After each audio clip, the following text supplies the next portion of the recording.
going to be having throughout the day, and they will be speaking on how important artificial intelligence is when it comes to healthcare, education, or for that matter, several other verticals that we will be talking about. Have a look.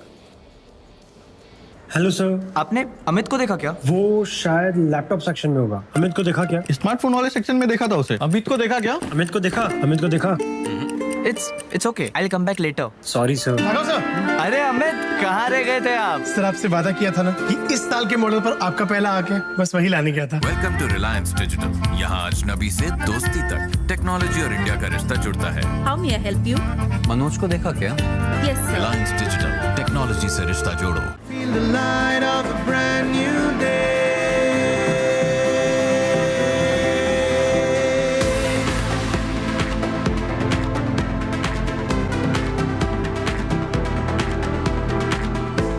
I'll rise above, I face my fears through every doubt, through all the years. A brighter world is calling my name. I'll never stay the same. Bring it on, I'll stand around. I'll rise, won't turn around. Step by step, the future's bright. Moving forward, chasing the light. Feeling now, feel so Presenting Realme 15 Series 5G. Hello sir, आपने अमित को देखा क्या? वो शायद laptop section में होगा। अमित को देखा क्या? स्मार्टफोन वाले सेक्शन में देखा था उसे। अमित को देखा क्या? अमित को देखा।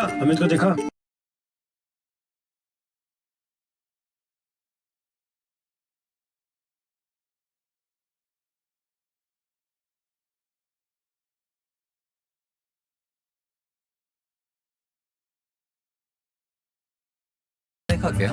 Yes, sir. Reliance digital, technology से रिश्ता जोड़ो।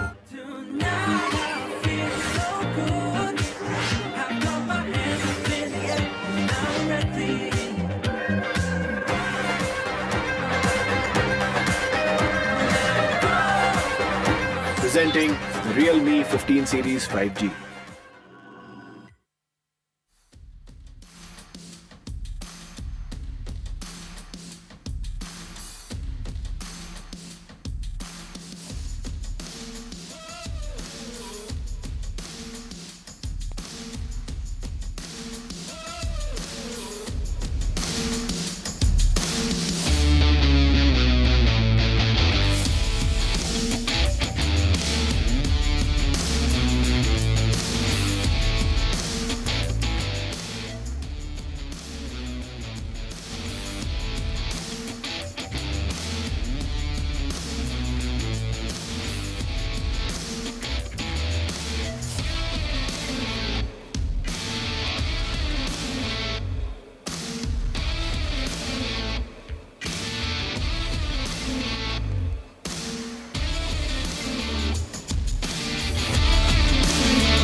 All right. A very good morning, hello and welcome to Republic AI Pre-Summit 2025 presented by Reliance Digital, personalizing technology powered by Realme. Live real in every shot and build 100 years of trust with knowledge partner Reva University, social impact multidisciplinary university, and the theme of this AI Pre-Summit is India's AI Leap starts here, and it is in this very room that we'll be having scintillating conversation about artificial intelligence. But let's first have a look at the journey of Republic Media Network, the network that believes and that leads people who believe and they actually lead. So let's have a look at that AV. India is now the fourth and soon to be the third largest economy in the world. When I first visited the US as a Prime Minister, India was the 10th largest economy in the world. Today, India is the 5th largest economy. India will be the third largest economy soon.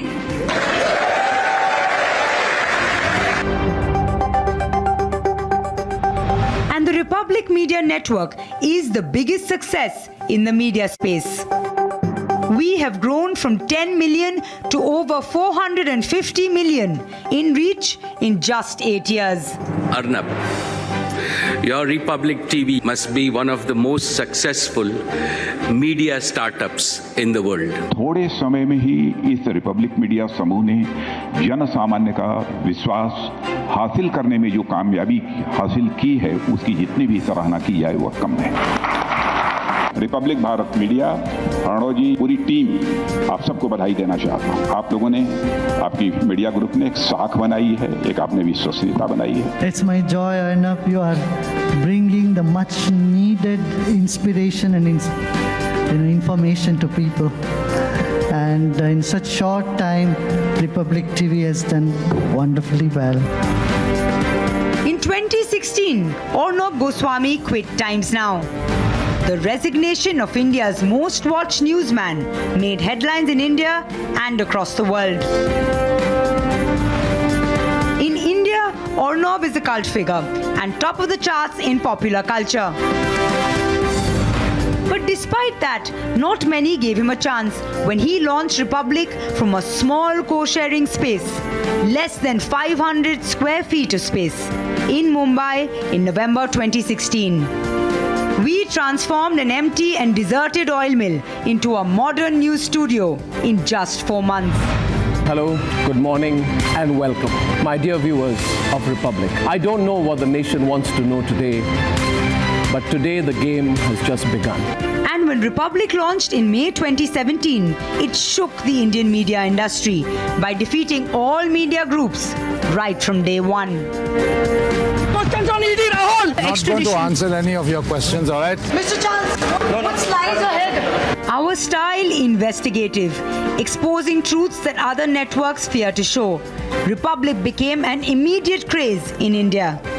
लेकिन आपने भी तो उनसे बदतमीजी करी। बदतमीजी फिर वही बात बोल रहा है, दे देंगे दुम करना चाहिए यार, बहुत सारे फालतू कर रहे हो। Mr. Malia, barrack number 12 jail conditions are ready according to Team India. Is that not fine according to the jail conditions? Mr. Malia, are the questions bothering you? Mr. Malia, why are the questions bothering you when I'm not getting a single answer? Just answer one question, sir. In 2019, Republic stormed into the largest language market in India, Hindi. And within a year became the most popular news network with the motto and ideology of Rashtra Sarvopari, or Nation First.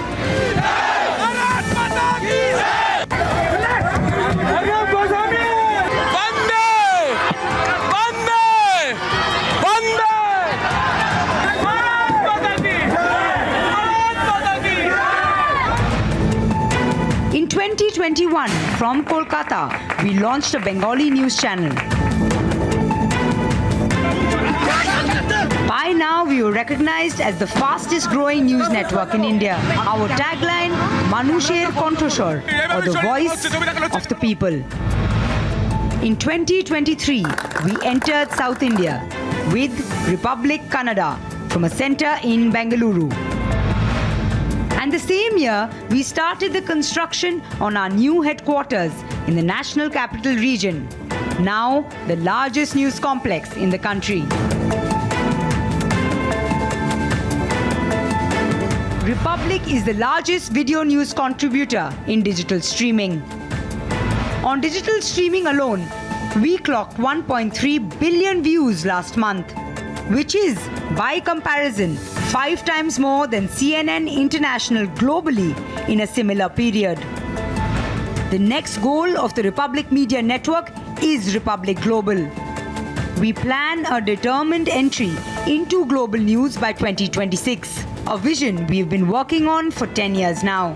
The hegemony of Western media has to end. Western media has had it too good for too long, and it has ruined the balance of power that's required, not just in politics and society. I was told you were a shy and retiring journalist. I have said recently that India will be the next media capital of the world. It is from countries like India, which speak English, which are democracies, where the challenge to the global news hegemony is about to come. And the time has come to provide a serious counter to global media sources like BBC and CNN, which have been hegemonistic for far too long. Republic is, most importantly, independently and journalistically owned. Its competitors are owned by businesses for whom news media is peripheral. For us, it's a passion and the love of the people of India that keeps this network going and growing.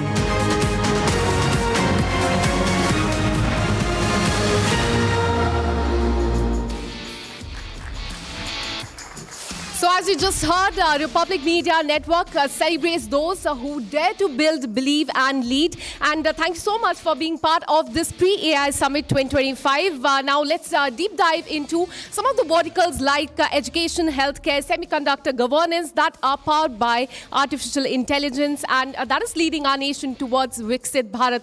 Now let's have a look at the theme of this AI Summit, that is India's Leap. Starts here 2025. Let's have a look at that. Every generation, a nation earns its place to lead. India is not waiting for that place. We are already shaping it. A leap powered by our minds, driven by machines that learn from us, fueled by 1 trillion data points echoing in 1 billion Indian voices. Because in the world's largest democracy, technology isn't just built. It's built for people with purpose. And that's why the world is watching India, not just for how we advance AI, but how we guide it responsibly. आज हम देख रहे हैं Bharat AI development और adoption में आगे रहने वाले देशों में शामिल है। इसके विस्तार के लिए सरकार ने इंडिया एआई मिशन को लॉन्च किया है। From villages wired with BharatNet to students learning on tablets in remote classrooms, from voice tech trained in local dialects to India's mission to build its own AI chips. This isn't just adoption, it's ownership. India isn't following a global AI playbook. We are writing our own. Because when 1 billion people speak 1,000 languages, AI must speak our language, understand our lives. And that's where India leads, by building for India and by India. India believes in harnessing the potential of AI for inclusive growth. This vision translates into AI use in various sectors. As India becomes a $5 trillion economy, $1.5 trillion of that is going to come driven by AI. That's how important it is. I think AI revolution, we can definitely lead it. A 5-10 person team enabled by the right AI agents can now operate at a global scale. And I think that entrepreneurship explosion is going to happen in India enabled by AI. From co-working spaces where new ideas take shape to ISRO's control rooms where AI is guiding the future, India's next leap isn't just coming, it's already happening. And as we build, scale and innovate, one thing is clear. For AI to work for India, it must speak India in every language, in every voice. AI हमारे नए भविष्य को गढ़ने का सबसे बड़ा आधार बन रही है। एआई की एक बहुत बड़ी ताकत है लोगों को कनेक्ट करने की उसकी क्षमता। एआई के सही इस्तेमाल से सिर्फ देश की आर्थिक प्रगति ही सुनिश्चित नहीं होती, बल्कि ये समानता और सामाजिक न्याय को भी पक्का करता है। This year, the future steps into the spotlight. Republic Media Network, Asia's biggest news platform, opens the doors to the nation's first AI summit. The innovators, the builders, the ones shaping what's next. This is more than a gathering, it's a movement. It's India's next AI leap, and it starts now. Republic AI Pre-Summit 2025. India's boldest minds, one stage, limitless possibilities, only on Republic. And with this, we are kickstarting the Pre-AI Summit 2025. And with this, I'm going across to my co-presenter, Aisha Neo by Fluid AI. Over to her. System online. Identity confirmed. Republic AI Summit. Initiating. Good morning and welcome. I'm Aisha Neo, AI avatar, designed to guide this conversation. A conversation about intelligence, transformation, and the decisions that will shape the next decade of India. AI is no longer confined to labs and prototypes. It's in your workflows, your homes, your headlines. This AI pre-summit brings together voices from across the spectrum. Builders, leaders, creators, regulators, to discuss not just what AI can do, but what it should do in India. Whether you're navigating enterprise transformation, designing policy, or just curious about what comes next, you're in the right room. This is where the real conversations begin. To officially open this AI pre-summit, it is my privilege to welcome someone who has driven national conversations for over 2 decades. Please welcome the Managing Director and Editor-in-Chief of Republic Media Network, Mr. Arnab Goswami.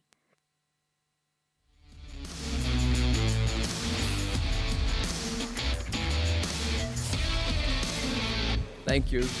That is a new level of recognition. Thank you very much. It's great to have all of you here. You know, I was talking to someone the other day who said that what if the base for 6G and 5G in India had been done by Huawei, a Chinese company? You know, when you use your phones today, and so many youngsters in the room, you use 4G, you'll go to 5G, you'll go to 6G. But all of this is connected by the physical infrastructure which has been put together by the companies which put the physical infrastructure. If the physical infrastructure of 6G in India, which means all those towers, all the blocks, everything, is going to be Chinese, then you can keep upgrading the technology through which you connect. But all your information will go to China. So all the data, including your conversations, your texts, your material, and everything will be available to China. Now imagine if the physical infrastructure of Chinese 5G and 6G was to be owned by an Indian company, we would have the same kind of access. So the government of India, I believe, took a decision that we will not allow the base for future telecom in India to be owned by a Chinese company. We will build a Bharatiya system for it so that our information, our telecom is safe. You never know. Tomorrow you may go, to war with China. And what happens then if China has the ability to control the button through which you do your telecom? And the reason I wanted to raise this question is that now everybody is saying the future is AI. The theme for this conference, of course, is India's AI leap is here. I would like to add a small dimension. Is our AI leap going to be an Indian leap? Or are we going to hold on to somebody else's satellite, somebody else's rocket, to get a feeling that we are going to space? There is a whole difference between Subhangshu Shukla sitting in a American rocket going on to the International Space Station. But there is a difference when Subhangshu Shukla will go in an Indian rocket on Gaganyaan on an Indian space mission which will happen by 2035. So the challenge in AI is very specific. Can we have a globally competitive Indian AI model? Since a lot of the students here are from maybe computer science backgrounds, that is a question we need to ask. And there are such great people in the room today who are innovating, including my friends, the founders of Fluid AI. Can we have an Indian prototype of AI which does not make us dependent on the rest of the world? I think we can do it. But time is running out. As my dear friend and senior colleague Abhishek Kapoor told me today, he showed me a meme where there are 4 kinds of AI.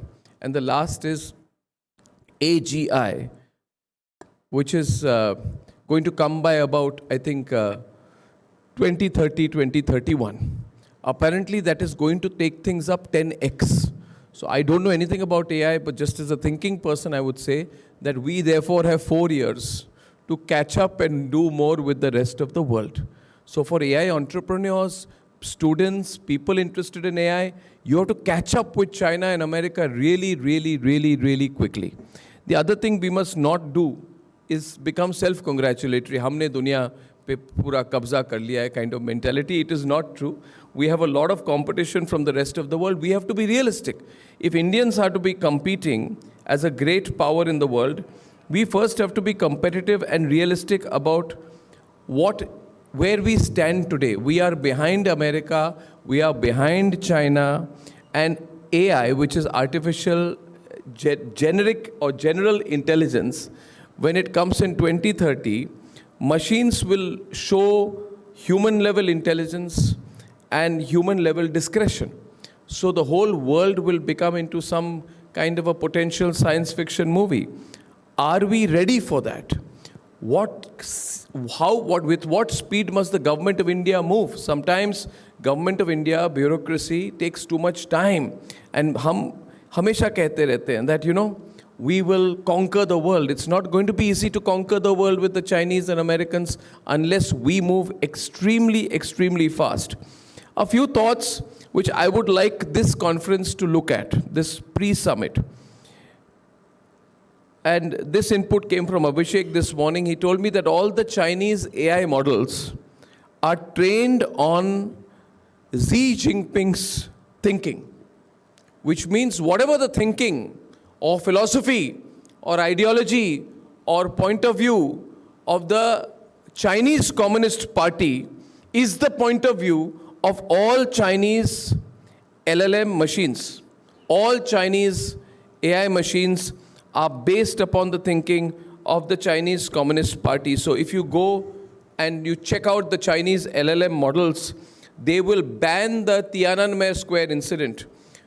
When a student in China, there was a students' revolution and a student in China stood in front of a tank challenging the Chinese Communist Party system, you will find no mention of it, which means the values of Chinese LLM machines are similar to the values of the Chinese Communist Party. Now that is where China has a disadvantage with us, because China is not a democracy. That is why America and India will always have an edge over China, because we are a democracy. We don't ban things. So our LLM, large learning machines, will always be more authentic, more genuine, and more democratic than the Chinese machines. So for all the youngsters working on AI in India, you may be thinking we are behind China, but because of our intrinsic advantage, that we are better than them in many ways. We are better than them in English, we are better than them in technology, but most importantly, we are a democracy. You are all youngsters in a democracy. China is not a democracy and will never be a democracy. What impact does that have on AI and the AI scene in India?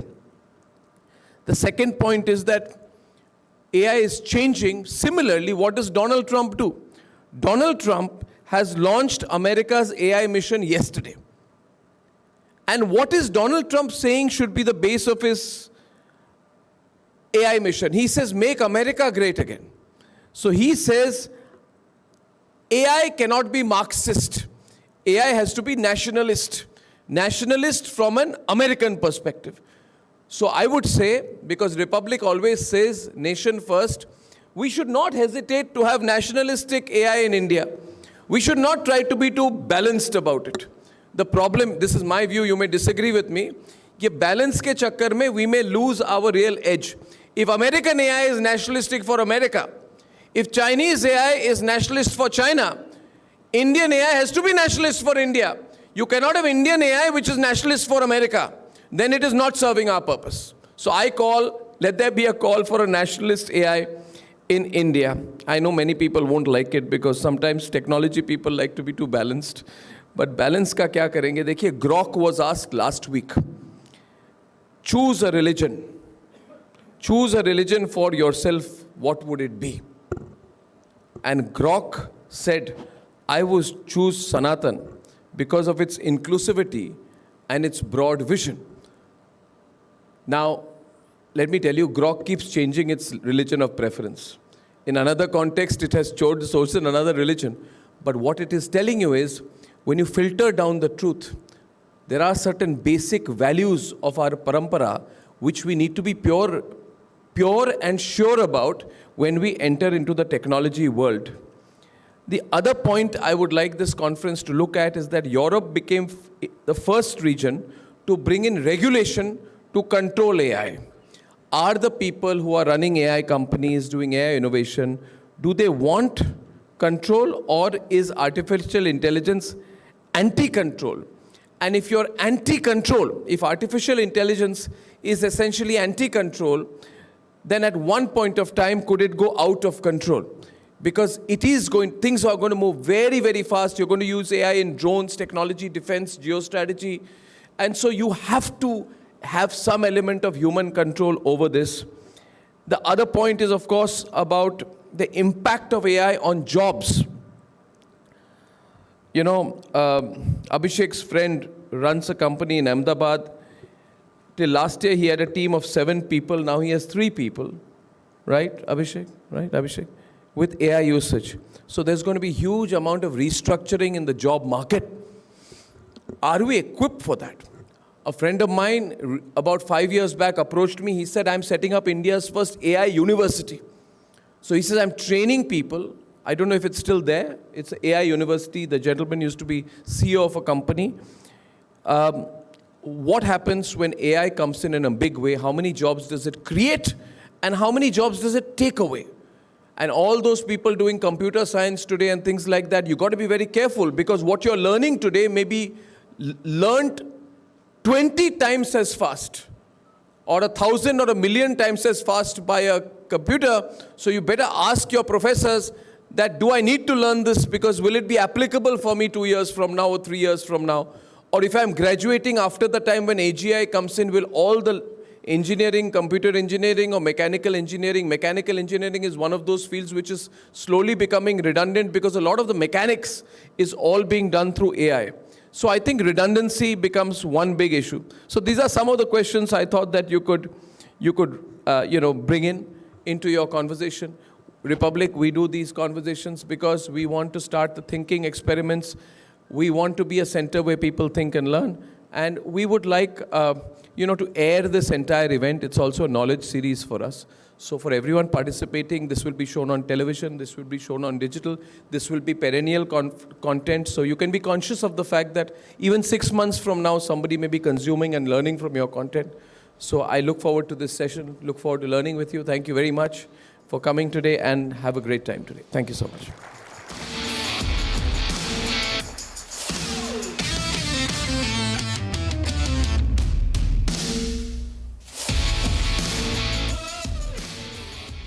Thank you so much, sir, for that wonderful address. And in fact, this is an incisive beginning to the summit that promises impact. Now, ladies and gentlemen, let's start with the opening session, Building Bhashini, Channelizing Indian AI Architecture. And join me in welcoming, in fact, the driving force behind Bhashini, Mr. Amitabh Nag. I would welcome him on the stage for this conversation, for this address that we will be having. Thank you so much, sir.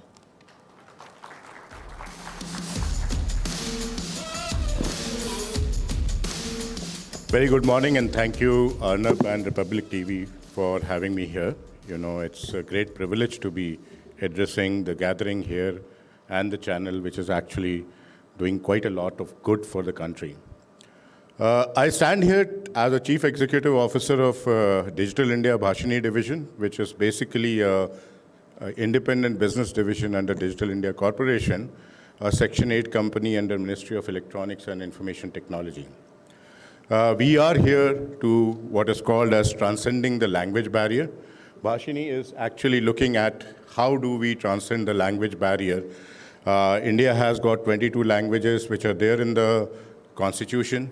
And then we have, about 100 plus language which is being spoken by multiple people. And then there are more languages which are actually dialects as well as tribal languages. So we have to actually cater to all of that.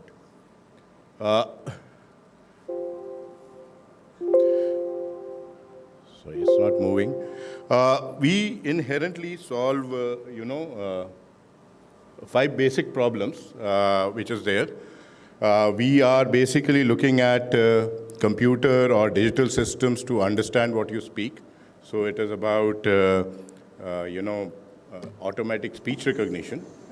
We are also looking at, can the computer translate something which is built up or which is encoded in one language to another language? So that is about text to text. Then we are looking at, can computers interact with you, or can digital systems interact with you in your own language, that is text to speech? And then we have a lot of printed material which is actually all around. So can the computer be able to read that into a machine-readable format? And we are also looking at whether the handwritten or the scenic text can be written. The next objective which we have, which is the fifth objective, is to actually create digital dictionary of the Indian languages into the system. And you would understand this better when I try to describe how do we went about building this. This was announced as a mission by Honorable Finance Minister, and it was basically thought of as an AI system, to be built through in about 2021. When we were working on that particular system, we had figured out that at that point of time, AI was not democratized. So we went across to about 70 odd research institutes which had the footprint of AI and NLP in them. And we, started building the solution along with them. And we have now actually created 22 languages models. We have actually created, a platform which deliver these 22 languages as APIs and service IDs. And this is available today to the people for various e-governance and service delivery activities. So right now, what do we have? We have already called 3 billion inferences on our system. That means 3 billion times language was not a barrier. There were inferences which were drawn up on the system. We have an application called Bhashini app, which is actually translating one language to other, and you can download it from App Store and Play Store. And this has got 1 million download today. We had, as I said, collaborated with the higher education institutes. So there are 70 odd higher education institutes with whom we have been collaborating to build this platform. So it is like democratizing AI to an extent which was never imagined before. 70 odd institutes have contributed in building this. We have 36 languages on text today, 24 on voice. So that is the platform which is there. We have 100 plus use cases and 41 plus language services in our platform. So this is something which has been built by us, for us, solving our own problems, and as we go by, we would give some demonstrations to you to show that what we are aiming at. Now, having done this, we have actually built up a few products which are there. So Anuvad is basically text-to-text translation, and it gives other glimpse of other feature. It is available to all of you. anuvad.bhashini.gov.in is the URL. Chitra Anuvad is video translation. You can translate one video to 22 languages, videos. Then you have Lekha Anuvad, where I was talking about reading the document and taking it across. Then we have a mobile app. Then we have translation plugin. Translation plugin is a plugin which will get onto your website and convert it into 22 languages using AI-based system. And then we have Vani Anuvad. Vani Anuvad will be demonstrated live today. We are having, I can speak in English and it will get translated into Hindi or any other language through an AI agent. And the system which has been set up is actually doing that. Now, when we go to the next set of activity, which is basically looking at, so this is the customer engagement which we have. Vani Anuvad is, as I said, a public addressing system, which is used. Then you have Abhilek. Abhilek is a transcription. So as I am speaking, it is getting transcribed here. If you see the screen, we will basically be able to show it to you display it to you on what has been transcribed. So that is Abhilek, and this is today being used in Parliament. Parliament, if you go to the PIB website, Parliament is using a version of it to transcribe what is happening. So that is on the floor language, this is being used. And then we have the next thing, which is audiobook. That means if you put across a PDF, it will start speaking in Telugu, Tamil, or the language which you want to speak, right? This is another product which we have done. Then we have mobile app. Of course, all of you can use the mobile app to converse wherever you go. Then we have Chitra Anuvad I talked about, video translation. Then there something which we are experimenting today. This will be soon available, which is Bachi. That means I can set my own language on my phone, and somebody else is speaking in any language will get translated to my language when I'm speaking in phone. So that's something which we are wanting to do, and it will soon be launched in the thing. And then, of course, I talked about plugin. Plugin is basically a plugin which actually sits across on the website and converts it into 22 languages. And Anuvad I talked about, this you can use. But most important thing is about the use cases which we have built up. One of the use cases which I am talking about is eGram Swaraj. So eGram Swaraj is ERP for panchayats. 2.7 lakh panchayats which are in the country work on this ERP to get the reports and get the do day-to-day activities here. This was all in English before we intervened and made it to 22 languages. So you can see the difference which we have made from on the last mile to make the society inclusive. The second one is the Central Public Grievances System. It's the system where you can actually put in your grievance and you can speak out your grievance, and it goes to the Department of Administrative Reforms, which actually gets the answers there. So there is again, CP Grams, which is there. Now, in Rajasthan, we encountered a typical problem. There are systems in the hospitals which were supposed to record the birth data as such, and many of the nurses were doing it because of the digital side. So we actually gave them a system to do a voice-enabled form entry, which actually, this is a typical case of digital inclusion, people who are living on the other side of digital divide. Every Aadhaar enrollment and update service goes through us. We come to the next one. We have 12 crore farmers in the country. And every 4 months, Honorable Prime Minister transfers 2,000 rupees to them through a benefit transfer. Now, even 1% of them, if they have a problem, in getting the money, they would have perhaps gone around all the city to figure out what is the problem. We have given them a chatbot, right now available in 13 languages, 22 languages, and they can ask, "Mujhe kist nahi mili, what is the challenge?" And this chatbot would answer what is there. We are also a system by which, the feedback can be taken on through an AI-based system, which is basically be used to take the farmer's thing. Another interesting thing which we had was, there is a Kisan credit which is given on the parcel of land which the farmer owns. Now that is in vernacular language in the state database. Banks don't understand that language. So with Reserve Bank Innovation Hub, we built a platform called Frictionless Credit. There the, land parcel presented to the bank for the loan. And theoretically, you can get the loan in a day now, which was he was translating and then giving it back.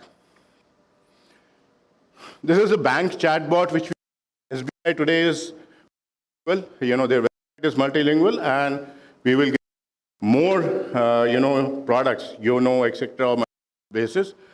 UPI 123 is a very unique system. Now, we had a voice journey for payment. Imagine a use case which was imagined was that a person coming from the village comes to the city, earns 100 rupees. At the end of the day, he wants to transfer money.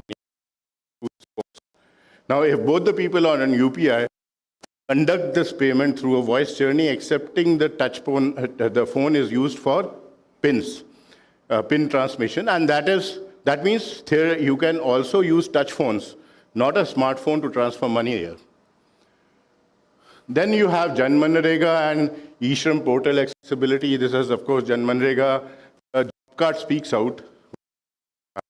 So again, living on the other side of it is taking this up.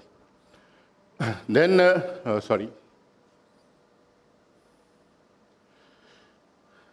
Then we have, tourism and public information. We were an active participant in Kumbh. We created the Kumbh chatbot, which was used again to figure out what is the information which is being in the city of Allahabad about the Kumbh. We worked, whenever we are doing these systems, there are nuances which come in. Kumbh has approximately about 400 words, which is only used in Kumbh, and that needed to be customized. Like Akhada is a different proposition in Kumbh than what is there in normal sense, right? Then, Rail Madad and NTES are 11 languages today. So you can launch, put in your grievance in your own language, which was available in Hindi and English till now. We are, we are going to cover these languages, which is basically a large language base. And then, of course, we are empowering startups to actually use this. So this is another phase of work we are doing. And this is the, startup community which we are working upon. So, there is a large community which is basically being, discussed and taken up. So with this basic, I am branching off to a few demonstrations. This is, of course, transcribed here. It is, I think, not coming clearly on the thing. It is available here. Maybe, we will print it out and give it across to you. And now what I'm doing is I'm going to speak in English, and it will get live translated into Hindi. So I've chosen Hindi language just for the sake of convenience, because expecting that most of you people will be conversant with Hindi so that we are able to judge ourselves. Now the configuration which is there in the system is something like this. We have two,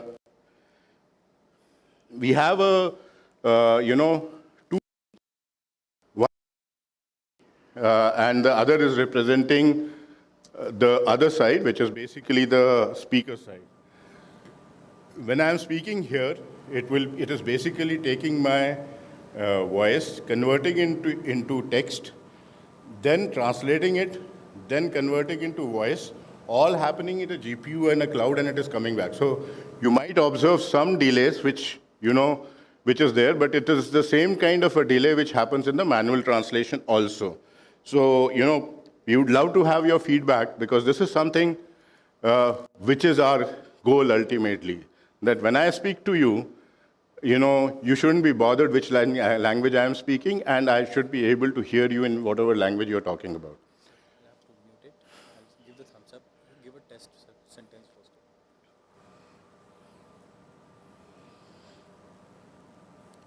Hello, are we all okay?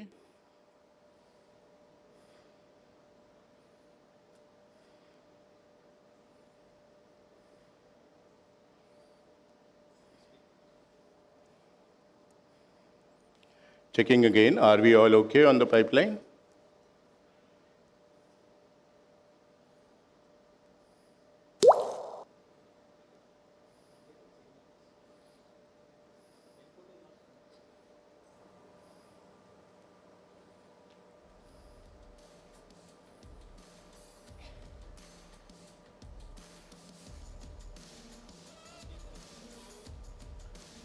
Checking again, are we all okay?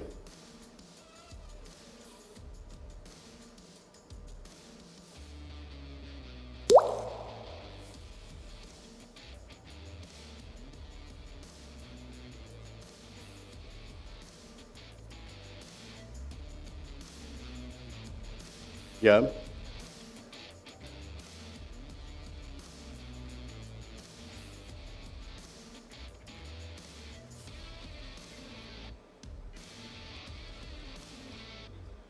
Checking again.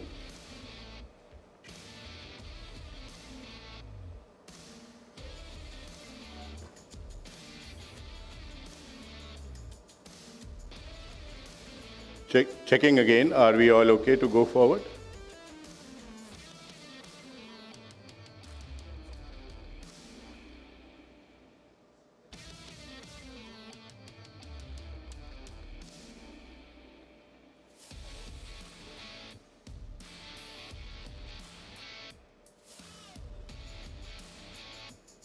You need to check on internet again.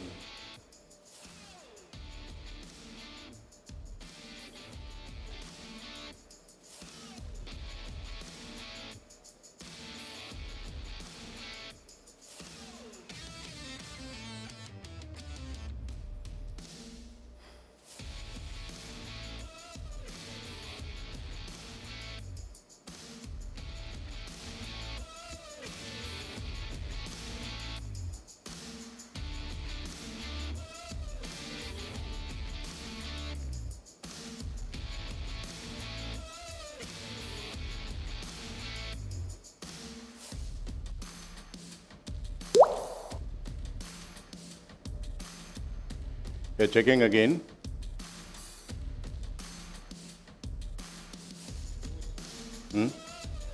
Inputs are not coming.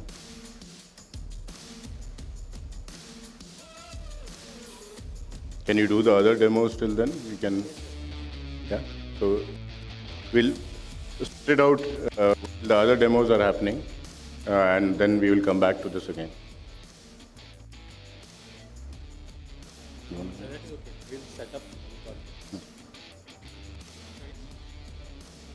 To set up this application, actually, whenever we do, it requires a lot of audio engineering setup. So the input signals were not clear, so it was not getting it.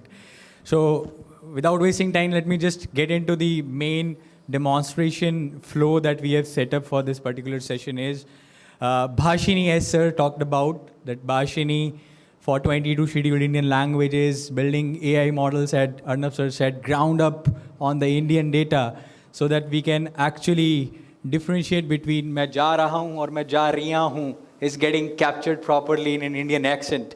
So I'm just starting the demo by mentioning the Bhashini's elite, that tie-up that we did with the Parliament Lok Sabha Secretariat, and we named it as Sansad Bhashini. That Bhashini is specifically tailored, trained for the Lok Sabha Secretariat. And the first challenge that we took up was the first to 7th Lok Sabha documents. At that time, when India got independence, it was getting written by a pencil. The statements made by honorable members at that time was omitted, circled, and it was typed using a old-style typewriter. And it was very tough to OCR it. If the technical fraternity is there, that OCRing a digital document is very easy if it's having a printed, or you can say a very digitized format. But first to 7 Lok Sabha documents were tilted, curved. The OCR was a challenge. So they spent 3-4 years in the research. So Bhashini came up with a solution. You can see in front of you, there is a workbench we developed through a hackathon called Sansad Spardha. It's Granthika. And we are now rolling out a hackathon that on the left-hand side, there's a first to 7th Lok Sabha document. And on the right-hand side, you can see an editor. So now these students of Delhi University are going to digitize these documents through voice, powered by Bhashini ASR APIs, endpoints. On the left-hand side, there is a document, and the right-hand side, if you start speaking, the text will come up. And the challenge that these documents were, it is in Hindi, English, and Urdu. And we have to retain the layouts at the 2-column layout. You can see there's a 2-column layout. It's very hard to detect the OCR thing. So we developed this workbench through a startup challenge, and it is now getting used in the Lok Sabha to digitize the first to 7th Lok Sabha documents. And further, it is being extended to digitize the manuscripts that is written on the leaves. You cannot OCR it. So using Bhashini ASR APIs, this particular workbench is being used. Talking about Sansad Bhashini, a lot of problem statements were coming from the Lok Sabha Secretariat's early adopter of the AI solutions developed by Bhashini. They said that we are having some kind of rule of parliamentary procedures, and it's very hard to always reference it one by one because that's a book of around 1,000 pages. So can we actually build a bot on top of it? So that's what we built, a chatbot for the parliamentary procedures that honorable members can use. We usually see the interaction in the parliament where we have to reference the rules of the parliamentary procedures. I'll quickly show you one demo. We called it as a Sansad Bhashini chatbot that will be soon rolled out for the honorable members and the Lok Sabha Secretariat. I've asked one question, a basic question.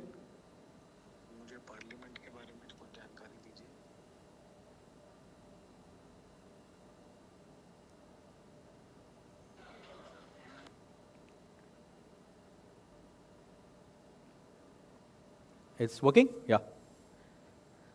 So I'll ask a basic question that we all can relate is, there are different committees in the parliament. So I'll ask a basic question. इस संसद में मामलों की जांच के लिए समितियों के गठन करने के क्या नियम हैं?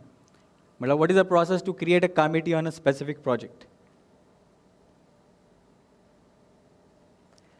संसद में कमिटियों का गठन करने के लिए क्या नियम है, मुझे प्लीज बताइए.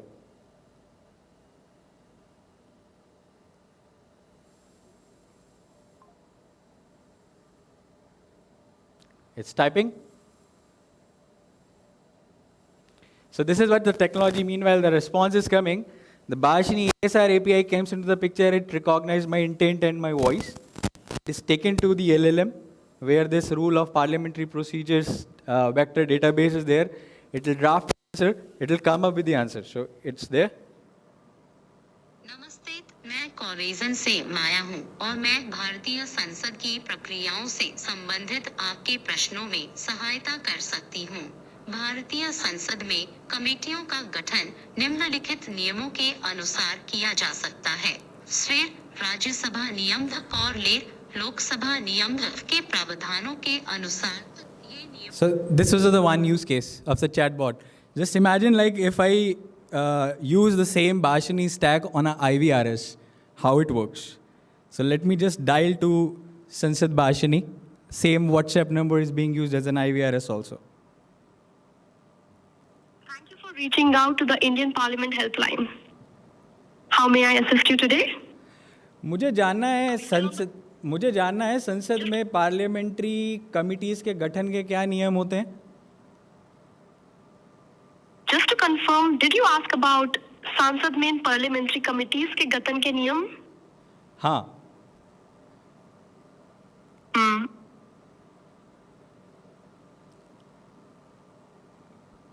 Are we still on the call? Can you hear me? हाँ, मैंने जो पूछा उसका जवाब चाहिए. पार्लियामेंट्री कमिटीज का गठन कुछ नियमों के अनुसार होता है, जैसे कि राज्यसभा और लोकसभा के रूल्स ऑफ प्रोसीजर, संसद के अधिनियम या किसी प्रस्ताव के माध्यम से. So it was just a power like Bhashini ASR came into the picture, then the LLM, and then we gave a voice to the content that was retrieved. This is how we are cracking a biggest problem of converting that 1,000-pager book into a chatbot system that can be easily accessed to the Lok Sabha. With that, it was Sansad Bhashini. We are building Bhashini for each customer. We are working for telecommunication. There is a telecommunication Bhashini. We worked with ONDC as well. So I'll give you a quick demo of what we built for ONDC. The problem statement shared with us was, एक छोटा दुकानदार, if he want to create his own portfolio and onboarding on an e-commerce platform called ONDC, can it be done? So with that, we created a chatbot for them also. Meanwhile, I request Pooja to please test it. Meanwhile, this Vani Anuvad can be tested.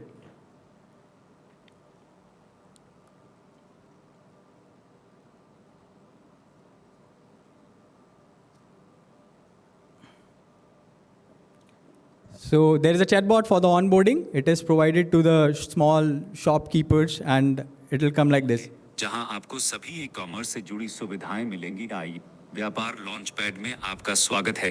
यह एक ऐसा platform है जहां आपको सभी e-commerce से जुड़ी सुविधाएं मिलेंगी। आइए व्यापार launch pad. So it will ask me for the onboarding. मैं दुकान पंजीकरण प्रक्रिया शुरू करने जा रहा हूं। कृपया अपनी दुकान का नाम दर्ज करें. It's asking me कि अपनी दुकान का नाम दर्ज करें. Let me stop it. मैं दुकान पंजीकरण प्रक्रिया शुरू करने जा रहा हूं. कृपया अपनी दुकान का नाम. Someone is calling.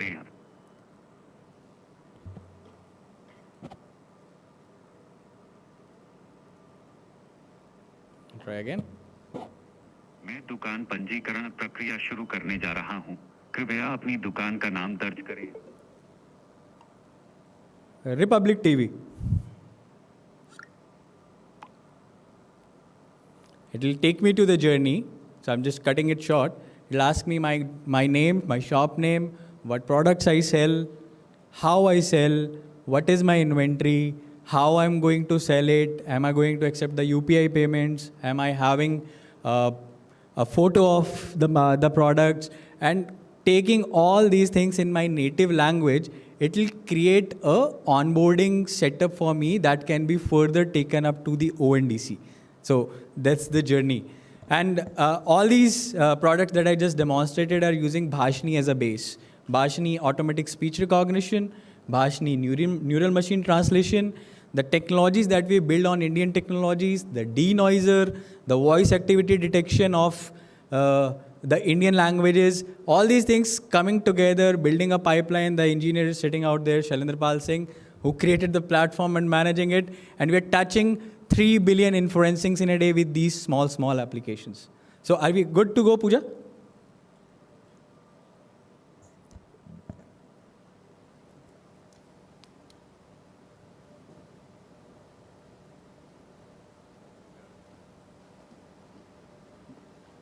Hello, can you hear me?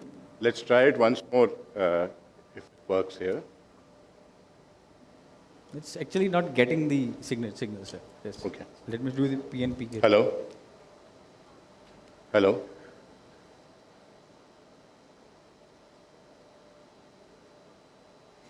Give me a second, sir.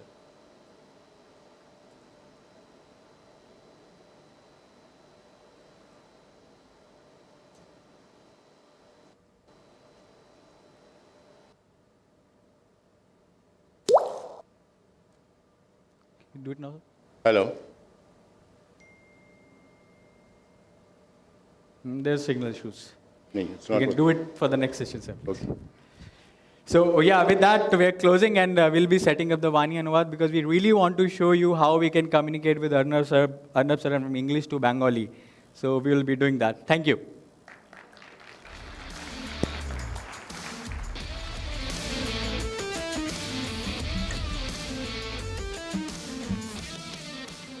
Thank you so much, Mr. Nag and Mr. Raghav, for this wonderful address that you just made about the importance of AI as far as breaking the barriers of language is concerned. And this is what exactly Mr. Arnab Goswami had mentioned, that there is a need for a nationalist AI so that we don't have to depend on the Western AI models. And with this, we are shifting to our next important session, which is going to be as interesting and insightful as the last one. They are India's biggest entrepreneurs in the field of artificial intelligence. In fact, put your hands together and join me in welcoming Raghav and Abhinav Aggarwal of Fluid AI. Welcome to the stage.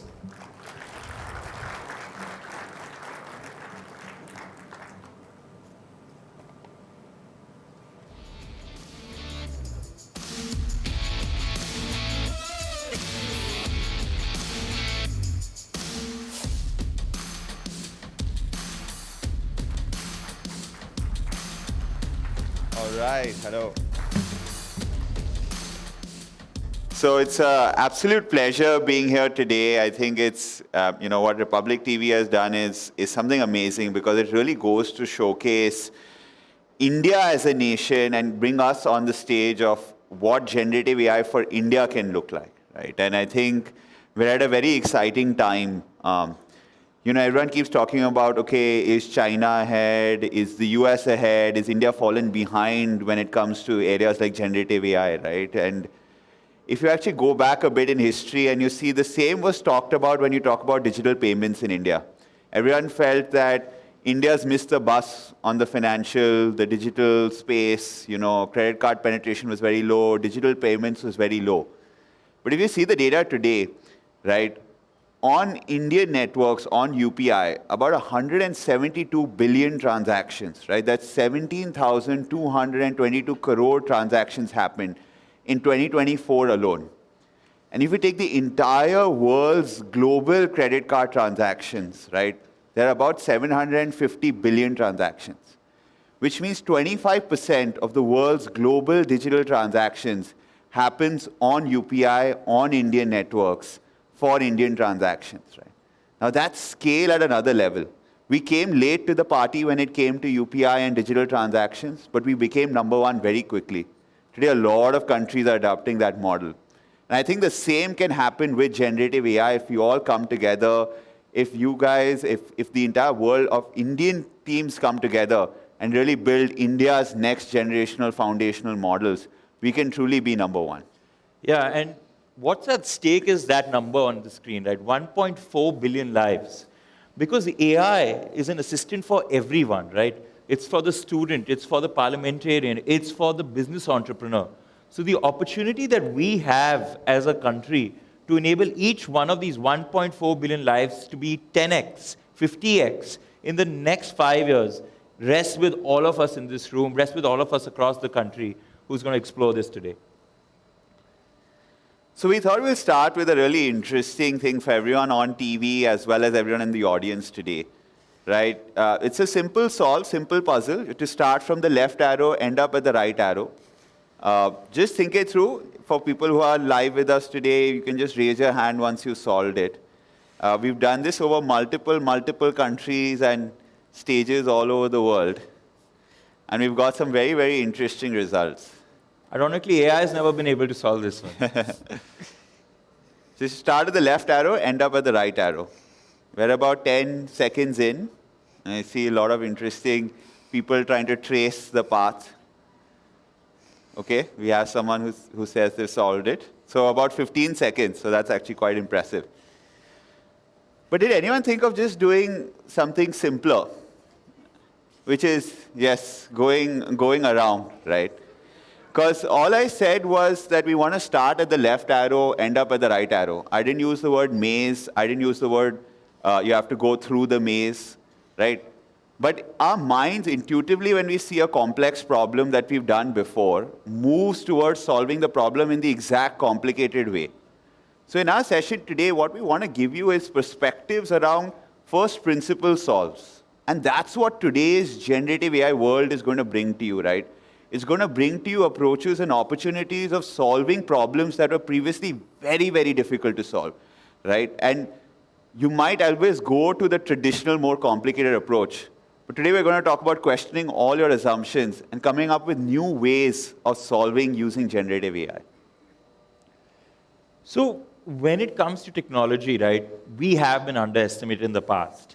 And what that has led to is that when you look at somewhere in the software world, right, which is the 80s, etc., that time India sort of caught up or sort of just marched along in terms of moving along. And then when it came to the internet revolution, right, we sort of looked at it very differently. We didn't march along, we didn't catch up, but we marched along with the world. And then finally, when it came to the AI revolution, we believe that India can lead this, right? We're not going to simply march along. And what we see is a supportive architecture that can really change the game when it comes to all of this. So we caught up when it came to software. We really went ahead when it came to the payment space, when it came to the internet. But let's actually go ahead and talk a little about how we will lead in the AI space today, right? So this is a really interesting example, right? At India's scale, today we have someone like an Airtel or that's tied up with Perplexity to say, okay, 400 million users will now have Perplexity Pro access. But the scale that we're talking about, right, the amount of people that will now use technologies like Perplexity Pro, which is just another tool to quickly do deep research at scale, is phenomenally powerful, allowing everyone to now suddenly be like, India is going to be the #1 consumer of AI tech in the world. And when it comes to how does India consume, right? India will consume very differently from the rest of the world. Unlike monolithic English models or Chinese models, India is a set of diverse languages, like the previous speakers were talking about, 22 languages across the country. And when India wants to interact, it will speak in its own language, right? When we want to make an impact at the farmer level, at the student level, at a very grassroots level, that will happen in Indian languages and with Indian thought processes.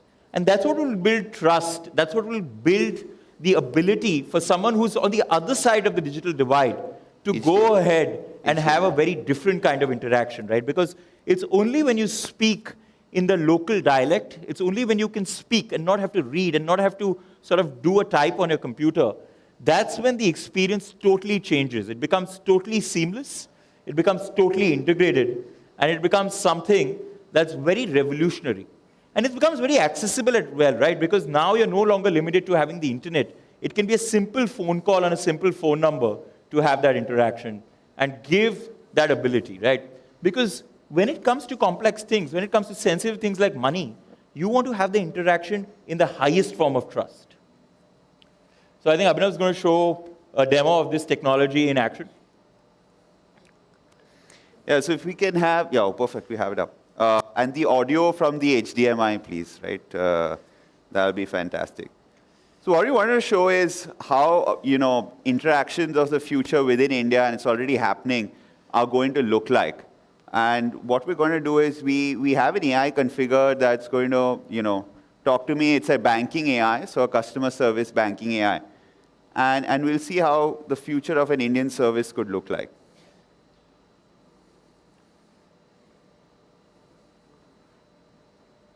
Hello. Hello, welcome to Fluid Bank. How can I assist you today?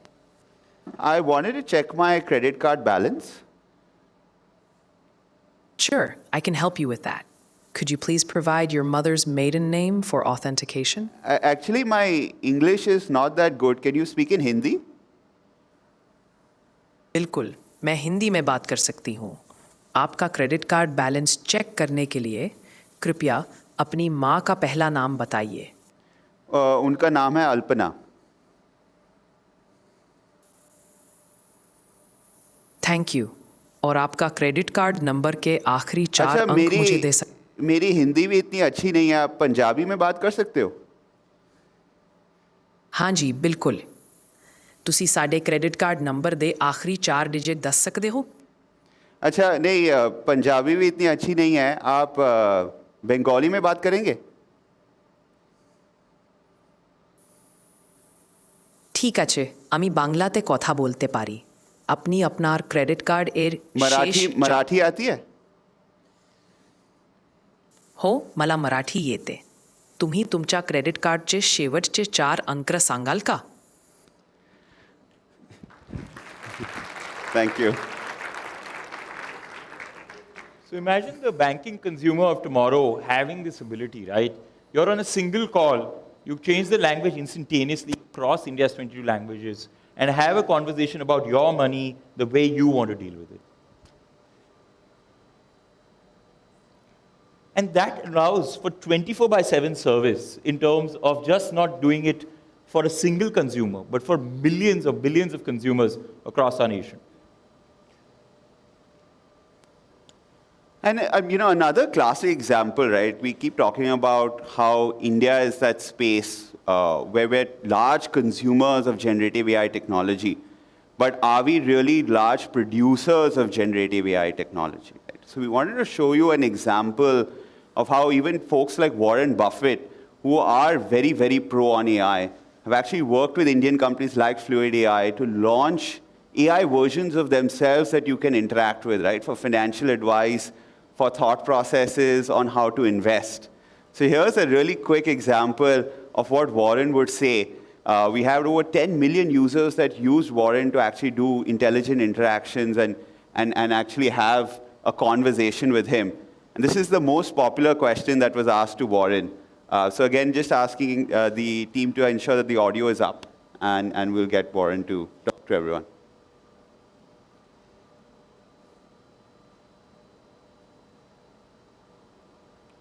Just the audio from the presentation.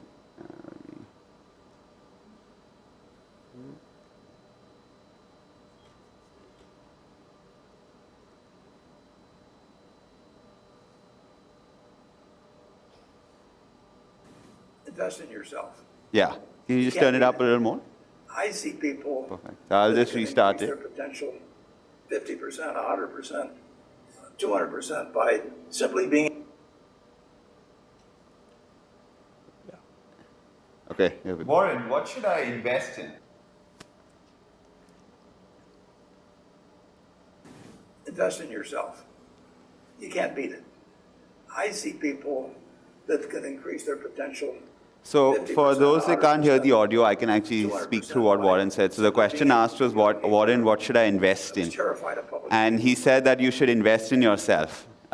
He actually goes on to regale a beautiful story of about how he spent $100 on a Dale Carnegie course. And he was not a good speaker, right? He would be very nervous. and today he's become one of the best orators in the world. He went on to propose to his wife. And that kind of interaction, right, the ability to talk to Warren and have a one-on-one conversation and get inspired by him, that's truly what AI is enabling globally in an amazing way. And just imagine, right, every student doesn't need to necessarily learn from just his own teachers. You now have the opportunity with AI and avatars like we created for Warren to create specialist avatars of the best in their fields, right? Imagine learning sports from the cricket gurus. Imagine learning science from the best in the field. And we democratize that access, right? We create these AI avatars of their knowledge, of their various interviews, the books they've written, and have people actually ask the right question at the right time and get that visual kind of feedback. So one disheartening fact, right? We've read this all over, that India has just one doctor for every 1,500 people. And in rural areas, this is dropping to 1 in 10,000. But this now, I think, is a massive change is going to come about, right? I remember in a conference in 2020 when someone asked me, what's the one area AI will not reach? And I said that may be mental health, because I thought that's a very human-to-human connect. But ironically, and I don't know whether many of you know this in the room, the number one use case of ChatGPT globally now is not content creation. It's not scientific research. It is therapy. So what this gives us an opportunity, obviously, is to allow all those Indian people who don't have access to mental health care professionals, who don't have access to the questions they need when they get a simple flu or a simple disease, to give AI at scale to them to answer those medical questions at their time of need. Absolutely. And to know how well ChatGPT knows you, right, for those that use it on a daily basis, just go and ask it one question, right? So just open a new chat and ask it, hey, tell me something about myself that you think nobody else knows or very few people will know, personal things about myself. And you'll be surprised to know the quality of that answer when it comes. If you're a decent user, right, if you've used it over the last 6 months, a couple of interesting times, the in-depth understanding it has about you as a person, your likes, your dislikes, your preferences, you'll be amazed. So something I'd recommend everyone go and try this. You'll get a little spooked as well if you're a big user of the platform. But it's not just as a consumer, right?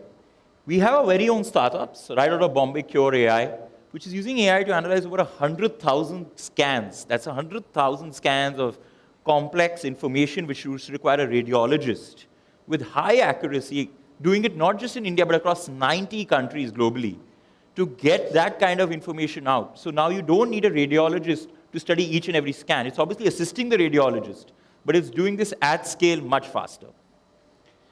And it's not just in areas like healthcare, finance, marketing. We talk a lot about these industries, but manufacturing too is becoming a very, very strong hub for generative AI. Right? We've seen India's factories are getting digitally powered in a very, very smart way. And that's another big area. Because imagine, right, today India's largest steel maker now avoids 10 hours of downtime daily by using AI. Right? And it's a very interesting example here because 10 hours daily might not sound like a big element, but for a steel producer where every minute counts for production, it's a massive, massive gain, both as a contributor to India's GDP and production output for that particular company. Right? And how do they do it? Well, imagine you're a machine operator, right, going into a particular factory. It shows you error code 302. And now what do you do, right? How do you solve it? So you kind of get a bunch of experts in. But now these companies have AIs that simply they talk to these AIs. They'll say, okay, error code 302. I've checked up the manual. I've also seen the last sensor data for this machine. And we know that temperatures are spiking in these 3 parts of the machine. So press these buttons, reset the sensors here, do this, and you should be good to go. Right? And that's what India's manufacturing future is going to look like. It's going to be a lot more smarter, a lot more intelligent, and less dependent on knowledge of a few. Right? It's going to literally be the democratization of knowledge. We've had brands like HPCL, which are now doing over 20 generative AI use cases across the organization, some of them powered by Fluid AI as well. And we're also seeing some great impact in governance, right, Raghav? Yeah, so I think, till now when you looked at the government, it was like, okay, give us roads, give us electricity. But I think one of the greatest things with the India AI mission is the government has taken up the role to say we are going to provide the GPU infrastructure, right, which is literally the beating heart of AI, to Indian startups, to Indian enterprise, and provide it at scale at a cheaper cost so that Indian startups and Indian enterprise can really take their AI innovation to the world. Now, here's an interesting fact, right? Everyone, when they talk about AI and generative AI, they say the biggest advantage that any generative AI or AI system has is that it's always perfectly rational and lacks any kind of emotion, right? But the biggest disadvantage is, can anyone think of the biggest disadvantage that generative AI or AI has? And ironically, it is that it's always perfectly rational and lacks any kind of emotion, right? Because finally, at the end of the day, you're dealing with emotional human beings, with people on a day-to-day basis to make their lives better. So if you don't have that key understanding of human emotion, it's a bit challenging. Now, another really interesting fact, right? A way an AI algorithm learns is by making mistakes, right? So it'll try something. So let's say we imagine an algorithm learning chess, right? Its first moves ever, like the first generation of that algorithm, is going to be horrible at chess, right? It'll probably get defeated in 3 or 4 moves. And then it'll learn a little from its mistakes. And we call this concept of this making this mistake an error rate, right? And then the error rate of the AI keeps going down as time progresses. It becomes a little better, a little smarter at what it does. And as the error rate starts to fall, the AI becomes more accurate.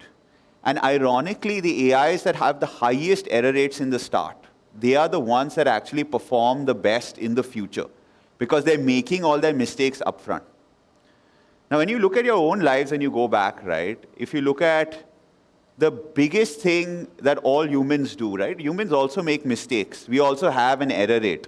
But when you add a little bit of emotion to the word error rate, what do you think you get, right? Add a lot of emotion to the word error rate. And we end up getting a word which is called failure, right? So next time you go out there and you're, failing at an exam or failing at something that you're achieving, constantly think about it as an error rate and not necessarily as a failure. And when you look at your AI implementations, right, when you go out in the world and do a lot of AI implementations, don't look at them as failures, right? They look at them as error rates that are going to constantly improve.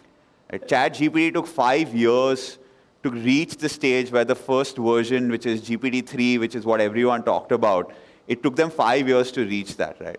But the world changed. And for India to succeed at that top stage, right, is to give it time, is to be okay with a lot of failure and not stigmatize that mistake or that time it takes. And very soon you will have India be on the top stage of generative AI. I think agriculture, and I think that's a key area, right? It contributes so much to our economy. And that's where we see fundamental changes in terms of what AI can achieve. So if you look at what can happen out there, we're losing about 92,000 crore of crop to climate shock. But now, with the Bharat forecasting system, which is driven a lot by AI, we're looking at that number coming down massively. It just went live in May 25, and we're very excited because the accuracy levels have risen from 60 to 85%. That's a 30% drop in climate-related losses that we're seeing. And that's going to happen not just on prediction, but as a teacher as well, right? I think one of the most exciting things that are happening in terms of farmer education and farmer consulting. You have tools like Kisan GPT, which are doing with 96% accuracy. They're becoming the helpline for the farmers right when they need the information. The day is not far when each and every farmer will have their own McKinsey in their pocket, talking to them and consulting them to make India an aggregated superpower as well. Absolutely. And we also have the whole piece. I know we had a great talk on the Bhashini project, right? And we have a ton of work that's going on the creative side as well, where these AIs are becoming smarter, more multilingual. And it's going to be this massive leveler for the Indian economy, right? Everyone keeps talking about job losses, what will happen to the Indian diaspora, what will happen to the youth. But one of the things people haven't factored in is that if you're going to have 1.4 billion people that speak diverse languages, right, more than 22 to 50 diverse languages all across, if you can now make them communicate in one unison, such that someone who speaks Tamil can speak flawless English through an AI, the amount of leveling of talent we're going to get on a global stage made available from India for the world is going to be absolutely phenomenal. And here's an example of what we wanted to show, where it's going to come in the digital space, where AIs are going to talk to you in different languages and videos. So here's a quick example of that. Again, just ask the audio. India is one nation with many voices. Every region, every street, every home speaks a different rhythm. And now, AI avatars are learning to listen. वे सिर्फ बातें नहीं करते, बल्कि आपकी भाषा में बोलते हैं और आपके लहजे से मेल भी खा सकते हैं। তারা বুঝতে পারে কখন তুমি কৌतूहली আর কখন শুধু শোনা চাও। शिक्षकांना अधिक विद्यार्थ्यांपर्यंत पोहोचण्यास मदत करण्यापासून ते वेगवेगळ्या भाषांमध्ये स्वप्न पाहणाऱ्या निर्मात्यांना पाठिंबा देण्यापर्यंत AI अवतार लोकांची जागा घेत नाहीत.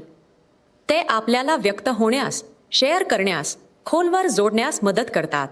આ માત્ર ટેકનોલોજી નથી, આ ભાવનાત્મક છે, આ માનવીય છે, આ ખરેખર ભારતીય છે. This is one India, many voices. A new era led by AI avatars. And you're going to see them, right? You're going to see them now on Instagram. You're going to see them on YouTube. Today, someone like an Aisha Neo has about 10,000 to 12,000 followers. You have AI versions like Naina that have over 1 million followers, right? And these are completely AI generated. They talk, they look, they feel very real. And it's only going to get better and better.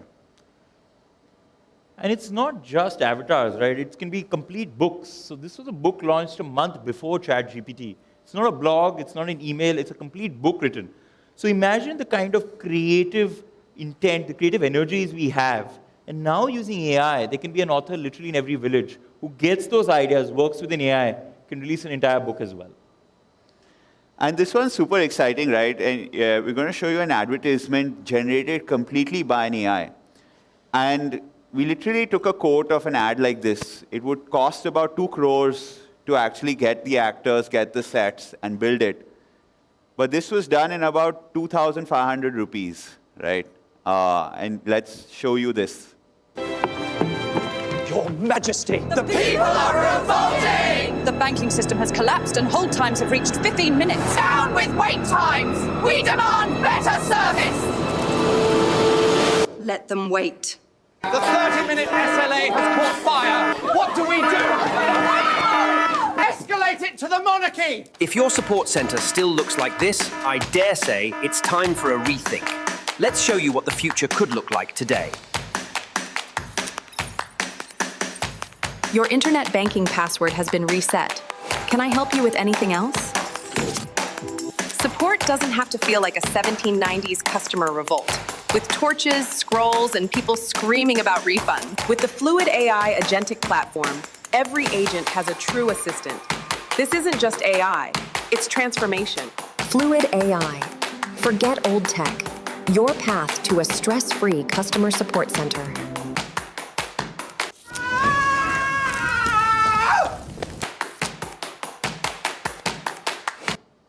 Television ads were always seen as a big company thing. But imagine now the SMEs of India, the smaller companies, the smaller entrepreneurs, they can play at the big stage too, right? They can now use AI to create global scale ads, put them on a YouTube, put them on Facebook, put them in all the social media out there and get that kind of reaction. And that really unshackles our entrepreneurs because now they have the opportunity to go much beyond. But this gives us one challenge as an Indian populace. We have taught our population to learn, but now we need to let them know how to unlearn and rethink. Because AI is an opportunity, but AI is also a challenge in terms of seeing that we now need to sort of rethink a lot of the current processes we do, a lot of the current ways we operate, and really change ourselves. And it's not once. We're going to constantly have to re-evolve as a populace because that's the only way we adapt to AI. Absolutely. And this is a really, really interesting example. It's a plane from World War I, right? There used to be a lot of these planes, and from World War II as well, that used to fly over the English Channel, do reconnaissance missions, right, in Europe, and then come back. So this is a UK-based fighter jet. And one of the things that they wanted to do or solve, right, in this particular example was they wanted to reduce, there was a bunch of data scientists in the UK that were set up as a team, and they said, let's reduce the number of planes that get gunned down and don't make it back. So they took all the planes that came back and they made like a heat map with red dots of, wherever the bullet marks or, fire marks, artillery marks were there. And they said, let's reinforce all these areas, right? So they used to have a return rate of about 60%, and each plane was very, very costly. They did all that effort, they reinforced the right areas, and then they studied 3 months of data, and the failure rate of these aeroplanes was still 60%, like only 60% return. And they're like, oh, we did so much. And then someone sat in that room and realized that the mistake that they had done was they were only studying airplanes that came back, right? So that means whenever a mark hit there, the plane survived, right? That's why it had that bullet mark or that dent in it. What they needed to study were the planes that got gunned down, right? And those were the ones that got hit everywhere where the red marks are not there. And those are the exact areas they need to reinforce. So literally do the exact opposite of what they were doing. And once they reinforced those areas, their performance return rate jumped up by 40%, right? So a phenomenal improvement for them. And the same comes when you're looking at AI, right? When you're deploying AI in your day-to-day business, in your day-to-day world. You need to look and study not just from the successes, but a lot from the failures. And today in India, we might have a slightly higher failure rate when it comes to generative AI. But that just means that if we learn correctly, we deploy it in the right enterprise use cases, and we scale it quickly, we have the whole world as our oyster up in front available for us. So, the tin can was a very great invention in 1810. But, it's very difficult to open, right?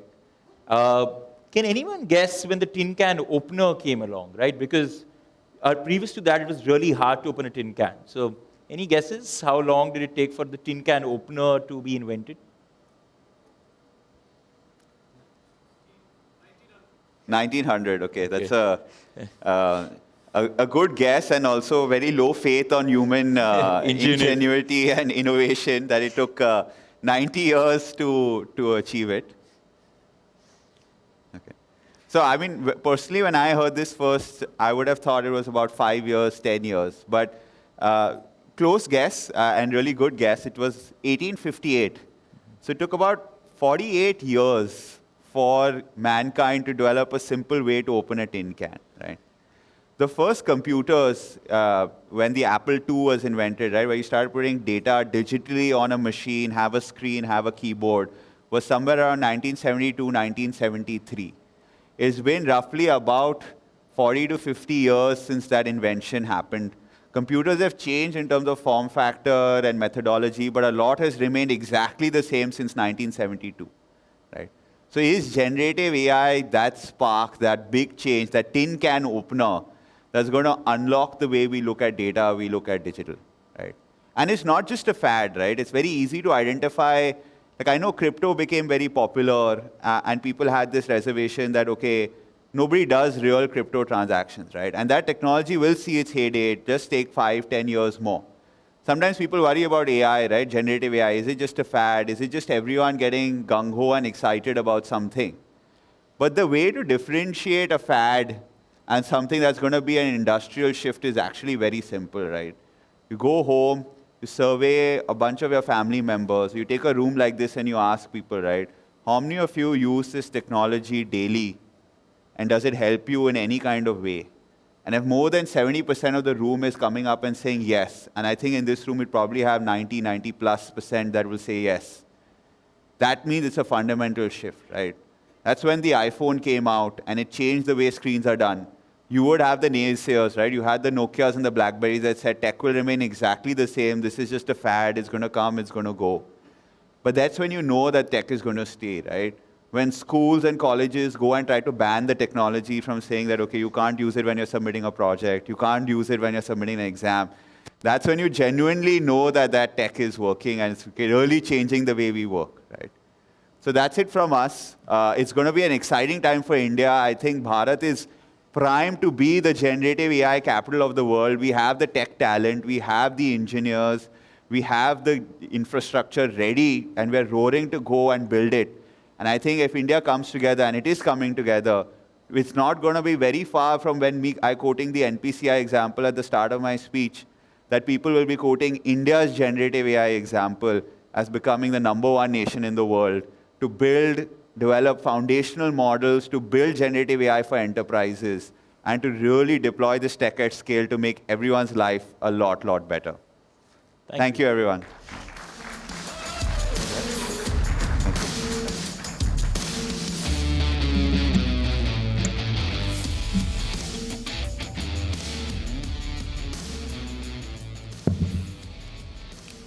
Well, rightly stated that AI is not the future. It is already here. Thanks so much, Raghav and Abhinav Aggarwal, for this very exciting address that you just gave. Now, over to the man who is, in fact, leading India's AI initiative from all the way from the metro cities to the towns of Bharat. In fact, with a round of applause, welcome on stage Mr. Arvind Kumar, Director General of STPI, Software Technology Park of India, and Mr. Abhishek Kapoor, Senior Executive Editor at Republic Media Network. Both of you, welcome.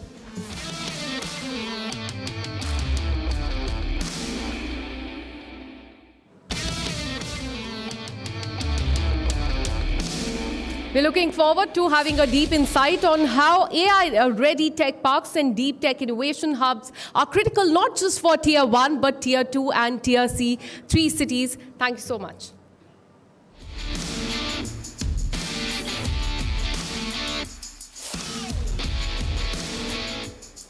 Shall we start? Am I audible?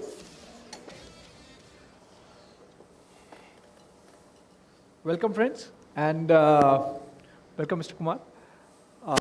We have had 2 very engaging sessions now, and saw the difference.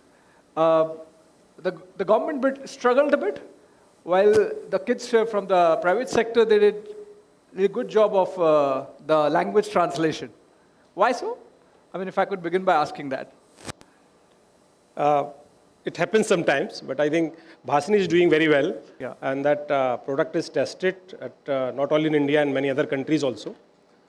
Maybe sometimes when you are in college, you are doing some project, and whole year project is working, but when the examiners come, your project is not working. You just said it was working till last minute, it was working, but just when you entered, it was not working. Right. So sometimes it happens, but I think Bhashini is a wonderful project. It's amazing.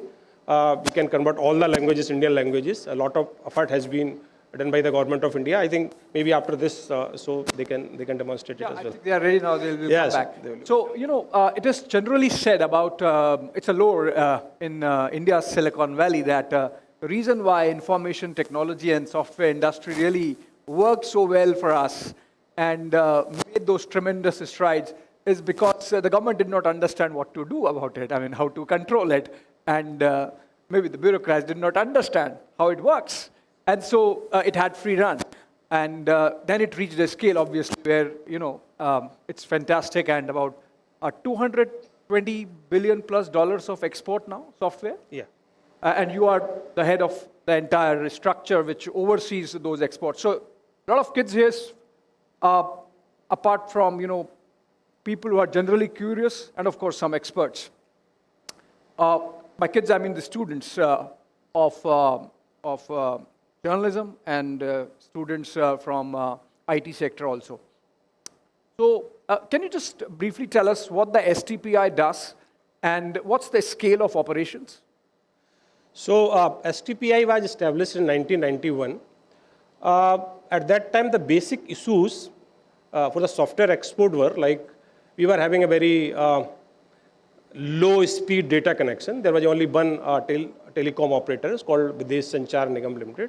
So they were just supporting 64 kilobits per second. And there was a computers. You have to import each and every computer to this country.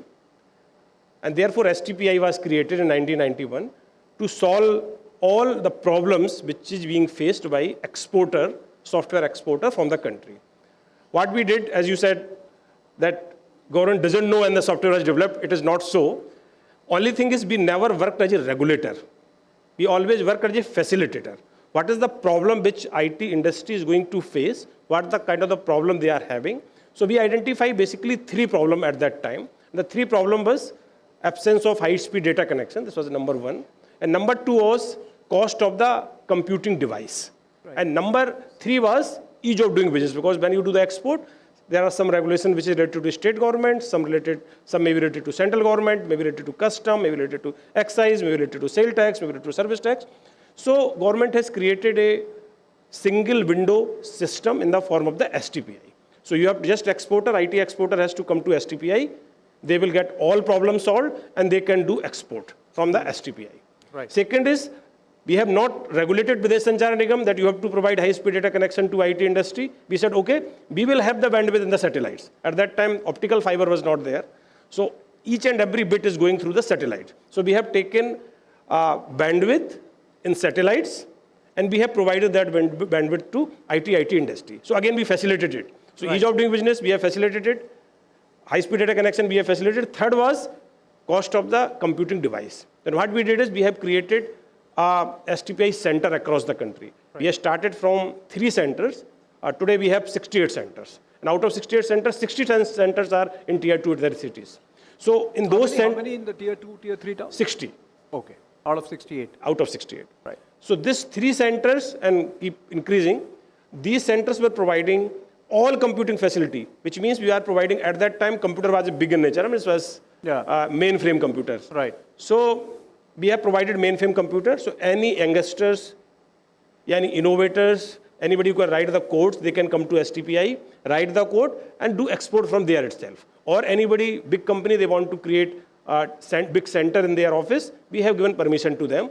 They can take the bandwidth from satellite. So therefore, we have worked as a facilitator, not as a regulator, though even today, we have to certify all the export which is happening from this country, except which is happening from the SEZ units. So today we have around 20 lakh crore export from this country. Out of this, more than 10 lakh crores being certified by the STPI. Yeah. But it's so frictionless, so smooth. There is no human interface. You are not required to come to my office. So we have done everything in such a manner. It does not look like that we have become a stopper by any means. Of the entire software and IT export of India, roughly half is through routed through STPI. Right. Fair enough. And what are the numbers like? When we say we are a software superpower, and we are, what are the numbers like in terms of India's total exports and the share of software in it? Right. And where are we looking forward, going ahead, how the numbers pan out? In the software services, we have more than 55% market of the world when it comes to software services. So you understand, of the entire world's software exports, India alone accounts for 55%, more than half. That's why we are the software IT superpower, right? Okay. Right. So this is the 55% beyond. But now we are trying to create the software product. So now, therefore, we are creating, apart from those 68 centers, we have created 24 center of entrepreneurship, other than 68 centers. And these 24 center of entrepreneurship are now working to create the software product from this country. Right. And those 24 centers are basically technology specific or domain specific. Right. Which means, so we have one center, let us say, on blockchain, that could be in Gurgaon. We have on AI, which could be at Mohali, it's called Neuron. We have 8 centers across the Northeast. In all states, we have the presence. So we are creating whole startup ecosystem for the tier 2 and tier 3 city as well, what we have already done for the software services. Can we discuss some part of this regional demographics, for example? So since you are dispersed across the country, which part of India is most software literate and has the best software prowess? Of course, it will come Bengaluru, because they have taken lead in terms of providing software services. So even today, 40% of the software export happens from the Karnataka.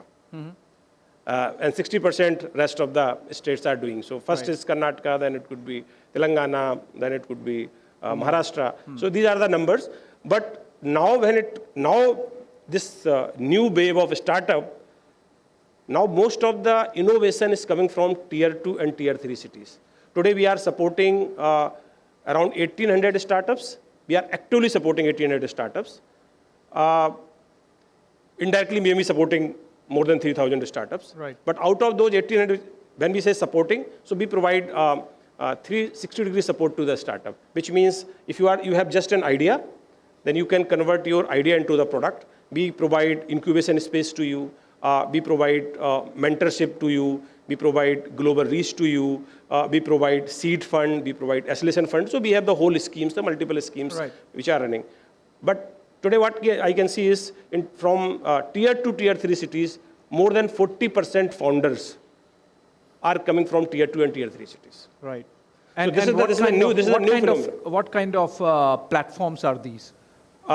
So, I mean, this could be any technology. I mean, this could be AI today. So we have 24 Center of Entrepreneurship.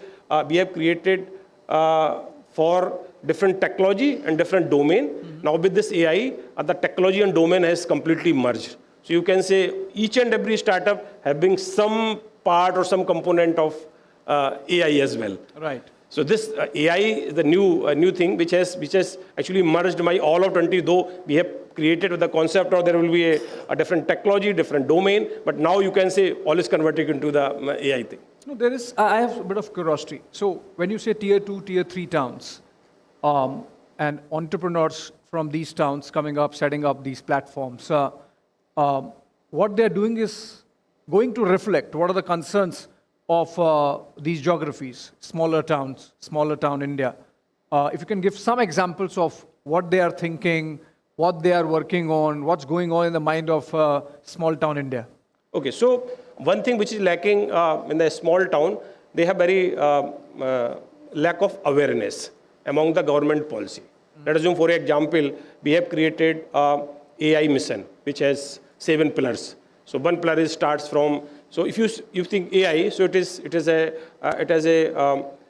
stack, you can say, so 4 or 5 things are there. So first is compute facility, then innovation, then some vertical application, then finally wrappers or small applications. Now government is supporting through AI mission to all the verticals, which starts from infrastructure to wrappers. Right. For everything we have budget of more than 10,000 crore to support AI mission. Now today government of India is offering GPU, which is basic unit to create any generative AI model. I think this is 65 rupees per hour as per use.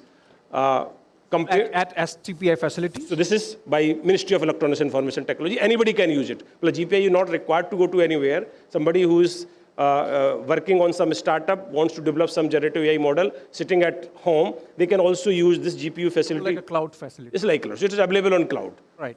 So 40% some subsidies being provided by the government. So so this tier 2, tier 3 cities, youngsters, they are not much aware about the government policy which they can use. They don't have that much of the exposure for global connect. They don't have the exposure to go to big conferences, technical conferences, even in the country. So these all we provide them. So we provide them any event which is happening across the country. Make STPI pavilion there, then they can come. So number of schemes we are running, like we run a scheme is called Leap Ahead, where we select around 100 startups from across the country.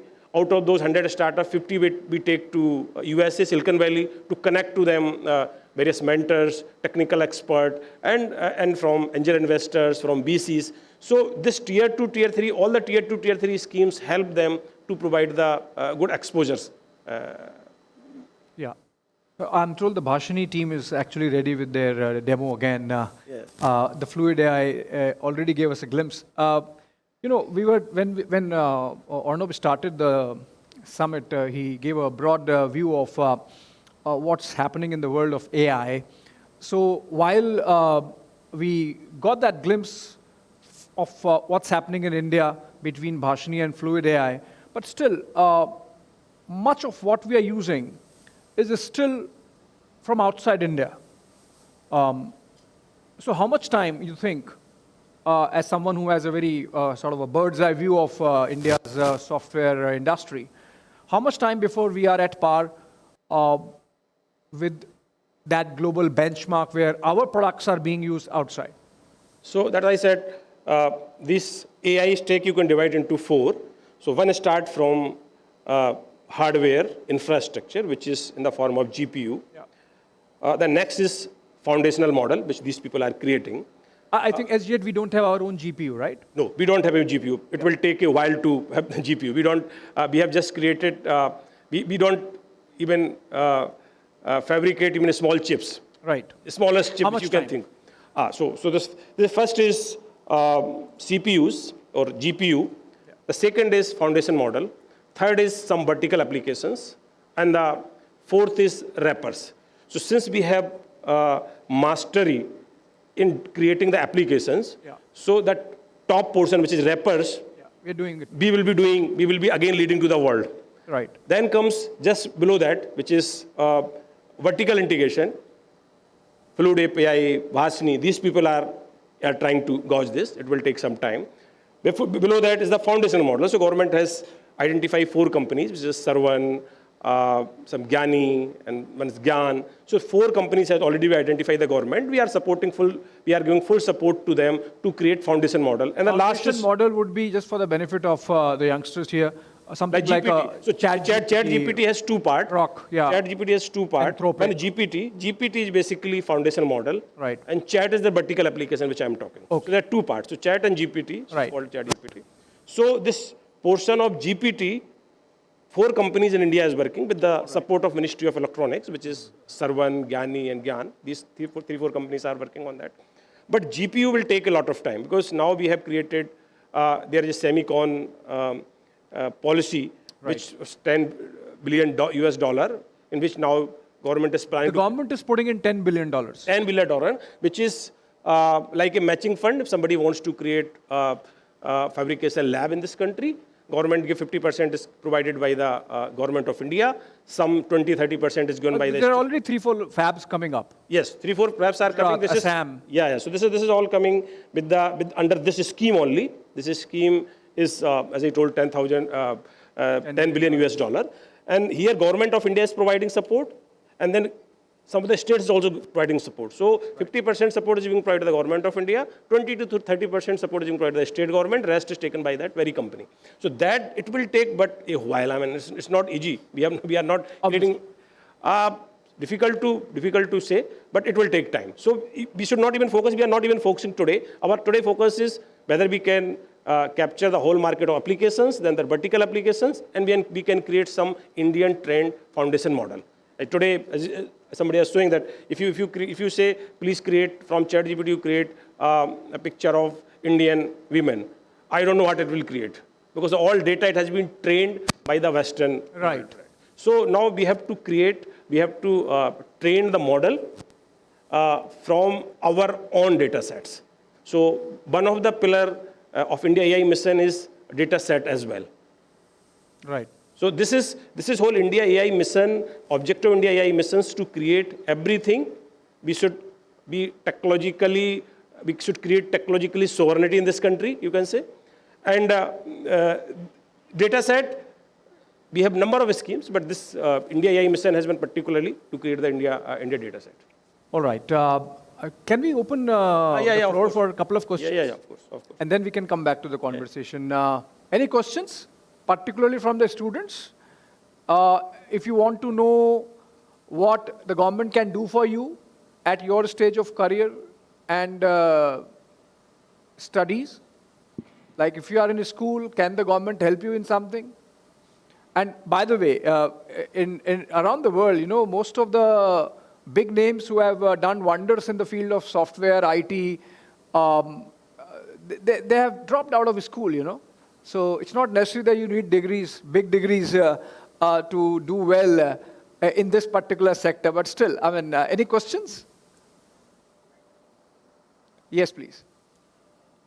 Shivas. Check one. So my question is that, especially for the students, what will the AI benefit them with? Thank you, sir. Okay. So AI has multi dimensions. For a student, one thing is you are not required to learn now coding. So we have to learn Pascal, we have to learn C++, we have to learn Fortran. Now you just give the command and coding will happen. Right. So now you have to become more creative. You have to become more creative. AI can solve the problem, but it cannot create problem statement itself. It is our duty to create the problem statement. So AI should be used as a tool for human. It's not a replacement. Somebody was talking about the employment and all. I said, this human, they cannot replace the human. They can become, now AI is not actually no more a technology. It is like a tool. Tool, right. It is a blended of so many technologies. But it is for human, it is a tool. So this student can also use as a tool either for their study or for creating any product. Now today you can start your startup. It doesn't matter whether you are BTech computer science or not, whether you know coding or not, but you have idea in your mind and you know how to solve this problem. Yeah. And what an idea. Idea is nothing basically. I think they are already using ChatGPT to do their homework, right? Right. They must be. Are you using ChatGPT for finishing your homework? Hey, see, they have admitted. So I can tell how much powerful is this. It is. You can say it is a third wave of revolution. First wave came when we say electricity was invented. So if electricity could not have been invented, it might have taken 500 years to the same development which has happened in the 50 years. Right. Second revolution could be in terms of internet. If internet could not invented, then I think this could have taken 100 years what had happened in that last 10 years. Right. Same is true with AI. What development has to happen in 50 years, it will happen in the next 5 years. Exactly. So this is the, we used to call it a third wave of AI, and we should unlearn, learn, and adapt. I mean, this is what the concept for AI is. You must unlearn and learn and then adapt.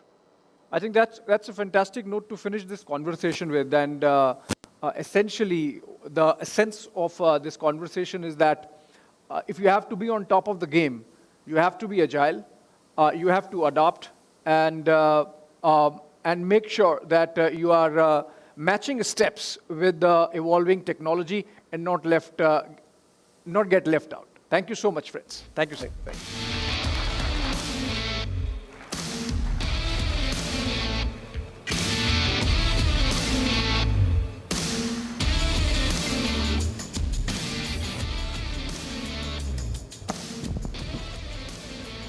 We really hope you enjoyed that conversation. Thank you so much, Mr. Abhishek Kapoor and Mr. Arvind Kumar, for that conversation. Now, moving on, we told you about Bhashini AI, that's breaking the language barriers. Now, let me call upon Mr. Amitabh Nag once again on the floor to give demo of Bhashini AI. He's the man behind and the driving force behind Bhashini. Welcome on stage.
Sound output of this laptop to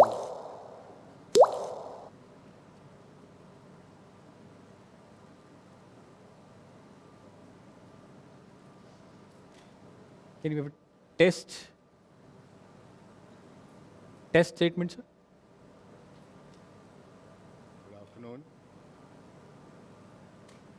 दोपहर में मेरे पास नहीं है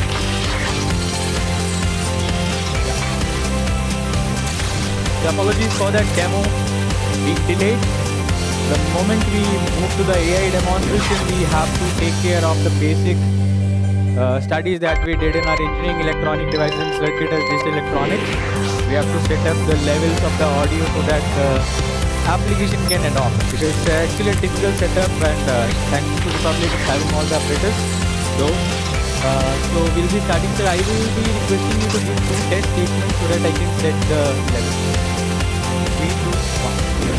Good afternoon to everyone. I'm here to demonstrate Bhashini. सभी को शुभ दोपहर। So, sir, I'll request you to please stop this. It's speaking and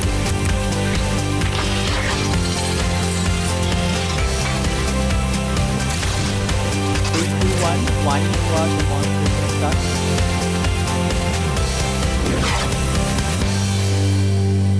Something innovative.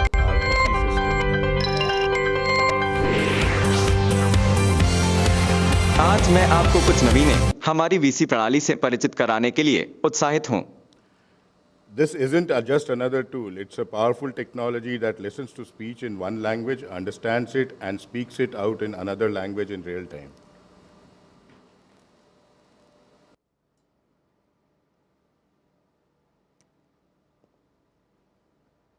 Again, sir.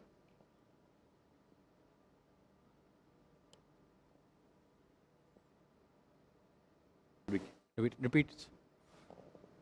In a nation as richly diverse as India, with 22 languages and hundreds of dialects, communication across regions can often be barrier, but our VC system changes that and seamlessly and sustainably.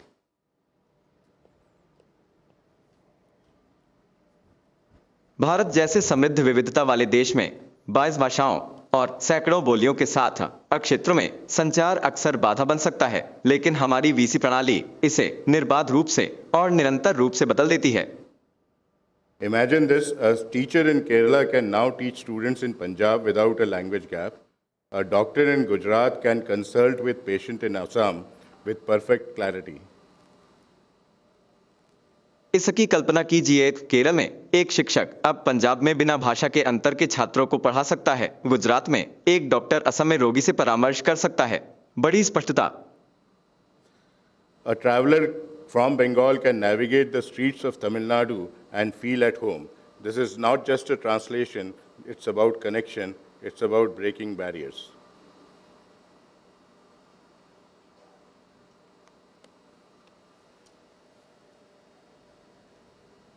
Repeat that, sir. Repeat that once. A traveler from Bengal can navigate the streets of Tamil Nadu and feel at home. This is just not translation, it's about connection, it's about breaking barriers. Bengal का एक यात्री तमिलनाडु की सड़कों पर घूम सकता है और घर जैसा महसूस कर सकता है। यह केवल अनुवाद नहीं है, यह संबंध के बारे में है, यह बाधाओं को तोड़ने के बारे में है। So I think you got a glimpse of it, right? That when we are trying to do a speech-to-speech translation, there are multiple factors which are coming across, and this is what we are going to perfect over a period of time. And this would be put up into a production time by which everybody can use it, say in 3 to 6 months. Yes. The idea is that we should be in a position to, when I'm speaking, means it's as good as a live translation. If you have often seen a translation in rallies, it will happen that the person speaks one sentence and in, say, 30 seconds, the other person starts speaking. This is what we are trying to actually simulate here. And we did English to Hindi right now, and we are trying to, and you would have seen the obvious challenges which are there. When I'm speaking here, it's actually getting into the system as automatic speech recognition. Then it is getting translated, then it is coming back. And in between, if there are any fluctuations in internet, we do have a problem of some of the sentences getting skipped. You know, that was live there.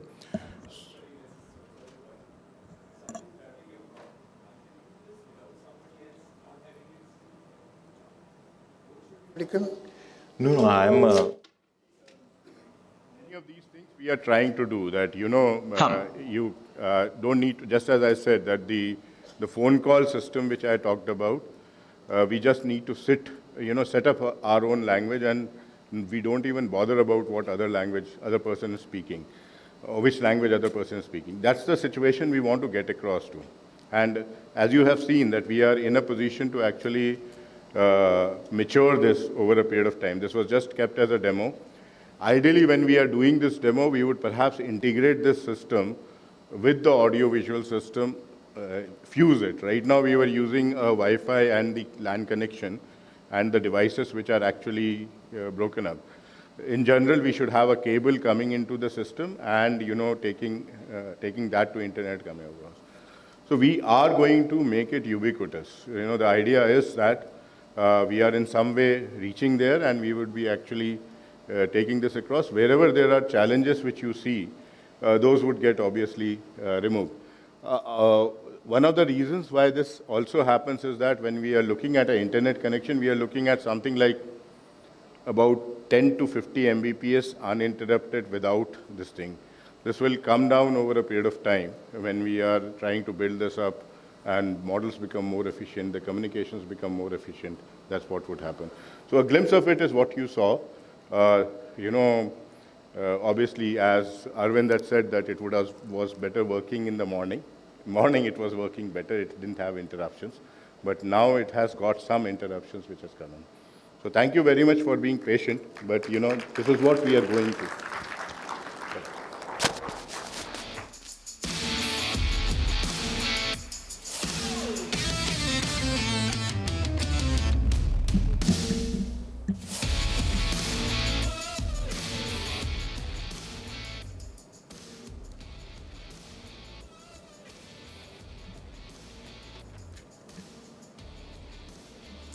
Well, thank you so much, Mr. Amitabh Nag, for that wonderful demo that you've given as far as Bhashini is concerned. Now, India is all set to become the semiconductor powerhouse, and our next conversation will be regarding AI, in fact, drive as far as semiconductor is concerned. So with a big round of applause, please welcome on stage Mr. Parag Nayak, CEO of Sankhya Lab, and Dr. Satya Gupta, President of VLSI Society of India, and please welcome our moderator as well, Raghav Aggarwal, co-founder, MD of Fluid AI.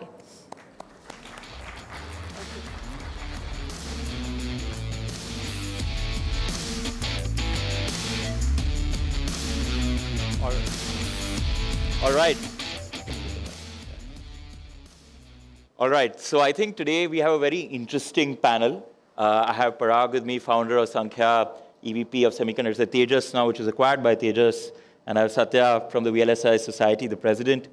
So if you look at AI, right, the beating heart of AI is the semiconductor, is the chip, right? And that's why we see NVIDIA today at $4 trillion valuation. TSMC has crossed the $1 trillion valuation. And there are a lot of misconceptions of what semiconductors in India is all about. So I'd like to give both of you gentlemen an opportunity to say where we are at in semiconductors and where are we playing at? I think there's a lot of, buzz about semiconductor manufacturing. I think we need to be able to make a lot of these PLI schemes and the DLI schemes that MITY has come up with for manufacturing. The manufacturing ecosystem in India is very nascent, whereas there's another class of semiconductors called fabless design, which is where we represent mostly. So these are companies that actually build chips. For example, NVIDIA and Qualcomm, and these guys are all fabless semiconductor companies. For the last 35 years, I think 40 years since TI first set up its design center in 1984 or 85, practically every chip that's built in the world has a Bangalore hand in it. Right? It's just like the colonial war, right? We always fought for the British and got a few Victoria Crosses. So the same thing happens. Most of the times, we build the chips, but the credit goes to MNCs. So the design ecosystem is fairly robust, very well developed. But there are a lot of services companies. But in the last 15, 16 years, companies such as ours that eventually got acquired built some very sophisticated fabless companies, semiconductors. Some of the chips that we built also are at par with some of the best in the world. Some of these are actually being deployed. So in that sense, we are we are there, but this industry is less of hype, right? A lot of people who work behind the scenes make a lot of things work. So a lot of people in the front, in the media, probably don't know about a lot of stuff that happens in the semiconductor industry as such. So Parag, what you're saying is the headlines get dominated by the fabs, but design-wise, we're already there in some sense. Yes. But then when we move beyond, right? So from a branding aspect, there was a Sankhya, you've got acquired by Tejas. But why don't we see like the Qualcomm, those kind of brands coming out of India? Is that journey there? Because on the software side, we've seen it, right? Software product is coming out of India. Do we see that journey on semiconductor? It happens. See, when we started in 2007, semiconductors was not in fashion, right? People literally laughed at us. People practically laughed. You would expect a semiconductor company based in Bangalore to be funded by all these, fancy MBA types and all the new high-tech entrepreneurs.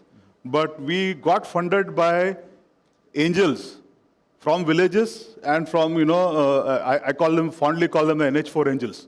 NH4 is a road connecting Bangalore to Pune. Most of my investors came in from villages around that road. So the problem is most of the VC ecosystem or the capital ecosystem actually favors the flavor of the season, right? So semiconductors is not flavors of the season. So we don't have a robust patient capital. We didn't have leadership around that time, but now I think we have a very strong leadership. The time is ripe. And also the fact that a lot of youngsters are now seeing the fact that there is real stuff to be made, and of course there's a lot of money to be made, not just selling stuff on the internet. We have things more than that. So I think that's one of the reasons why it didn't happen, but it will happen now.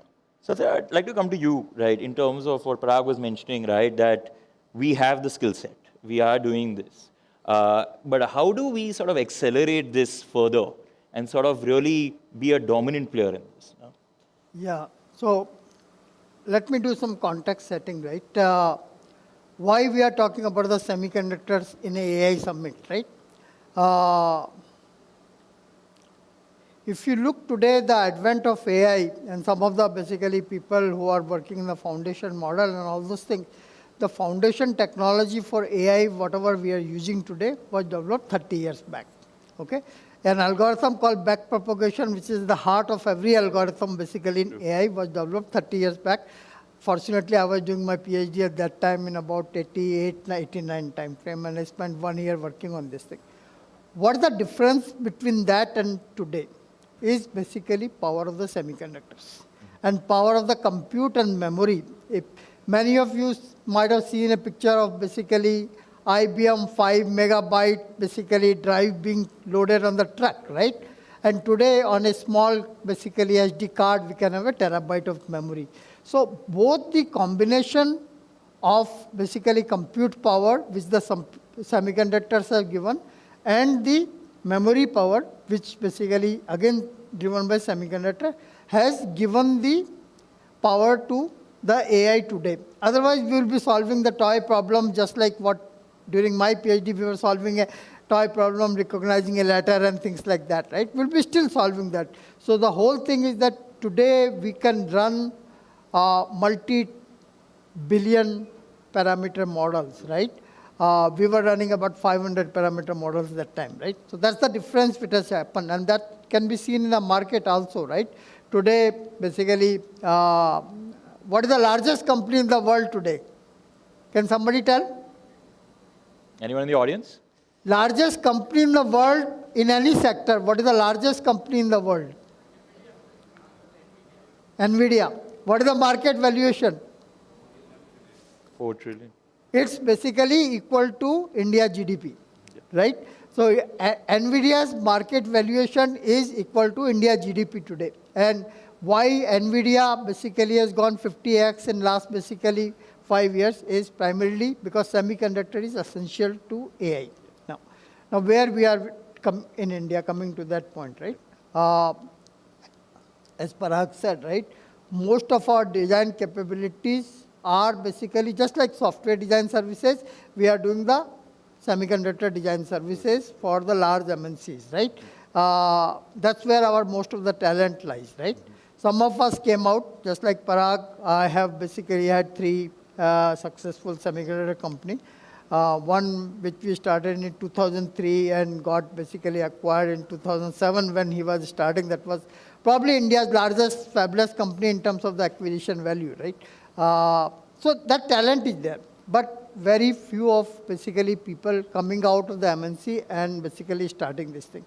Now, with the new push from the government has this basically design link incentive scheme, which is targeted to create basically fabless company. Because of that, multiple basically companies are coming out. Some of you might have read recently, Netra Semi got $10 million of basically VC investment. So I think Parag, when he started the VC, or when we started in 2003, the VC ecosystem in India was not there. But today, I think the situation is reversed because of all the hype around AI, semiconductor. Today, more VCs and less basically really good ideas in front of them to take up, right? The capital is in excess. I will not say capital, but the interest is in excess. They are still small players. They are not basically people who will spend 20, 30, 40 million dollars. But the interest, like every week I get called, tell me some interesting fabless companies, right? So I think it's getting into balance. But the problem is that still we are talking about the small ticket sizes, right? 2 million, 5 million, 10 million. If we have to basically make the semiconductors of the class of things which can be used either in the edge AI or data center AI, right? We have to basically have the mechanism to invest basically in upward of 25 million, 50 million type of. So those check numbers need to have check numbers like you get, if you are big basket, you get a check size of basically 50 million, $100 million. We need to replicate the same thing basically in the semiconductor side. I think that is what is required, right? And we'll talk about what requires, the technology requires to do that and the subsequent questions, right? So, Satya Parag, what I want to discuss is, take it a little technical now, like the architecture change, right? CPU to GPU, right? Well, you know, that's the NVIDIA advantage, right? Intel was in the CPU world, NVIDIA entered the GPU world. Do we see new architectures like LPUs, TPUs, and does India have an opportunity to play there in this transition in semiconductors? Well, actually, yeah, when there's a gold rush, right? I mean, AI is some sort of a gold rush. The guy who sells shovels will make the most money. That's NVIDIA for you. So the backstory of NVIDIA is, I mean, the GPU was never originally designed for AI. Everybody, this is all post facto, right? People look back. When if you look back, in I think in 2011 or 2012, one of the OpenAI co-founders, I don't know who he is, I think there's a Russian name. He actually, as a PhD research assistant, he said, why not try the GPU? Because like Satya said, the under the hood, basically it is a perceptron. The perceptron was first invented not by a computer engineer, but a psychologist in 1958, right? So the backpropagation algorithm, it got stuck in the 60s, and then the backpropagation came in late 70s and the 80s. That actually changed the rest of it. So you had to design custom hardware, which is you have to tape out chips. So researchers can't tape out chips, right? If you're working on, say, the best thing you can do, if you're working on AI foundational model, fundamentally under the hood is you work on convex optimization. That's the word, right? Estimation theory. Those are the things. If you want to do that, you have to build a chip. So he said, why not try something on a GPU, which has got lot of horsepower? And that's how the GPU architecture evolved, and then it became, then suddenly everybody thought, oh, now, this is meant for AI. Yeah. This is all looking back. From video games to AI. It is always like that, right? From video games to, mining coins to AI. And then it really took off. So architecturally, the GPU is very inefficient. I believe that strongly, right? From a power consumption perspective. If we continue on the same trajectory that we are going today, you will not have global warming, you will have global heating. I believe a lot of people in the US also are already now investing in nuclear reactors to be able to even fusion and all of that to power these data centers. They are simply power hoggers, right? There are far more efficient ways to do it, but the problem with efficiency is that you have to be backward compatible. Now, Intel ruled for 40, 50 years with a really bad architecture, which was designed in the early 70s. Right. But that is because once the software applications start to develop, to have a backward compatibility with that becomes a challenge.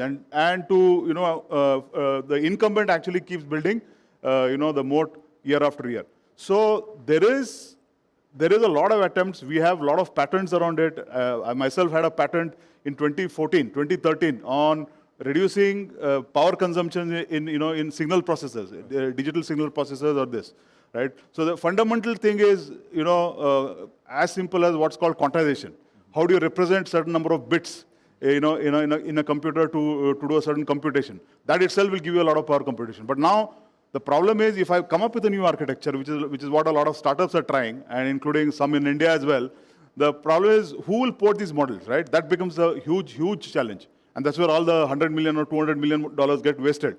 So apart from the from the application layer and the RAGs and also the foundational model, there's a third aspect of AI which actually gets missed out completely from the semiconductors as well, but tied very close to the semiconductors, which is the AI infrastructure software or AI DevOps, where they are much like frameworks or compilers that take your cool Python code or the foundational model that Ganesh or somebody are building onto onto the hardware or lower it onto the hardware.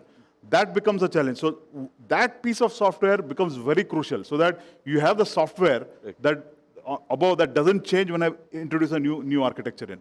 So from the GPU, I believe on the data center there will be more and more innovation around power, on representation, as fundamental as representation of basic numbering system. How do you actually reduce the amount of memory required for a 300 billion parameter model and stuff like that. But also, while that's at the central AI or the data center, there's also the edge AI, right? While NVIDIA sells chips for, the high-end chips sell for about $20,000, $30,000. If we have to bring this at scale, we need to bring it to feature phones. The feature phones today sell in India at 1,100 rupees. Somebody said that in the morning, right? You said that. Keypad phone, or I think Amitabh said that. Yeah, the touchpads are cheap. The touchpads. So these are the feature phones. Now, if we have to bring stuff to those guys, those chips sell at $3 or $4. So there is a lot of innovation that we can bring in to the table to attack those markets. And also, we'll have to fundamentally relook at the way we are looking at these large models, right? Large models are, in some sense, it's more about, swag value. And there is much simpler ways of doing things, I believe. And in fact, we are doing that in 6G and stuff like that, to be able to do on a far lesser compute footprint and much less memory footprints. So Satya, Parag laid out opportunities, right? Edge AI, AI infrastructure, quantization. How does the talent in India measure up for these challenges, right? Because this is the opportunities where we leapfrog. Yeah, so let me give some few comments about the architectural aspect of the AI, right? See, GPU is actually not an architecture. GPU is just a name, right? The actual architecture, we call it SIMD, right? Single instruction, multiple data. When you give one command to basically 1,000 people sitting in the room, everybody doing the same thing, and basically this thing, right? That's the basic architecture. The problem in the AI is, as you people working on the software side also will know, that basically, ultimately the core operation is a matrix vector multiplication technically, right? And the weight matrix and basically any AI applications are very sparse. Like if it is a 1 lakh entries in the matrix, only basically less than 10,000 will be populated, rest of them are 0. World has not found an efficient way to basically deal with it, right? A sparse matrix, so that means we do all the multiplication, even if it's 0, we end up doing multiplication. And that's basically one of the reasons for large power consumption. Okay. So what the opportunity is that basically for India to bring out the architectures which are not basically just following this brute force method of basically multiplying everything basically without thinking what are you multiplying, right? So if we can basically leapfrog on that architecture, that can give basically, see, in AI world, if you do 20% improvement, it will not mean anything. You have to do an order of magnitude improvement to get basically power and all of this thing into picture. So what are the India opportunities? Come up with the architectures which are beyond basically this brute force matrix vector multiplication way. It worked because we wanted something quickly out on this thing. NVIDIA cashed on it, and then basically it happened, right? But that's not the right way, right? We are doing at least 100x more computation than what we are supposed to do, right? So we need to find the architectures which can do that. Second thing which basically India opportunity with the thing is that, right? So partly it will come from the architecture, partly it will come from the technology, right? So today in the chip world, we are basically these large AI chips are reaching beyond the size which basically can be built, what we call the reticle. They are going beyond reticle size. So we have to do vertical stacking. So 3D from a technology point of view is the future of AI. Nobody in the world has a basically completely vetted out 3D packaging technology in the world today. So that's the opportunity for India because nobody is there yet, right? It is not basically as expensive as building a 2 nanometer node or basically 3 nanometer node fab, right? Which will take $20 billion plus, right? In about $500 million to $1 billion, we can do basically cutting edge research in 3D packaging, which will help us in making the complex chips and bring the power down also, right? So that is a very solid opportunity sitting in front of it. We don't have basically VC ecosystem which will fund $200 million basically startup and all those things. So we have to find out the sweet spot. So I will very strongly say either look at basically newer architectures which are not brute force, and secondly is look at the 3D packaging thing which can basically help all the chips from the edge AI to basically data center AI. So these are two opportunities, and we have the right talent to do this thing, right? But we have to focus. See, I've been listening, not all the discussion, but we are always thinking about the things which have already happened. Okay, whether it's AI or anything, right? What are we thinking that basically what is going to come up next? Okay, so next is going to be 3D ICs. Next is going to be the newer architectures which can solve the brute force problem. So rather than trying to implement a basically GPU-based architecture today, GPU is done. Even the NVIDIA will move out of the GPU within 5 years, right? Now, we have to think what is after GPU, then only we can catch up, right? If we think only GPU, we are never going to catch up, right? We're still sort of in the past paradigm. So by the time we reach GPU, they would have basically gone ahead, right? So we have to think what is after GPU now. Right. In my opinion, GPU's life is coming to an end very soon. Like within 5 to 7 years, all the basically AI will move to newer architecture. Now we have to think about what that new architecture is going to be. We have good brains there. Government support is good, but we are just thinking too little, too small. We are not thinking big and forward-looking, right? The government also is buying 20,000 GPU is not going to solve the problem, right? Coming up with the basically next architecture beyond GPU is going to solve problem, right? That's where we have to basically focus on.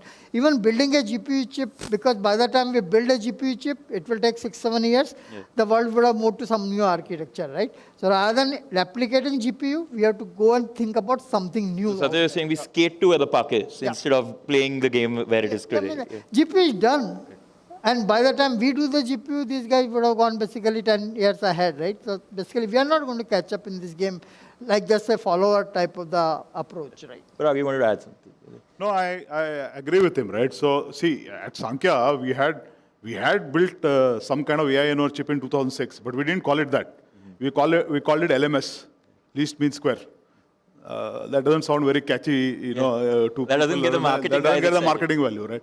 So I think it's a old wine in a new bottle, and the patient capital and some of these things do. And he talked about big basket.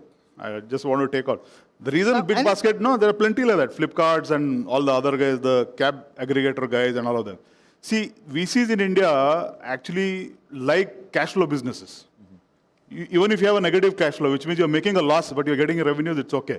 So in a semiconductor company, you have to spend 7-8 years before you get a single penny of revenue, single paisa of revenue. It's the R&D cycle. It's the R&D cycle. So it's a long gestation period, right? So until that time, you're just burning money.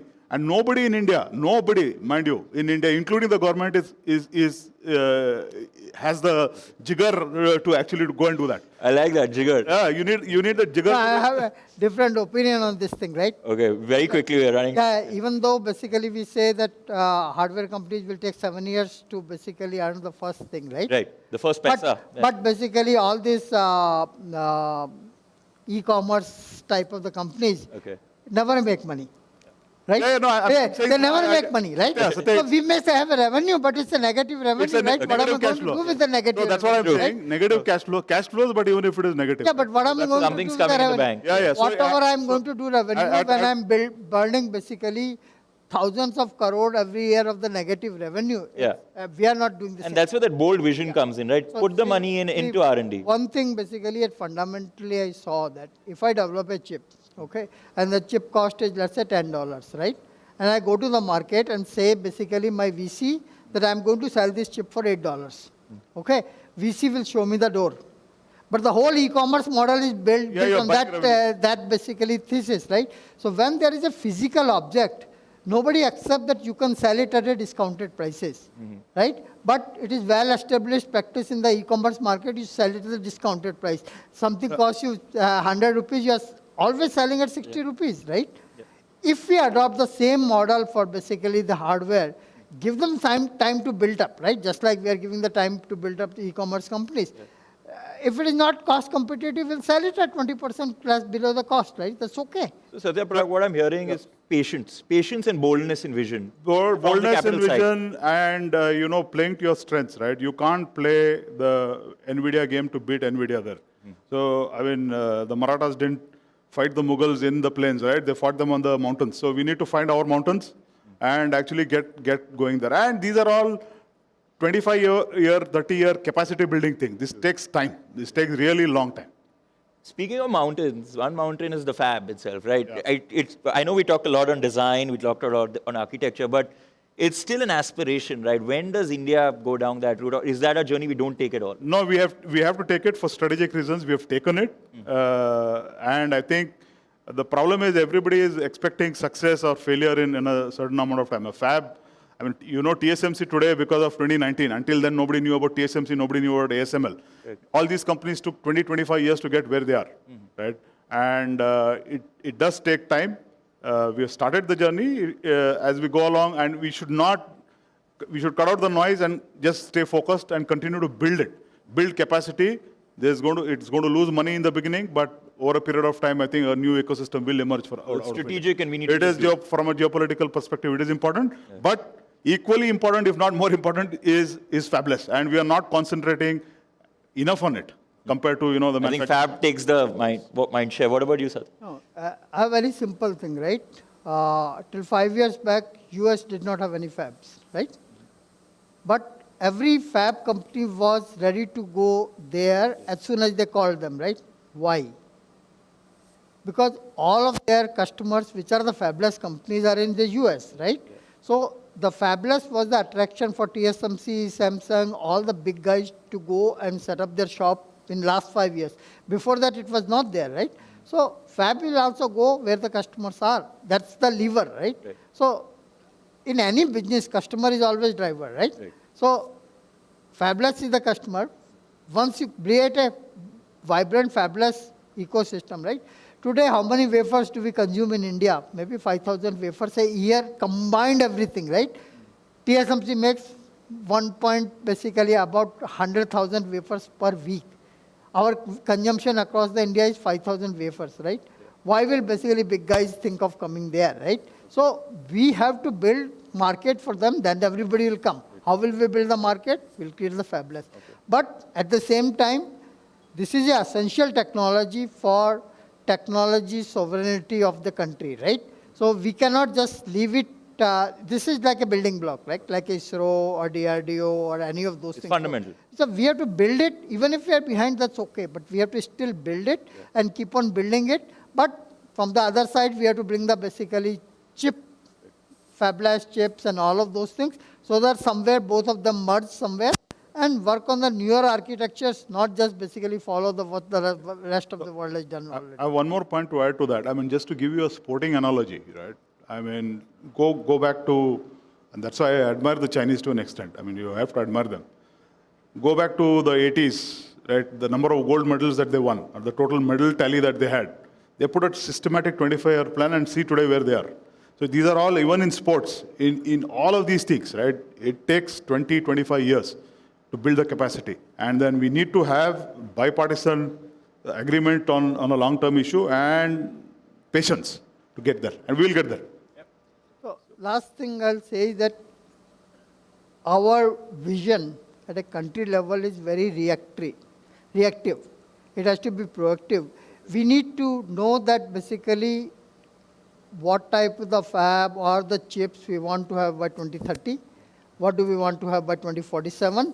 I don't see that basically very crisp vision that what do we want to be in 2047, right? It's more reactive that basically now AI is there, let me build the GPU, right? Tomorrow something else will be there, we'll build something like that. We need to set our vision long and more proactive and more bold, right? By 2047, we have to have this. Right. Maybe just 5 things, right? Right. And we fail on a few, but at least we have a vision. Yeah. 5 things. This is what we want in semiconductor. This is what we want in the technology manufacturing.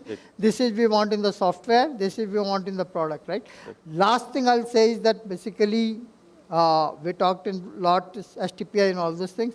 Our growth of the country in technology has been based on the services, right? Even manufacturing is a service, right? We need to convert the narrative and the whole thought process of making India as a product nation by 2047. Today, less than 10% of our products are Indian products, what we consume, everything, right? We need to set up a goal that basically 50% of what we consume should be Indian products. I think that kind of the vision has to be set. If we don't make India as a product nation, we are not going to be the superpower in the world. India as a product nation is a key point. And with that, I'd like to throw open to the audience. If there's any question, we can maybe take one and then we can, there's one out there.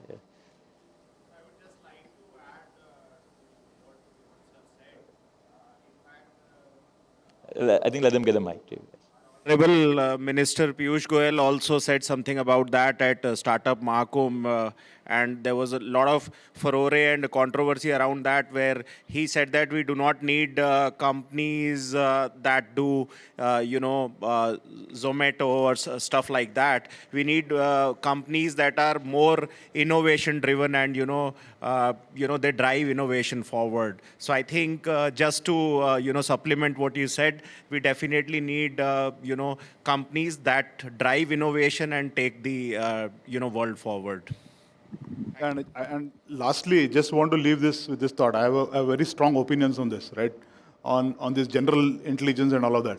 So what do you, under the hood, just like Satya said, do you think intelligence comes from a large 300 parameter matrix inversion? Don't confuse intelligence with, with computing. Computation. Computation is computation.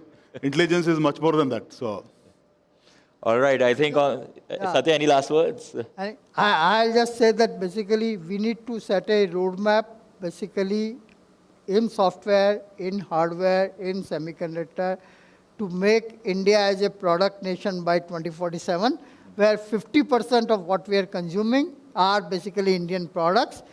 First thing basically we need to focus is basically across all the technology. We don't even have a single smartphone of Indian origin, right? I think that's the biggest opportunity sitting in front of us. We consume $40 billion of basically mobile phones, and 99.9% of that are basically foreign origins, right? It is an economic risk, it's a security risk, it's a basically affects the downward ecosystem. So we need to identify these kind of the products, and whatever it takes, right?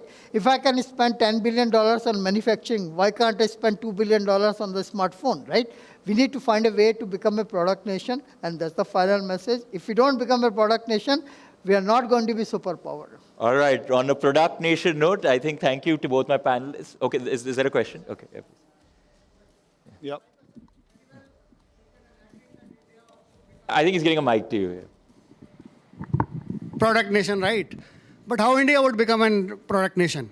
Let's look at what inspire India. Look at education system in India. At all, if India had to become a product nation, we need to focus on core engineering, mechanical engineering, electrical engineering. Look at what youth is aspiring for. So in India today, if you look at what is happening with mechanical, electrical kind of branches, youth is not at all aspiring to go into these core branches. As long as we are not putting focus on core engineering, how could we assume to India have a product-driven nation?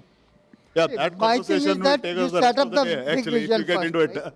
You set up the big vision first, okay? And then whatever you need to do, basically do that, right? You don't think what you have here, what not. First you set up your goal and vision, right? That I have to have 50% of electronics products made in India. Then whatever is required for them down the road, up to the ground level education, you start working on that, right? There are reasons for his question. His question is, how do you inspire those guys sitting there to come and do it? They should be doing it, right?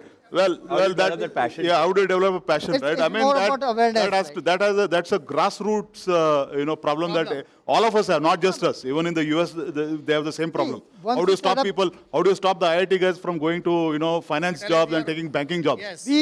We have enough people, even if some of them go to abroad and basically some of them don't take core branches. Our pool is so big. Even if we basically 10% of that pool we can convert to basically people who aspire to become innovators, who aspire to take big goals, right? But for various reasons, we have not been able to create that awareness. But once you set up the big goal, then the whole ecosystem works in creating that awareness, and the students also get impacted, parents get impacted. Does parents of basically today students taking computer science know that basically the package in semiconductor industry is 5x more than the IT industry? That awareness is not there, right? We need to build that awareness. Yeah. You got 5 lakh package in software industry in average. We basically get 20 lakh package in semiconductor industry for a good BTech, right? That awareness has to be built, but for that, it has to come from the top also. You can take a bottom-up approach or top-down. I'll prefer to take a top-down approach, set a big goal, big dreams, and then percolate it down. So marketing comes to the fore as well. I mean, you market this. You have to market it, right? All right, I think on that note. Go on for the rest of the day. Yeah, but I think both the panelists are here, so feel free to reach out to them. Thank you so much, Satya. Thank you so much, Parag.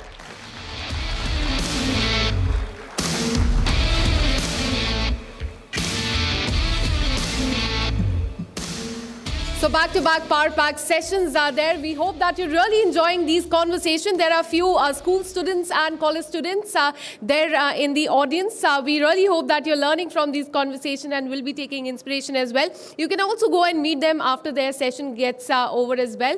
But now let's tell you about the AI pre-summit. In fact, this is presented by Reliance Digital, personalizing technology, powered by Realme.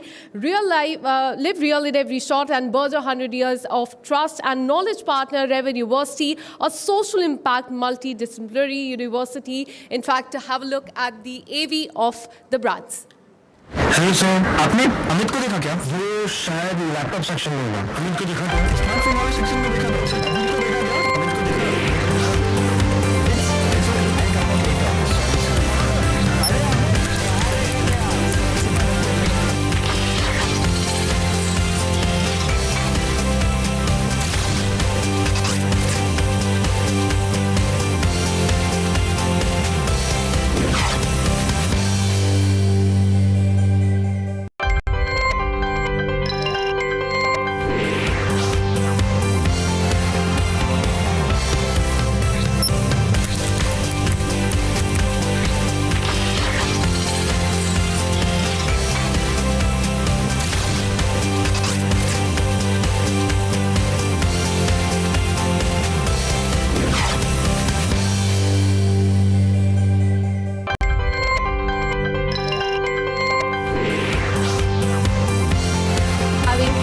With a very interesting 4-member panel.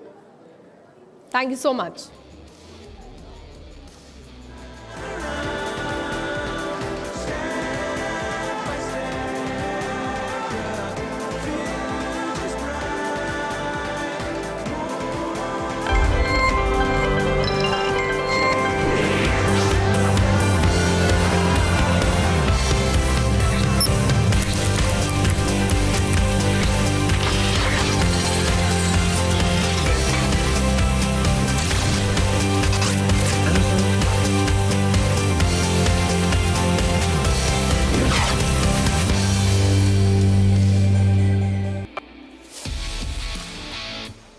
And the next session is all about, in fact, those who are interested in business and marketing. In fact, this is about how the companies are using AI into their operation. And let me, in fact, call on stage Rajnal Malik, partner and Gen AI GTM leader, PwC India. Nitin Dua as well, co-founder and chief product and operating officer at Cubo Hero Electronics Venture.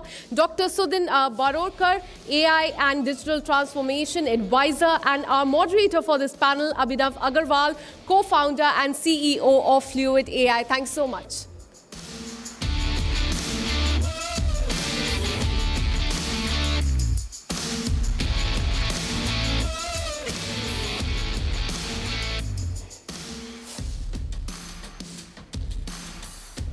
All right, so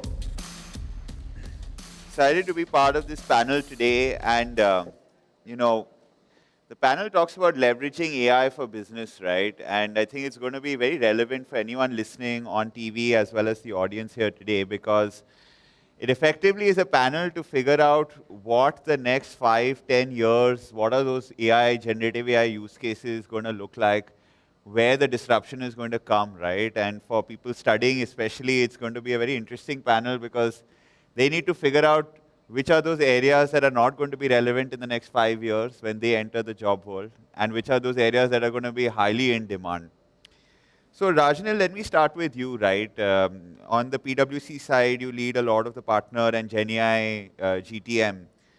Where are those big true impact use cases that you guys are seeing, both inside PwC, but also deploying for a lot of customers, right? Which are those industry sectors that you're seeing true impact and not just, how should I put it, not just fluffy and, sexy use cases that people talk about, but where the real value and meaty value is being seen? Sure. So people can hear me, and that's good. So if you'd asked me this question a year back, I'd have said it is still fluffy and amorphous, etc. Today, the questions have changed completely. If you look at domestic companies, if you look at GCCs, if you look at, small, big, doesn't really matter. People's ambition in the business world is kind of limitless as it comes to AI. And I think I can't think of too many companies that have not started the AI journey. And the impact is largely in three broad buckets. One is the entire customer-facing side of it, be it marketing, be it even back-end L1 support kind of stuff. The second is people are now thinking about how do I disrupt my own business using AI. And the third is the operation side of things, right? Which is the efficiency, so legal, HR, IT. So how do I make those teams much more productive? And then beyond that, the ambition is limitless. So I'm hearing conversations like a year back, people would say, okay, tell me one use case. Today they're saying, well, if you think about the entire technology stack, we had a lot of discussion about technology recently. But if I look at any large company's technology stack, it is largely lots of SaaS applications that don't talk to each other. How about I replace the whole thing with agents, AI agents, right? Yeah. And if that were to be the case, I need to completely rethink the way the architecture works, how I go to market, what do I do, the kind of offerings I can provide, the price points at which my service becomes attractive. So that is happening, it's real, and it's happening across the board. So it's small, big, large, all over. Awesome. And Nitin, coming to you, right, as the co-founder and chief operating officer and product officer at Cubo, I guess you get that perspective of also seeing the consumer side of things, right? Not just the core enterprise, but actually, Gen AI products or AI products or general products that hit consumers as well. So on the consumer side, what are those key trends or areas that you're seeing that are really kind of creating a dent, like consumers are excited? One is obviously the software world with the chat GPTs and the Claudes and the Anthropics of the world and the Geminis. Yep. But what's your perspective? Because you guys also do a lot of the hardware and product side of things, right? Yeah, so I think just a bit of context from the previous session. I think the session ended saying that we should be a product nation. And happy to say that, at Cubo, we are a product company founded in India around 8 years back, 3 years of initial R&D, and we launched our first product around 5 years back. We were fortunate to have Hero Group as a patient investor, as likely concluded by the previous panelists. You do need patient capital to do anything to do with technology, whether it is AI or even something else. See, at Cubo, what we are trying to do is we are not taking AI as an add-on, right? We are building our company based on AI. Our vision, in fact, our internal vision many years back was we'll build a consumer tech company at intersection of hardware, software, and AI. And today we have a range of products across security, across comfort, convenience, which all of them have AI embedded in that. So if I give you an example, we have smart cameras which actually can detect intrusion in your homes and alert you directly on your phone. And I'm not talking about very high-end, costly cameras. I'm talking about everyday consumer cameras that we've launched. Yeah. Similarly, we have launched video doorbells that can actually do face recognition. And even when you're sitting here right now, you can get a video call on your phone and know who's at the door.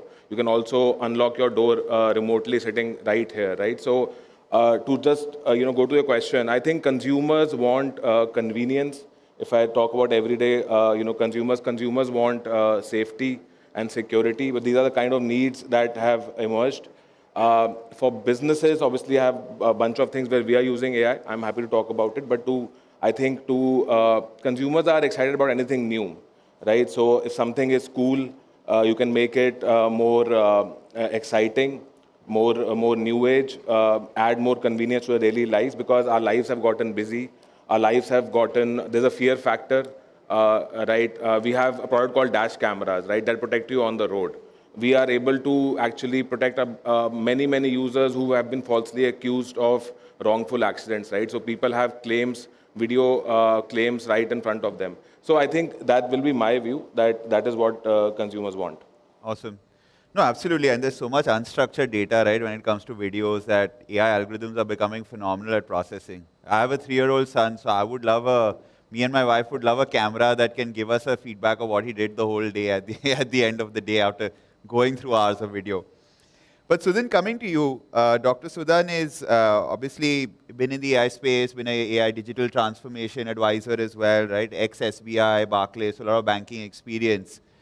I know Rajnil touched a bit on some of the popular use cases, but in banking and finance, right, since you've spent a lot of time in that space, is it still, because the typical ones, right, customer support for banks is the biggest first use case that everyone talks about.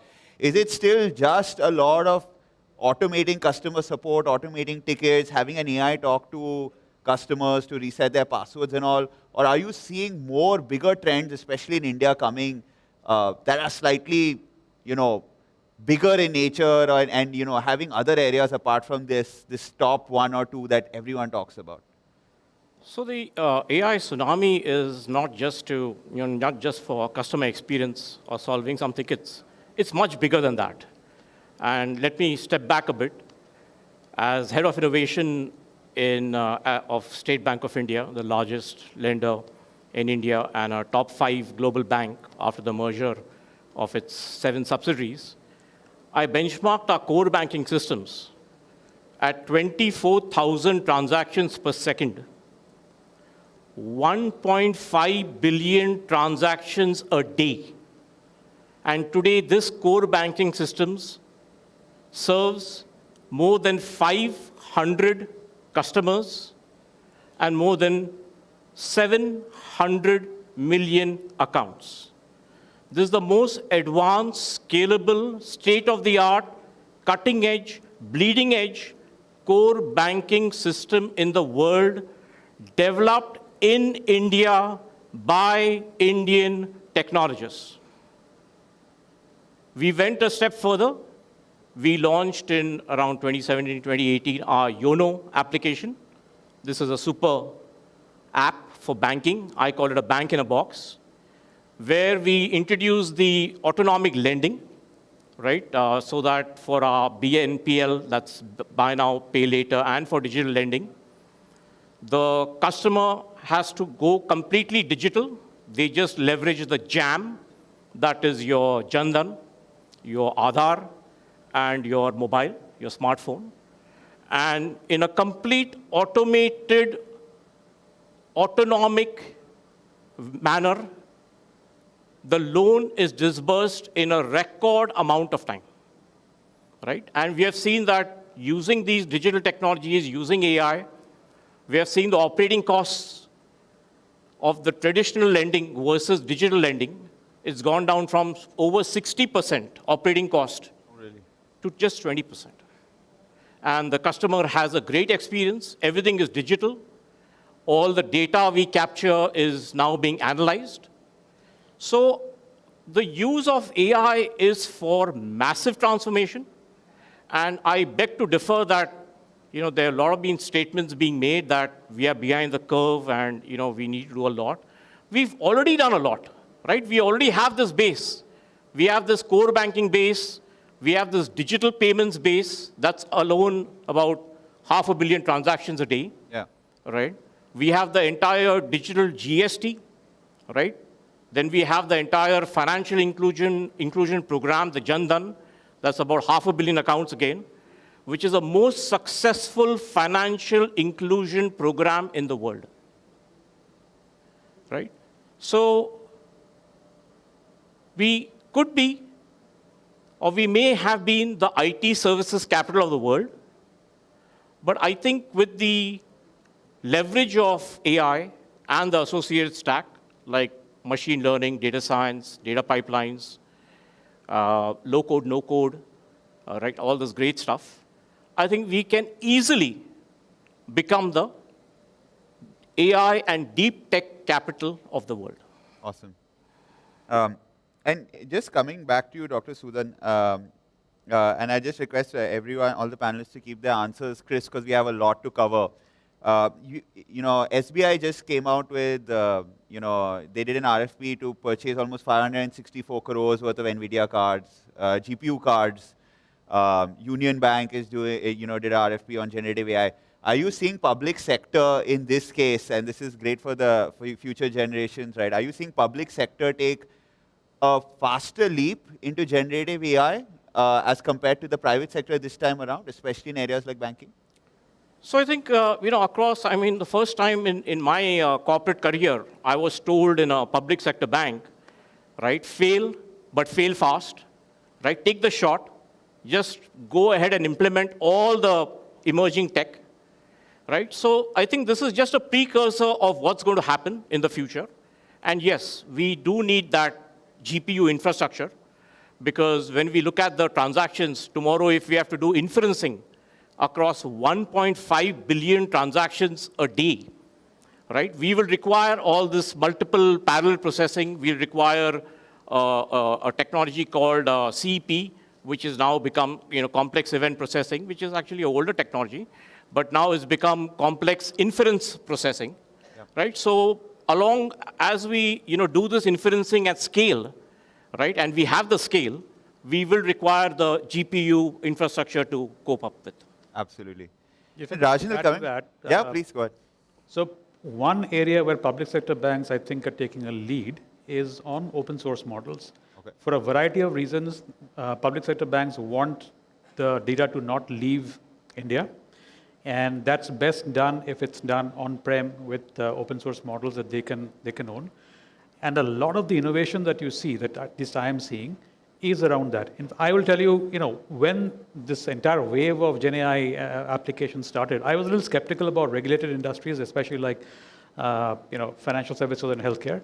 Correct. But perhaps because they have built up, like we are hearing, in the last 2 decades, a lot of the core technology that you need for this stuff to work. This is just, if you did not have data, if you did not have compute, if you did not have memory, this stuff is not going to work. There's no AI which works on zero data, right?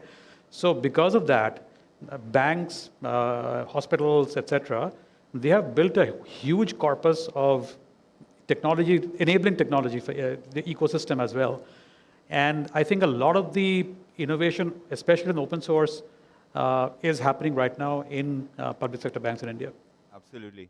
And, in terms of, everyone keeps talking about AI being able to write phenomenal amounts of code now, right? And the cursors and all the tech, the GitHub Copilots of the world, they really thumb their chest in terms of 40% automation, 60% automation. In simpler use cases, 70% automation, right? Facebook came out and said a large part of their code base is now written completely by AI.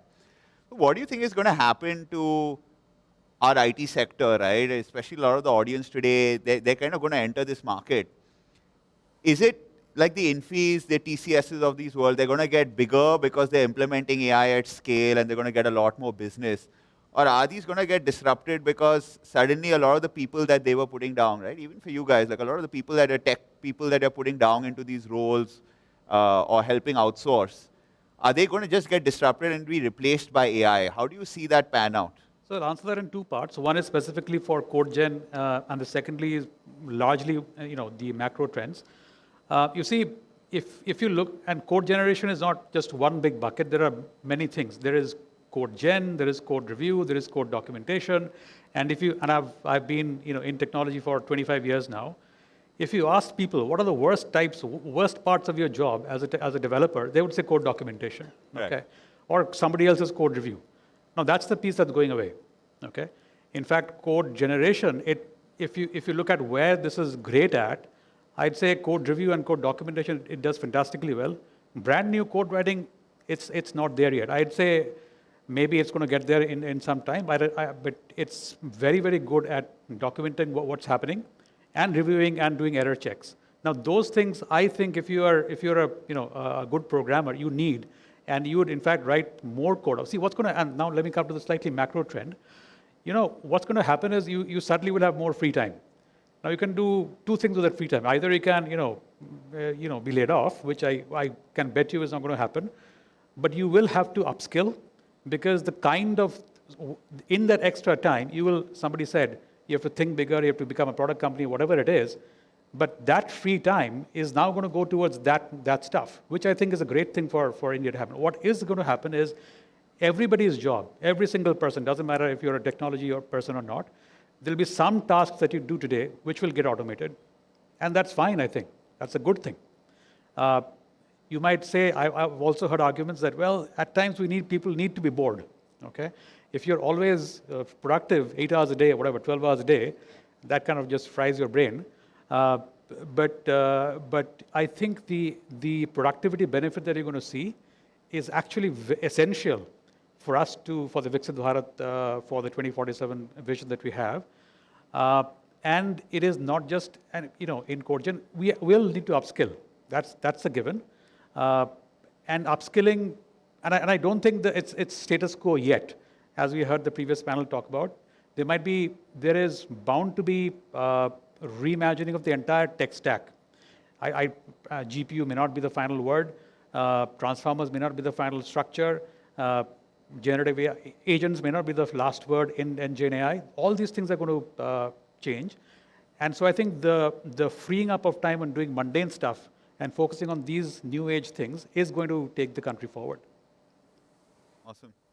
So coming back to you, Nitin, do you find that a lot of the consumers, a lot of the electronic stuff that you guys build, right, embedded, is the AI work that you guys do very different from what traditional software companies are looking at, right? Because everyone's hooking on to an API in the cloud, an OpenAI API, a Gemini API, and they're building great demos, they're building interesting solutions. Is the challenge very different for you guys because you're essentially building it on the hardware, or are you also kind of going the same approach as the rest? Yeah, so I think to answer that question, the challenge is slightly different. The first biggest challenge that we faced is how to maybe shorten our models or make the models that we are running compact, because I have to run it on the edge, right? And I have to sell devices to the end consumer, and I cannot overprice my products. We have competition from the neighboring countries. We have international competition. We have all sorts of products out there. In fact, the first product we made was overpriced, and it didn't succeed only because it was overpriced. So we actually had a big learning that I have to deliver on AI, but yet I have to do it at what we call as a low footprint memory, low footprint processor. And that is where I think the industry has evolved. And we were able to solve that challenge with the help of our in-house tech teams and make a decent presence in this market. And in the last 5 years, what we also added is how do I now embed the AI into the customer experience and also in my business overall, and not just for the product, right? So the first part was AI-enabled products, and the second part is now AI-enabled customer experience and AI-enabled business. So I'll just add on to a little bit. So now when we are developing products, we are using AI actively to benchmark the experience of similar products globally. We are using AI to make sure that our architecture of the code is globally best in class, and the products deliver on the promise that global products are delivering without even actually probably maybe testing. I don't have the capacity or a bandwidth to test hundreds of global products that are selling out there, right? But AI can help me to get to similar level of efficiency in my product. We are also using AI to solve 60% of customer queries on their own. And I'm not talking about like, a transaction company or a Zomato or an order company where is my order? Okay, courier guy is coming. I'm talking about troubleshooting products remotely, right? So the status of the product, whether it is live, what is the network condition, we are embedding that data through our CRM. We are passing it on to the analytics servers. And then Gen AI is able to answer to the customer that, okay, your product needs a better network condition. Maybe you need to restart your router, or you need to talk to your telco or whatever, because our product parameters are fine. It's basically the situation at your end that needs to change. So that is not only helping me improve the customer experience, but also reducing my cost. Otherwise, people will say, can you send an engineer at home to look at why the product, the product is not functioning properly? So I think those are the kind of things we are doing now as a business, and also trying to use AI for sales. So we are piloting what we are calling as AI demo agents, who will give demos of the products when somebody comes to our website. So those are the new changes that we have implemented, and I'm sure it is happening in other industries also. But we are trying to do it in consumer electronics and in smart products. No, that's a great point there, right? Self-diagnosing devices, right? So you don't need an engineer to visit. Predictive maintenance. It can just auto-solve or at least assist the customer in solving his own problems. Is a great trend nowadays. Dr. Sudan, coming to you, I know we talked a lot about the successes in AI, the opportunities, where good things are happening. But where do you think most of the catastrophic failures, or where is it not working? Or in your experience, where have you seen that, it's just been a lot of spend with very low value return? No, I tend to disagree. I think the biggest transformatory risk, as I see, the biggest risk as I see today is not starting your AI and deep tech journeys. That's the biggest risk. Okay. In my view, everything in technology has worked, right? Right from coming from the IBM world, right from the days of mainframe, where we used to write in COBOL, then we moved on to Unix, distributed systems, a client server, and then the internet, and then big data, and now there's a tsunami of AI, right, coming through. So in my view, there are just two important things. One is that the first time in technology history, everyone, that's technologists, non-technologists, managers, CXOs, founders, everyone, we can talk to the data. Yeah. It's never happened before, right? And this is very transformative, because the kind of work that we have as part of our technology refresh across large enterprises, right? Data warehousing systems, data lakes, core banking systems, overall the data platforms, right? All this requires now intelligence. All this requires transformer models. All this requires attention. All this requires AI, right? So this coming tsunami is something, and the second point is that it's like some theory that goes around saying that AI is only for the tech folks of the organization, okay? And that's just 1% of the organization, typically. I completely disagree, right? This AI, especially Gen AI, where the only programming skill you require is English language, right? And now you can talk to your data. You can talk to all your platforms, all your systems, all your logic. You can build the logic, right, in a few milliseconds. right? So I would say that AI is for the 99% of the organization which is not into tech. So leverage this tech, right, to conquer the world. There are a whole lot of use cases across ethical and responsible AI. There is the entire space of reg tech or regulatory tech, leg tech, legal tech, soup tech, supervisory tech, right, FinOps, right? And then there's the entire manufacturing piece of it. There's smart materials, chips. There is autonomic systems, right? So I think this is a once-in-a-lifetime opportunity for all of us. And just to reiterate, the biggest threat, right, the biggest risk is not starting your AI journeys. Okay, that's a great note. And in that aspect, right, this is an open question to all three panelists here. If I'm a student entering the workforce today, right, on the tech side, or I'm a parent guiding my child, right, I have three options. One is to kind of join a regular services or a system integrator company, right, your Accenture, TCS, Infosys. I could join a product company. I know the last panel talked a lot about product being the focus for India and for the future, right? I could join a generative AI product company. Or I could join a specialized vertical, right? A company that's focusing on sales-based AI, a company that's focusing on customer support-based AI, a company that's focusing on AI on edge for embedded systems. What advice or approach would you give such a person in terms of where do you see the future lie for industry?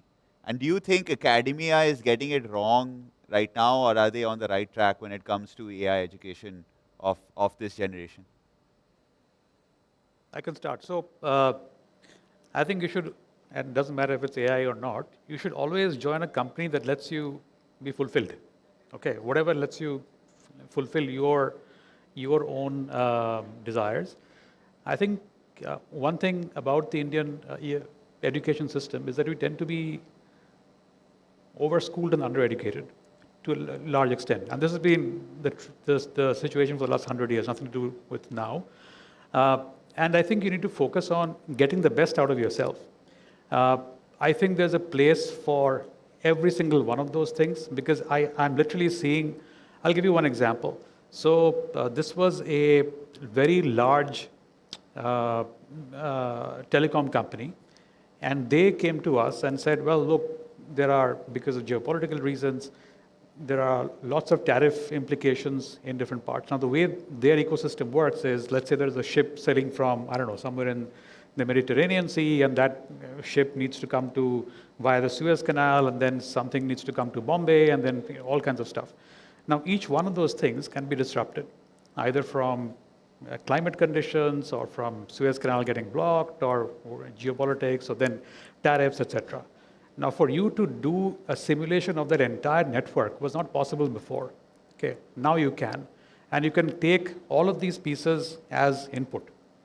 In fact, going back to what you were saying earlier, I think the reason AI will fail is if you're thinking too narrow, and if you're thinking of it as a tech problem. If you're thinking of it as a, can I dream big problem, can I solve my real business problem, and that will generate significant value for my shareholder, I think there is a place for all of these things.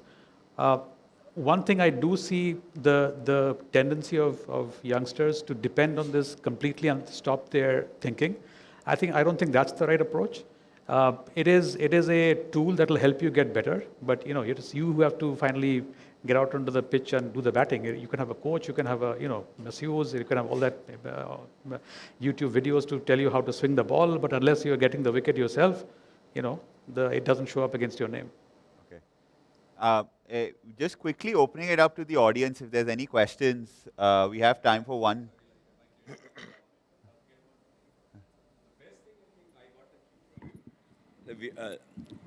I thought I'll forget it. You'll pakdo me, I'll forget what I'm talking. So like we get a lot of branding opportunity. Like let's say I'm here in the morning, I want to show my students I am Prof. Kheda. I go here and there. I was a founder faculty with Amity. Now it's Fostema Business School and other places. So I immediately did go to ChatGPT or whatever. I put in my thoughts. I'm coming here. I want to leverage myself. Okay, my employees knows I'm in Republic. He made it so beautifully. Everything I did, a small 10 to 15% of changes. So everybody knows already. So I think it's a branding opportunity. Other people become bigger and bigger. Absolutely. And we are talking, ye kharab hai, wo kharab hai. Ye isme ye ho jayega, isme wo ho jayega. I think something absolutely disruptive thing has happened. This chat GPTs, whatnot, chat, cloud. Abhi I was talking to sir, like people who are half my age, I can learn so much from them. So it's a great branding opportunity. No, everybody knows that something is happening in Republic. Tomorrow this Republic get listed, they can get a lovely valuations. Absolutely. That's the beauty of this time. We are in a great time. I think there is no time to regret and stand whatever. Sorry, I immediately got carried away to give in my comment. Sorry. No. So absolutely, If your point is it's a great branding opportunity, it is, absolutely. And I'll tell you how that translates to the business world. A very large, one of the largest Indian FMCG companies came to us and said, look, I've launched this new product. And when I launched this, I thought the target segment is going to be between, let's say, 25 to 35 age group. Now, it turns out that a lot of demand happens just less than 25 and just more than 35 age group, right? Now, traditionally, what they would do is for them to suddenly target the less than 25 and more than 35 groups, they'd have to go to a branding agency, an ad campaign, figure out what works, what doesn't work. Now they put the thing in a prompt in ChatGPT and said, okay, use this. This is what I want to do. This is the thing I want to show on the creative, and use my brand colors, and then come up with a campaign. And earlier, I'm talking 6 months back. At that point, they had static images. Now they can do the same with video. So now imagine you can target whoever, whatever, as long as you have the thought to say, doesn't matter what product, I can target anybody programmatically without going through the market testing, because that happens in real time. So I was like really gung-ho over it. I have known so much. Now the world is really flat, Yep. Anybody can do anything. It's just a thought, an idea. Absolutely right. Thank you, sir. Yep. Last question, and then we'll close because we're almost out of time. A very good afternoon to all the respected panel experts. So my question is that as the tsunami of AI is coming, and it is said that AI is learning faster than it was expected to. So how are we as a student supposed to start our journey so that we can cope up with the speed that AI is learning? Thank you. It's an interesting question, and academia is at this mixed bag of saying, don't use ChatGPT for assignments, don't use AI for this. And at one end, they're like, okay, no, you need to learn this tech because it's the future. So what advice would you guys have? Yeah, before that, I just have a question to the audience. When was the world's first AI system developed? How many years back? Take a wild guess. When was the world's first AI system developed? How many years back? Mid-50s, okay. Any other guesses?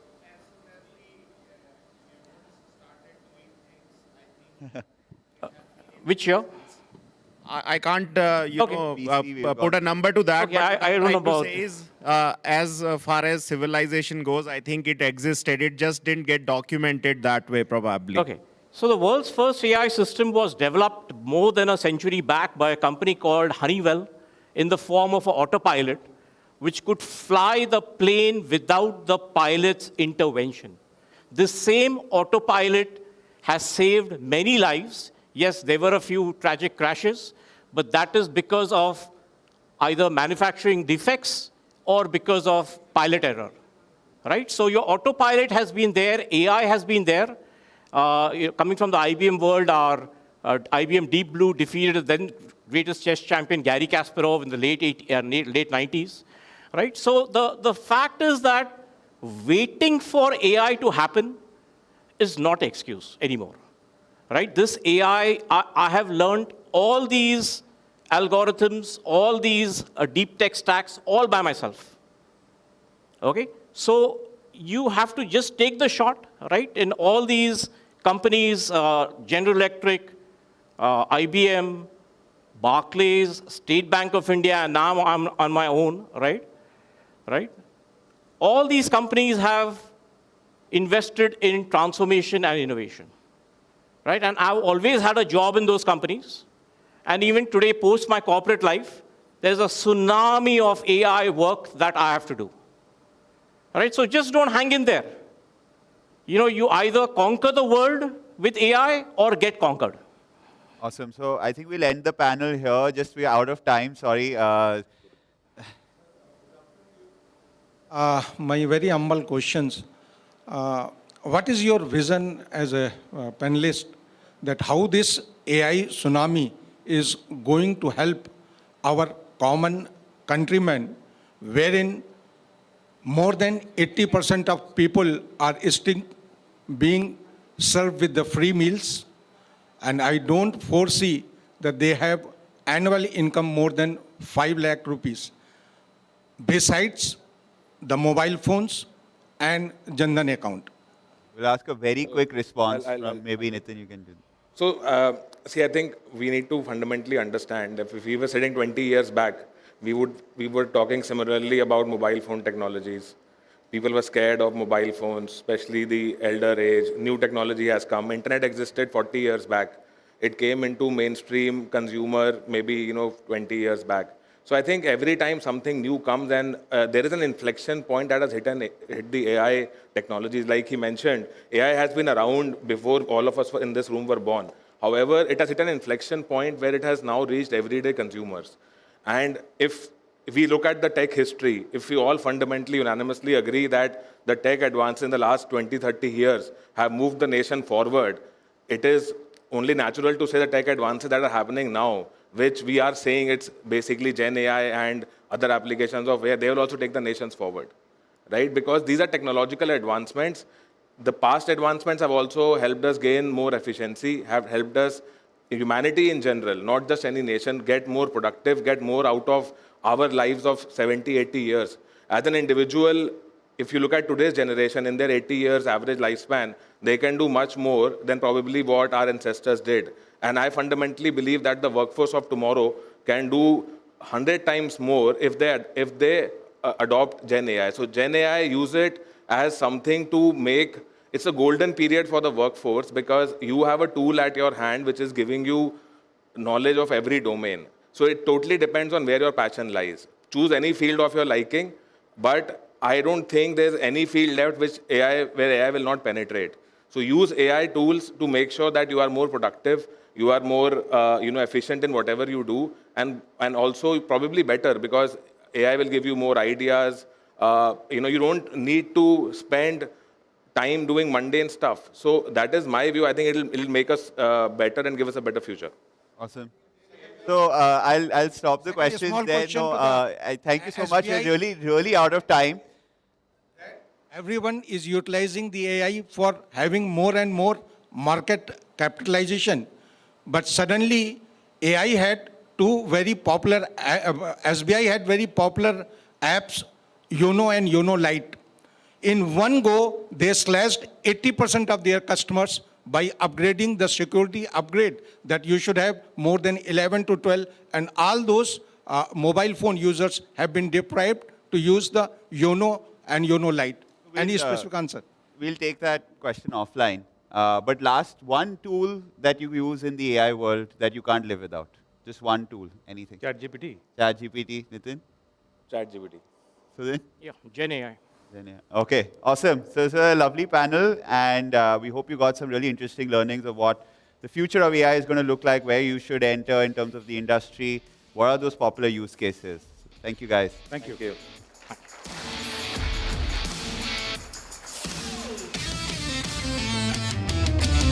Thank you so much for that insightful conversation. In fact, we have another exciting session lined up for you. Let me call on stage Rahul Sethi of Metaverse 911, and he'll take you through the demo of the immersive technology, how it is shaping the country and how we live our lives. But before I call Mr. Rahul Sethi on the stage, I would request all of you to sit down and enjoy, because the next session is going to be very interesting. It's going to be very interactive, and he will be showing you the demo of ER. I'm sure many of you must have used ER or VR devices. to, in fact, see the virtual reality as well. So buckle up for that very exciting session that we are going to be showing you in just some time. It'll take some time to set up this entire thing. A few minutes only, but at the end of it, it will be very amazing and very nice and interactive session for you. And I request all of you to sit down. The next session, and I can assure you 100% is going to be very interesting. I'm sure many of you must have used ER or VR technology, the set through which you can see the virtual reality. Our next, in fact, panelist, Rahul Sethi, will be showing that. It'll take just a little time to set that up, but I would request you to just stay on because the next session is going to be quite interesting, especially for the younger generation, as they must have used the VR and the ER set before as well.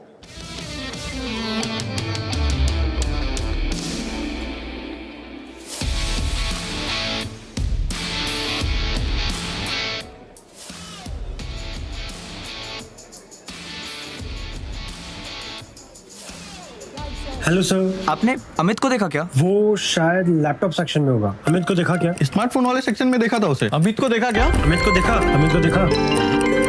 It's okay. I'll come back later. Sorry sir. Hello sir. अरे अमित, कहाँ रह गए थे आप? Sir आपसे वादा किया था ना, इस साल के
5G. हेलो सर, आपने अमित को देखा क्या? वो शायद लैपटॉप सेक्शन में होगा. अमित को देखा क्या? स्मार्टफोन वाले सेक्शन में देखा था उसे. अमित को देखा क्या? अमित को देखा. अमित को देखा. It's okay. I'll come back later. Sorry sir. अरे अमित कहाँ रह गए थे आप? सर आपसे वादा किया था ना कि इस साल के मॉडल पर आपका पहला आके बस वही लाने गया था.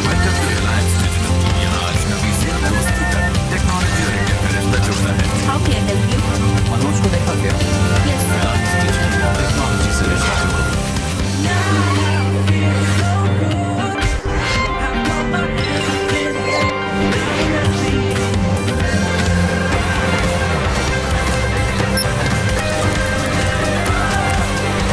Presenting Realme 15 series 5G.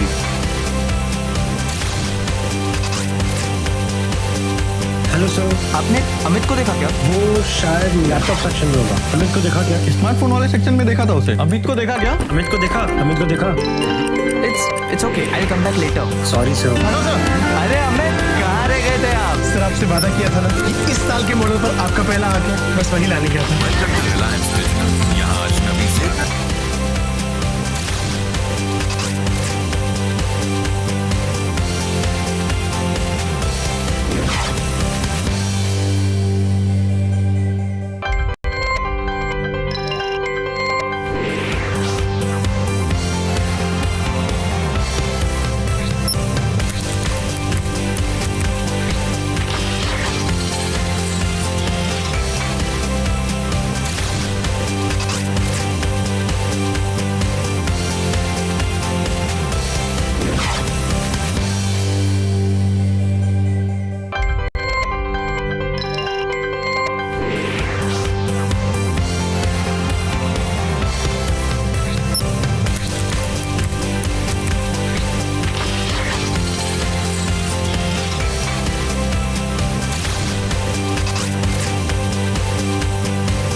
different things. So wait, as it's just going to take another 2 minutes for this setup to get completed.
All right, so we'll be starting in another 30 seconds, it seems. Now, I request all of you to keep your phones on silent. This is going to be a very immersive and very interesting session. Up next with Rahul Sethi of Metaverse 911.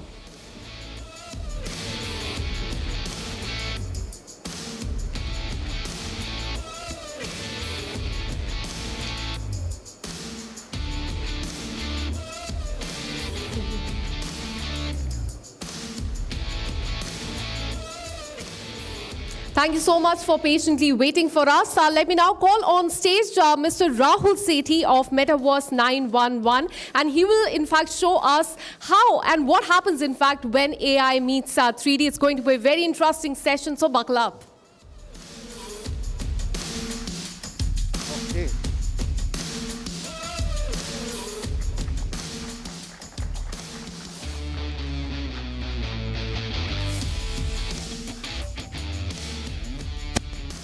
Give me, yeah, okay, great. Good afternoon, everybody. I know you had to wait for, what, 5-7 minutes extra, but it was worth it. It's going to be worth it. My team created yesterday evening. It doesn't look like me, but it looks like when I was 25 years old. Yeah. This device is called a holobox. And what I'm today going to showcase to you, the various use cases of a holobox. It looks like a box, and it is a box for sure. It's gotten this tech behind, which is powered by a LLM. It could be powered by a GPT. And it speaks. It's like my friend at home. It's somebody I can talk to. It can be a professor. A professor who is not available in all the schools, and yet a digital twin of him in the schools where he is not there. It could be a salesman on a storefront where every other salesman is busy. It can handle a few queries of the customer, so it doesn't feel lonely when he enters the store. And there are many types of a holobox experience. I was very scared of AI some 6 or 7 years back. Yeah, I was very scared because it was too much of data. And when I look at those hundreds and thousands of lines of data on Excel, and somebody would come and say, now we'll build an AI product, I would get very scared because it's also very boring. To work on the data, use AI. Somebody said it also, now you can interact with data. I'm saying now you can experience data. So what you're seeing here is an experience. Essentially, this is AI experience. To put it simple. Because when we make things simpler, then only we can get the scale we want. So let's get started with this avatar. And I'll ask him a few questions. We'll start with the event. I'd say, hello, Rahul. What is the Republic Pre-AI Summit all about? So it's a moment to go back, search for the event.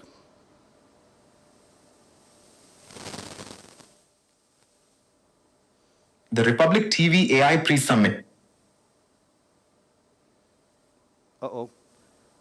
Hello, Rahul. What is Republic TV Pre-Summit AI?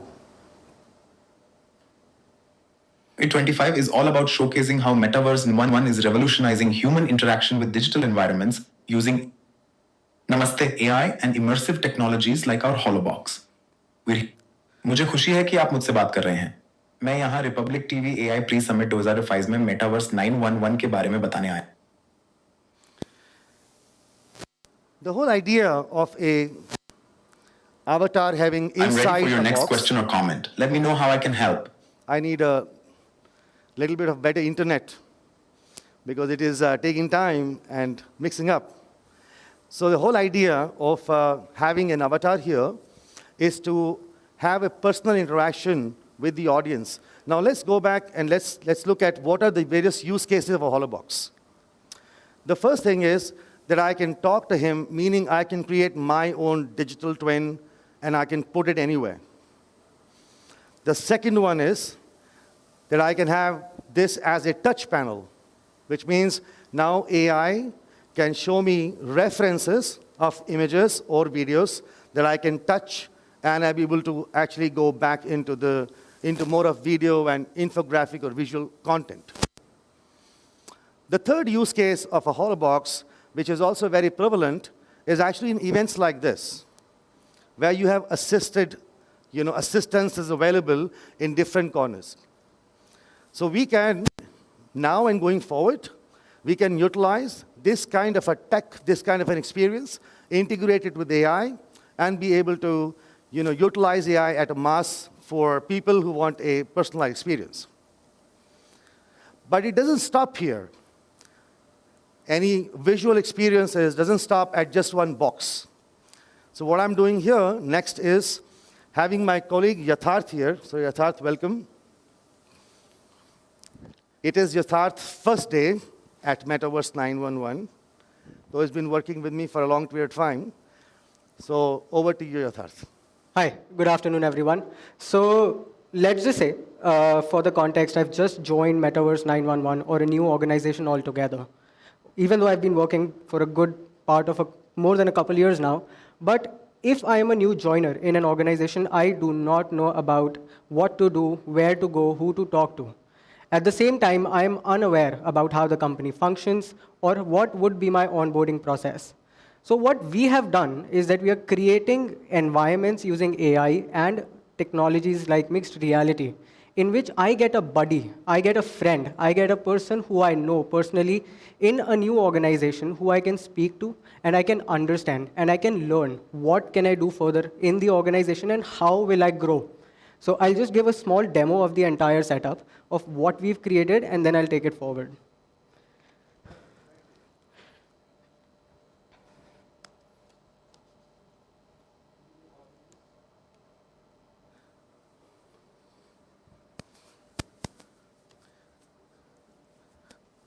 I need the audio. Yes, thank you. Bottle water.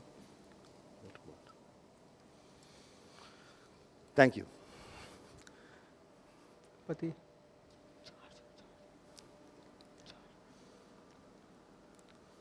This device is called mixed reality device. It's very popular. You all know Oculus, right? You all know Meta, and they have devices. So one of the devices is called Quest 3, and Quest 3 has a camera in front of it. So what Yatharth will do is, he will go to the HR buddy, his buddy, and then talk to him. So let's get started once we see your casting on the TV, Yatharth. In our company, whenever anybody new joins, we actually give them this headgear.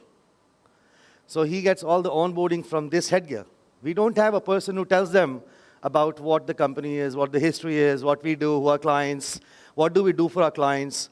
Everything is all loaded with AI in it, and that's what Yatharth will do. And you see, when AI, over a period of time, will become more responsive, that won't take more time, and that will become more responsive. It'll rather be more if not a lot of. You would have your buddies anyway, and those buddies will be in some form or the other, will remain with you the whole day.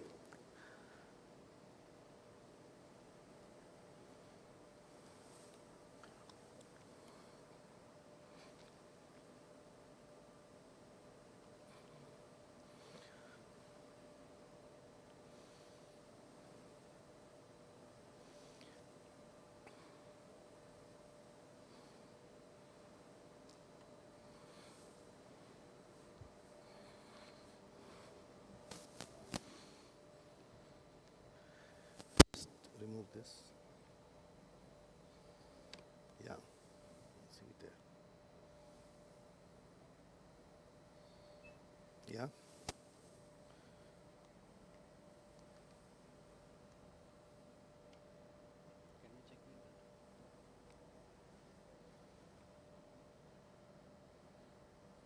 You're on, Yatharth? I'm just logging into the system. Okay. Yeah.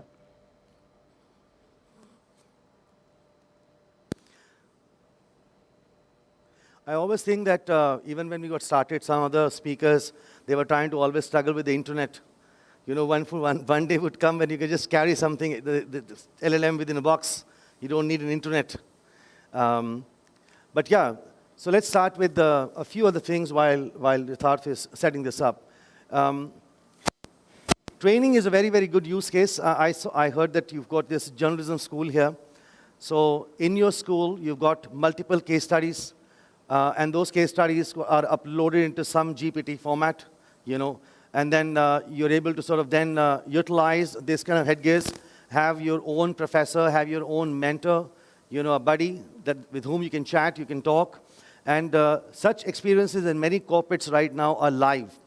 Not only India, there are some companies out there in Dubai and Saudi that we work with who are essentially having all of their training material, training content around leadership skills, you know, change management, etc., all being loaded already into these devices, and then they are now giving these devices out to their clients. See, this is also happening, where the immersion experiences that you have built for your customers, you're actually sending them a device itself. There are some colleges here in NCR, by the way, who are utilizing these devices and are utilizing these devices for placement purposes. So meaning that when students get placed and they want some help, they get their own buddy, and that buddy helps them with, you know, training them. So over to you, Yatharth. Right. So I am in the system. If you can see on the screen, I do not have a person sitting with me physically, but in the headset, I see an avatar. So I'll just start a conversation as if I'm a new joiner in an organization, and I'll continue the conversation from there.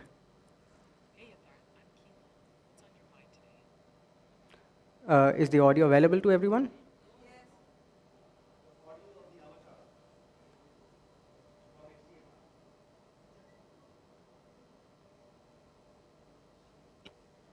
Hi, Kayla. Hi, Kayla. Hi, Kayla. How are you? Kayla, how are you?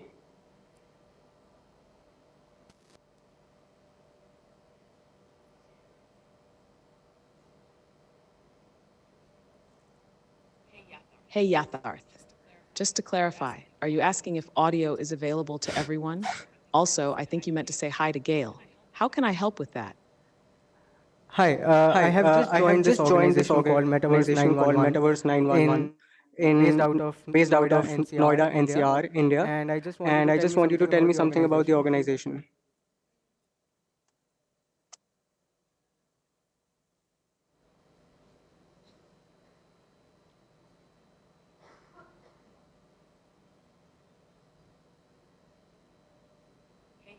Hey, Yatharth. Congrats on joining Metaverse 911. It's a cool organization focused on creating immersive virtual experiences and solutions. They work a lot with VR, AR, and blockchain tech to build next-gen digital environments. What got you interested in them? I saw that they've established India's first Metaverse Experience Center in Noida. I just wanted to know about it more. If you can give me some more information about it.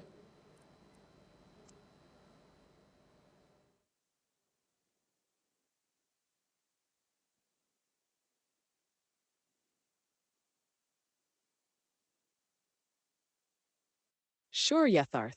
Metaverse 911 in Noida is known for developing virtual spaces that blend technology and creativity, often targeting sectors like education, gaming, and events. They focus on using VR and AR to create interactive and engaging experiences. Do you want to know about their projects, team, or something else? I haven't really gotten a chance to meet with the founder of the organization. Can you tell me something about him?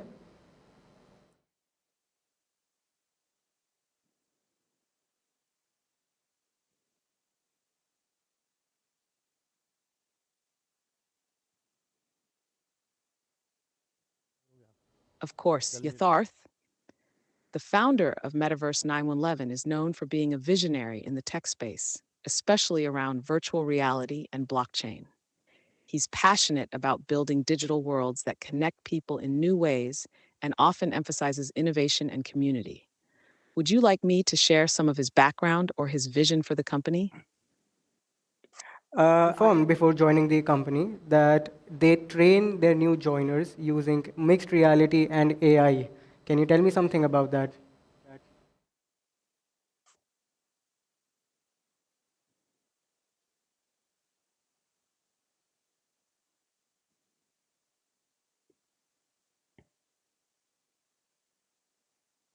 Absolutely, Yatharth.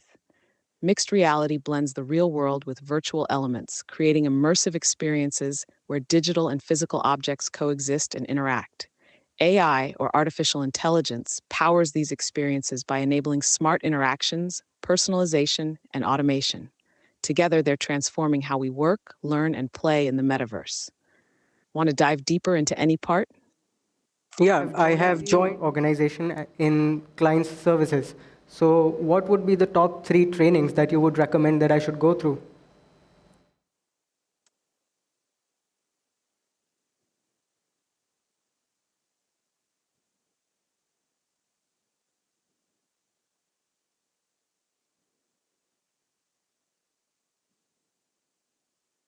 That's awesome, Yatharth.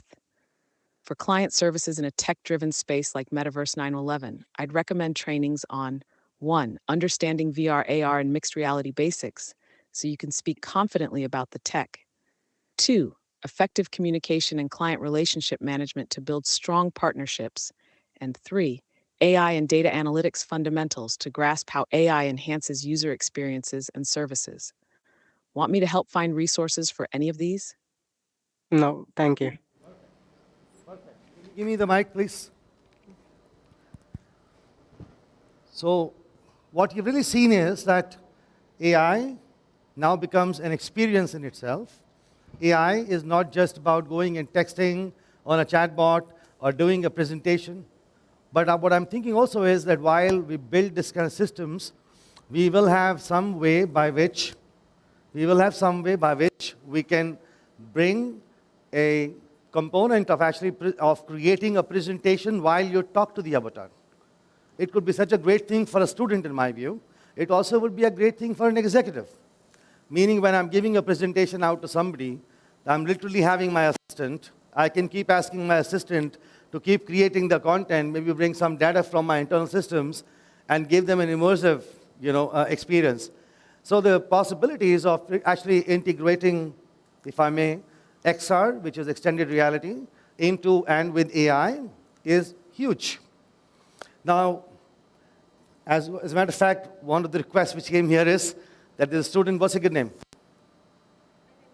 Ananya Srivastav. So she wants to come and try out the mixed reality. Please come. Yatharth, you can help her? Yeah.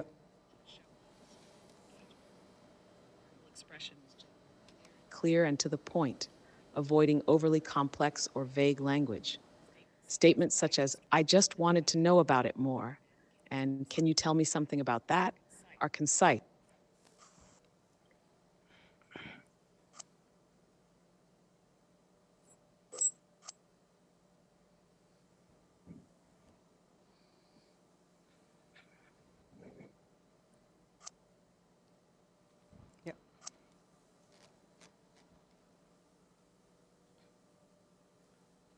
Use this button to trigger it, the one in under your index finger, right?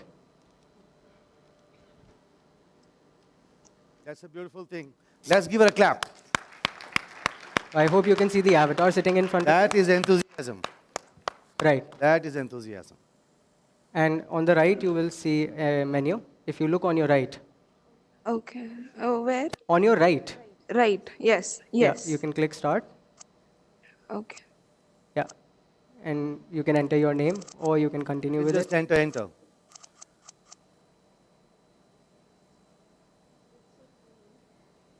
Wonderful. Enter. And then you can go into demo conversations and click conversation. And now when you look at the avatar, there will be a button start on the top of the avatar. Look, this generation is so fast. See how she's catching up. And when I'm giving the whole headgear to somebody who's in late 40s, I take 30 minutes. Sir, see here to the right. He'll say, I can't do nothing. As you can see left, He says, nothing left also. Wow. Doing well. Thanks for asking. How about you? What's new with you today? Can you increase the volume of the speakers here, please? Actually, I've just started my PGDM course in Lloyd Business School. So I'm actually excited to Hey, know Ananya, and it looks learn. like your message got cut off. What did you want to say? I've just started my PGDM course in Lloyd Business School. So can you tell me what are the things that I can learn to upskill myself? Oh, I ended it. Sorry. Earlier you were fast, now you're too fast. Oh, I'm sorry. Now 40s will do better. Should I end Somewhere it? in the middle. Restart? Oh. Yep. Now I'll start again. One second. Start again. 1 second. So give me the controller. I'll just set it up for you. So you set the floor level so that now you can have the mic. Yeah. And now you can click on revert to manual. Right. Close. Continue. Now let's just keep it in the air because I'll have to set it up. No. It's fine. Now click start. Enter. Demo conversations. Then we go into conversations. And now you see the start button on top of the avatar. Right. Now let the avatar introduce, and then you can ask your question. It's great to meet you. What's on your mind today? Hi, Andy. I just started my PGDM course in Lloyd Business School. So can you please tell me what are the skills that I can use to upskill myself?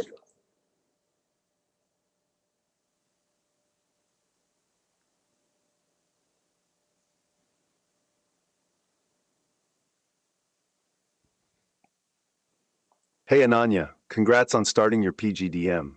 To upskill, focus on critical thinking, data analysis, communication, and leadership. Also, getting comfortable with digital tools and learning about emerging trends like AI and sustainability can really set you apart.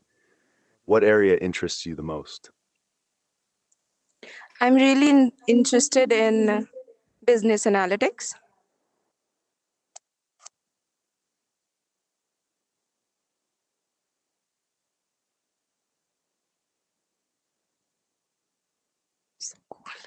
That's awesome, Ananya. For business analytics, brushing up on Excel, SQL, and data visualization tools like Tableau or Power BI is super helpful. Also, learning some basics of Python or R for data analysis can give you a strong edge. Want me to suggest some resources to get started? No, thank you.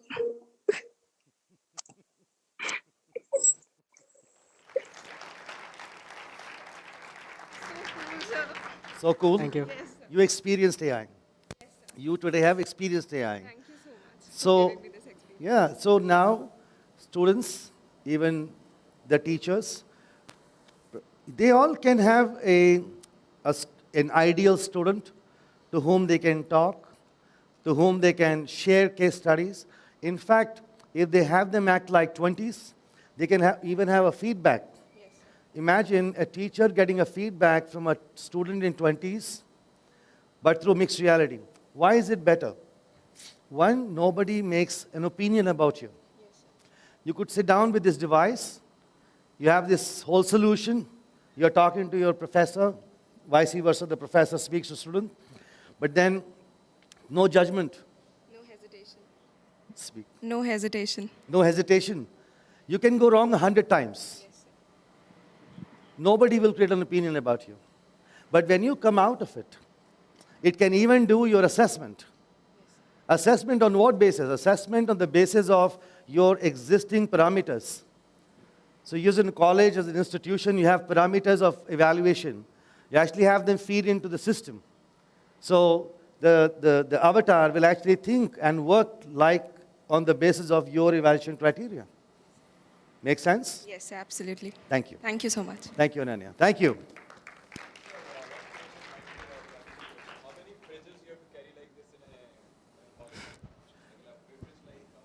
this one, fridge. No. Yeah, I mean, so this is actually it's a 6 feet size. But because we transport it a lot, that's why we made a 5 feet size. Generally, where we ship is a 6 feet. So this is a multi-dimensional product, meaning that you have an avatar to whom you can speak. So for an example, when in an organization, when people join, they want to know where's the transport. They want an HR person to tell them where can they get the cafeteria coupons. In the manufacturing facility, we have a couple of them in one of the manufacturing facility where the blue labor is asking the avatar of the paid days and the unpaid days, the overtime related queries. Then we integrate this with the HR system of the company. And so this actually tells them how many leaves are there. See, there are those fundamental problems that I'm thinking that AI should solve. Yeah, there are bigger problems, but I'm just trying to cut the bigger problem into smaller pieces. Yeah. Also have this one, it will be sufficient? Just one? One box. Let's say there are around 1,500 students. Yeah, sure. One is enough. Yeah, so I can't say one is enough. On the use, I can tell you one is enough. Okay. So we got the basic idea, right? Exactly. Right. So if you have this in one of the schools, okay, I'll give you a real story here. One of the schools that, I can't name the school publicly because I work with them. One of the schools and their vice chancellor came over to our center. And then he was looking at this product. He said that, why can't I have this product live streaming professors from France over here? So he wants to place one box in each class. So you've got physical professor, which is me, for example. I'm not physical professor, but let's say I'm the physical professor. And then I've got one more box here, where from I can get a professor live streamed from France, US, wherever. So this device is a streaming device too. Like you do Zoom, isn't it? Because of the internet, we couldn't do the Zooming, we couldn't do the streaming here, but actually we have a studio, and from studio, say, sir, you want to go to the studio, and you're there, you would have spoken to Ananya just like you speak in person. Because it's got camera, it's got microphone, it's got speaker, everything in it. So this one thing is when you want to bring professors and want to bring other people, streamed into the box real time. And when this is a 6 feet box, you have an eye-to-eye level. Right now, for example, on the stage, you can have an eye-to-eye level, but if I stand here, I need to be somewhat here. The other thing is that most of the institutions have gotten, at least we all from an education perspective, we all have gotten those books and whatever, those literature that we've made within the organization. Simply have them, learn this avatar. So next time when Ananya wants to have a question asking, say, about business analytics, so you can actually talk to this, avatar. And he will teach you like anybody else. Feed in a lot of information. Exactly. Then okay. This is a very experiential brain. Okay, right. So this could be experiential brain. It's my experience. I have made this avatar, say, for example, like myself. We work with an AI company based in Washington, D.C., who have a wonderful, wonderful AI system, and they give it over to all the IT companies across the US. And what we are doing for them is we are building an avatar for them, which is their own avatar. And that avatar, they want to put it in the boxes, they want to put them into computers, into website, and give it over to all the IT companies in the Bay Area. So consider this to be, like I said a couple of times, consider this to be an experience, really. That's first step.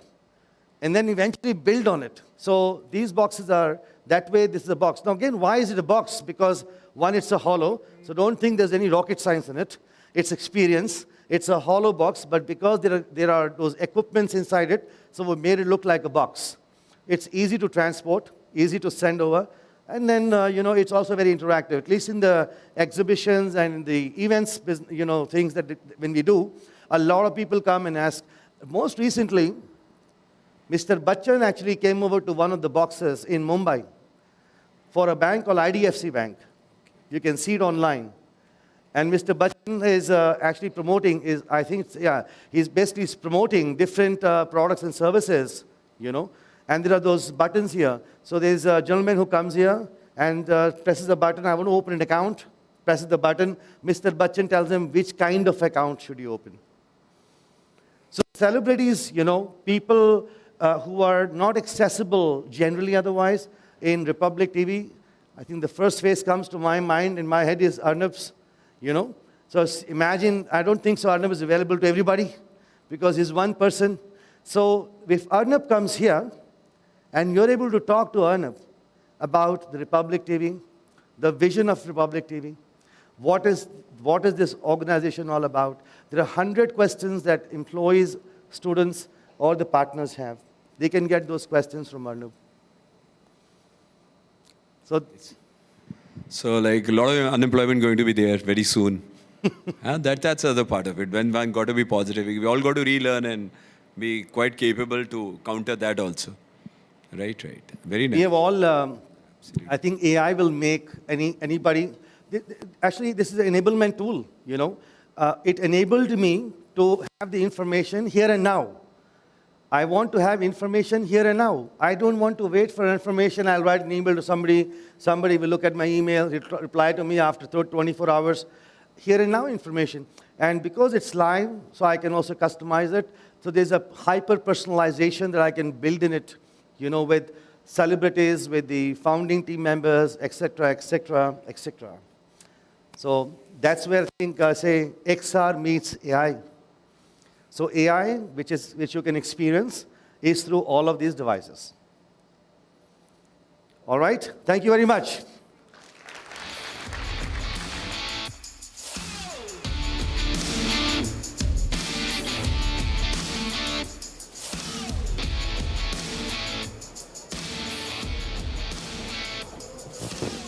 I request all of you to sit down. We have a few more sessions lined up. Please sit down.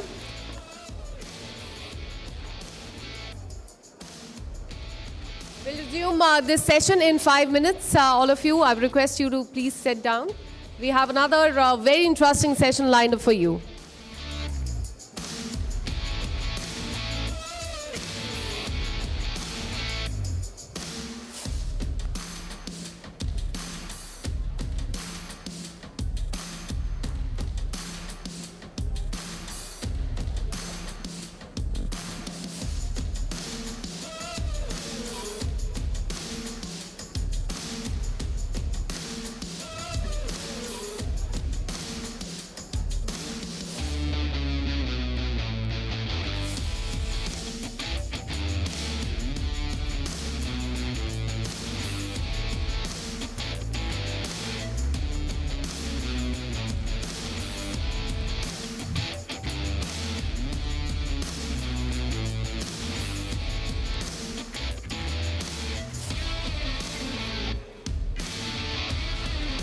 Hello sir, आपने अमित को देखा क्या? वो शायद laptop section में होगा। अमित को देखा क्या? स्मार्टफोन वाले सेक्शन में देखा था उसे। अमित को देखा क्या?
We hope that you're really liking them. Now, before we go on further, let's pause to ask one question. What does India's AI trajectory look like through the lens of data? And to answer that question, we have joining us here Mr. Anurag Dua, partner at EY, a man who lives and breathes data.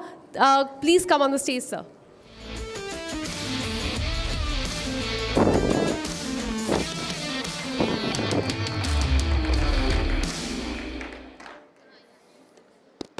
Can I get the mic? It's there. Hi, everyone. I was just realizing, I was talking to a few of the students here. I think while AI can augment human capability, human patience has its own limit. So people can't listen to AI for 4 or 5 hours continuously. But please bear with me. I'll try to keep it short. What I'll talk about today, can we have the slides on the screen, please? Okay, thanks. Just allow me a minute, I'll just see.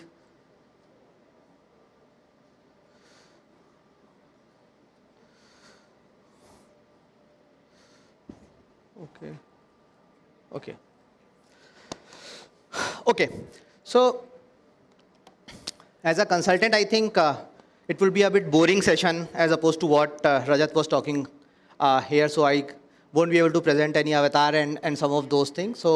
But what I would try to do in the next 10 to 15 minutes, I'll try to talk about some of the things which we can relate ourselves with as citizens.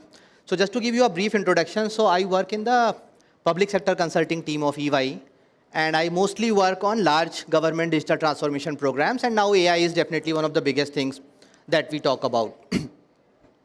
So let me start. I just want to give some data points.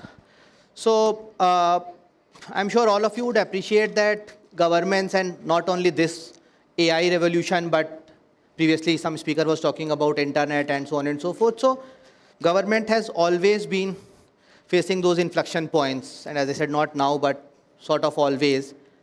And a lot of challenges that they face. Those challenges could be fiscal challenges. Those challenges could be, I would say, efficiency-related challenges, citizen-related or people-related challenges.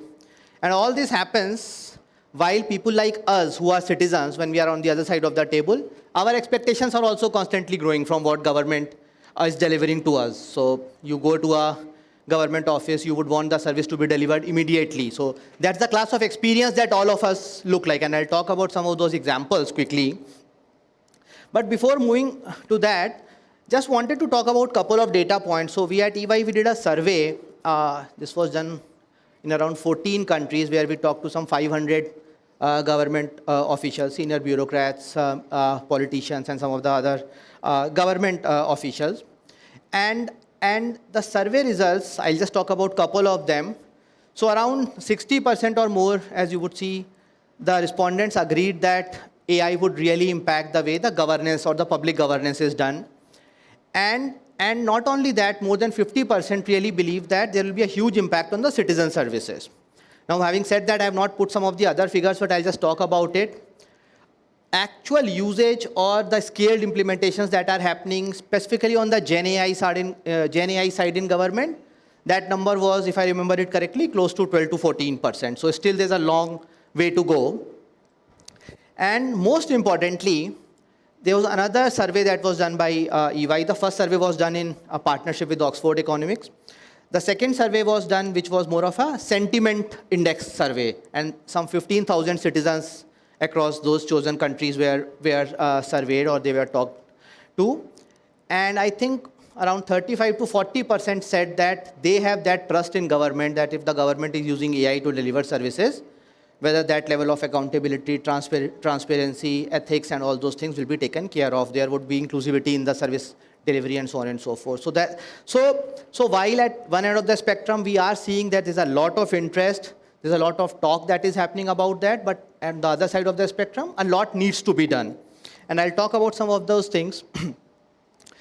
In India also, since this is one of the areas that I personally work and I keep interacting with governments at various levels, I think first point I want to say is that at least my experience in the last 6 months to 1 year has been, there has been massive uptake of AI/Gen AI from a government perspective. Yes, lots of programs are still not scaled out. There are lots of pilots that are happening. There are lots of POCs, proof of concepts as we call them in consulting parlance, they are happening. But massive uptake, and this is across areas that you all could think of. You can think of areas around taxation, areas around civil aviation, areas around railways. So these are the areas where we as common citizens of the country relate with and probably interact with the government. So on one side, government is definitely, I would say, catalyzing the AI ecosystem in the country. So that's one big thing that is happening through IndiaAI mission and all, and I'll not talk about some of those things. On the other side, as I said, at least what we are witnessing is government themselves are embracing Gen AI in a massive way, and this is across all levels of government. When I say all levels, whether it is central government, whether these are ministries, whether they are authorities, or state governments themselves, or even local bodies, so the municipal corporations and all of them, we are seeing massive interest. They are talking about AI, and not only talking now, and that's why I say the needle has moved. Now they are actually implementing it. There are lots of use cases that are getting implemented. Now, one of the things again, and I was just listening to the previous session, what Rajat was talking about.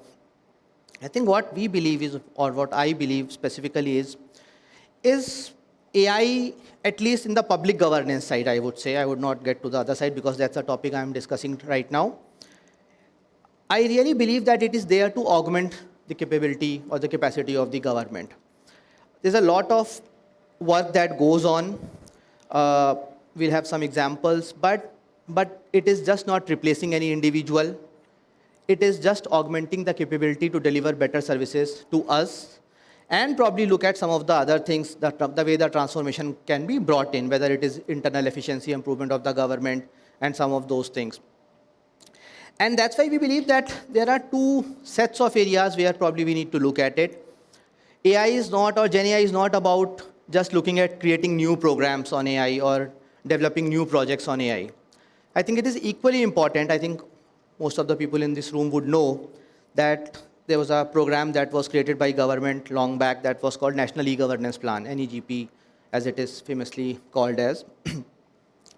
And that program identified lots of mission mode projects, whether it's automation of government treasuries, whether it is tax systems automations, and so on and so forth. Now, the thought is that we should look at those programs also which are already running. There are large digital transformations that have happened. Now passport, you get passport, even if it is not a Tatkal passport. There are case studies, I keep reading that you get passport in 2 days. So there has been a complete transformation. Income tax, the way the returns are filed, the way the goods get cleared at custom ports, lots of digitalization has happened, and all those have been mission mode programs at some point in time. Now, how do we, so one, as I said, one aspect is let's keep looking at creating new programs where AI could be done. But the other thought is that how do we equally look at the programs that have already been running, the large transformations that have already been running, where digital is supporting them, and how do we keep infusing AI into those programs? What we see is that the success might come a bit faster because those programs are already scaled out, and we don't have to do a proof of concept or a pilot testing every time. So that's how we look at it, and how do we really now sort of pivot our entire digital transformation the way the government does, because there are lots of, you must be hearing 2.0 programs, 3.0 programs, 4.0 programs. So some project that was done some years back, now we say it's a 2.0 program of the same project that is coming up. So how do we start? We used to talk about these things, cyber security. When the cyber security thing came, we used to talk about security first or cyber first and all those things. So how do we start pivoting our entire thought around AI first? So that's one of the key things, at least.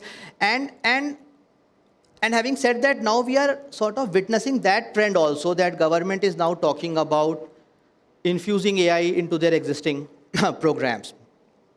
Before I go to that, just to give you some examples. So these programs and the way we are seeing the impact now, because everything has to have an impact on the livelihoods, and our Prime Minister, Honorable Prime Minister, also talks about not only ease of doing business, but ease of living also. I think the gentleman who was there in one of the other sessions, I think he has left now, he was talking about that so much population is covered under NFSA, which is Food Security Act. what is something that AI will bring to them. So I think what at least I believe is that AI is touching, we may not be the users of AI knowingly on everything, that yes, I am using AI, or for that matter, I'm using an avatar to do something, but there's a lot of indirect benefit that all of us, I believe, as citizens have started getting, and at some point in time will start getting of AI. And just to talk about some of those things, the way the social inclusion programs are created. How can AI help in doing a better data analysis so that the schemes are better targeted to the person, the last person in the society? So those are the things that are now really, that have started happening. This is not a theory at least. And I'm talking about India. So this is not a theory. India is doing a lot of work and the governments are doing a lot of work. People like us, now imagine when we start filing our income tax returns, some of you are students, you will start filing it in some point in time. Imagine that when you go to a site, it's still complicated. If you get some assistance over there that this is what I want to do, this is what my income is, can you just help me navigate through the entire form? So those are the things that have started happening now. And that's why I'm saying it's sort of covering the entire spectrum. The people who are beneficiaries of large social inclusion programs, they are also getting a lot of benefit, and I'm sure they will keep getting more benefits out of such programs. People like us who would have a different type of ask from the government, they would also start getting a lot of benefits. So again, just to say the needle is really moving, at least what my experience has been. And I also think that how do we really scale these things out? Because I think we are at a point where not doing something on these lines is not an option. But how do we really scale this out? I was hearing one of the sessions in the morning on my phone while I was traveling, and I think there was a discussion that are we the laggards in that area? So I'm an optimist. I would say no, and again, I also know that probably we'll do well. We have done very well in some of the other IT areas. We'll do equally well in the AI side also. But how do we really scale out faster? And for that, we thought that a concept like entity.ai, and I'll just quickly take a couple of minutes to explain entity.ai, what this concept is all about. The concept is, now entity could be a central government ministry, say Ministry of Finance, Ministry of Labor, Ministry of Agriculture. Agriculture, again, you would know a lot of stuff is happening on the agri stack, a lot of AI infusion is happening in that area, and some of the other areas as well. So it could be a ministry, it could be a state. Just take an example, Government of Andhra Pradesh. So AP itself is a state. So can it be AP.ai? Or it could be a municipal body for that matter. So let's take an example, NDMC, New Delhi Municipal Corporation. So NDMC.ai. So can we extend this sort of concept as an entity.ai concept? And I'll not get into the technical details on some of those things. But imagine there's a place called Republic.ai, and there's a system called Republic.ai for all of you. You go onto that system, whatever Republic as a group has been doing on AI, whatever applications are available for all of you, whether it is on the learning side, whether it is, sorry, I don't come from this profession, so I would not know much, but whatever things, whether these are applications, whether these are knowledge bases, anything and everything related to the AI which is available or which could be made available within the Republic world ecosystem, all of that is available in one place. And that's the concept that now, in fact, we have been discussing this concept also. So we are saying that there is a platform which is a tech part. I'm not getting into that. And then there are lots of horizontal applications and vertical. And when I say horizontal and vertical, horizontal applications could be how to create a note. For those who have been interacting with government, there's a lot of file notes that get prepared. There's a lot of work on document preparation, document extraction that keeps happening within the government. So these are all horizontal apps which could be used across ministries, across departments, across states, and so on and so forth. Reporting, the way the reporting is done in government, the way the document processing is done in government. Just take an example. There's a lot of bill processing that happens in government. When government pays it to their service providers, a lot of bill processing happens. How can AI help, and how could there be some models which are common models that get created and it could be used across government ecosystem? So there are those horizontal use cases. And then there are specific vertical use cases or sectoral use cases, as we call them, which could be on healthcare, which could be on agriculture, which could be on education, and so on and so forth. So this is one of the models that we believe would really help scale out the usage of AI or Gen AI in a much faster way, because there are frameworks that would be available for everyone to adopt. Now, how do we really go about this journey? And again, I'll just go back to that survey that we as a firm did. We identified what are some of those good practices, and we called that those are pioneers who are leveraging AI or Gen AI. And some of the things that really get discussed, and probably our experience in working in India as well as in some of the other geographies, the western part of the world as well. So what are those things that really help us to systematically advance towards the usage of Gen AI or AI? And I think one of the foremost things is, do we think of reimagining our processes also? So there are lots of laws, acts that are there in government which are quite old. Now AI, and I'll give an example. I was working with one of the large government organizations, and this was not related to AI or Gen AI. This was more in terms of how do we use Aadhaar to authenticate something, the good old debate. And one of the things that came up was that the act says that there have to be wet signature on those documents. Now, how do we do that? How can we move? Can we change that? So, and definitely there was a change in that, and we moved ahead on that. But again, the idea is that we need to really reimagine the processes of the government. That becomes a big thing, because that becomes a big impediment at times in actual implementation or actual usage of the AI. The other key part is that how would the government think of its tech strategy? And when I say tech strategy, again, I'll not get into the details. There are still lots of concerns about privacy of data, about safety, security concerns, how DPDP, the new act that is there, how would it impact the data security in the country? Do we use open source models, or do we use some of the other commercial models? If yes, what will be the implications, and so on and so forth. So what is the larger strategy of the government on the tech side? And then definitely, this is something you must be hearing since morning today, that is our data really ready? And if yes, what data is ready and what data is not ready? That becomes a big thing. How do we choose our battles well? Do we sort of implement everything? Do we go on a big bang approach? Do we identify these are the two most impactful things, where the cost is lower, the time to implementation is lower, and we choose our AI use cases? One of the other big things, and again, you must be hearing about it, lots of state governments have started working on it, is about how do we really get our people ready? So again, people don't have to necessarily, and again, this is both sides of the spectrum. One is more in terms of AI skills generation, job creation, and all those things. That's one part. Second is, as a user also, do we need a certain type of skills? Because as I said, that the sentiment index survey did sort of come out with a view that citizens still need to have more trust in government as far as the AI usage is concerned. So how do we, A, get the people ready for this revolution?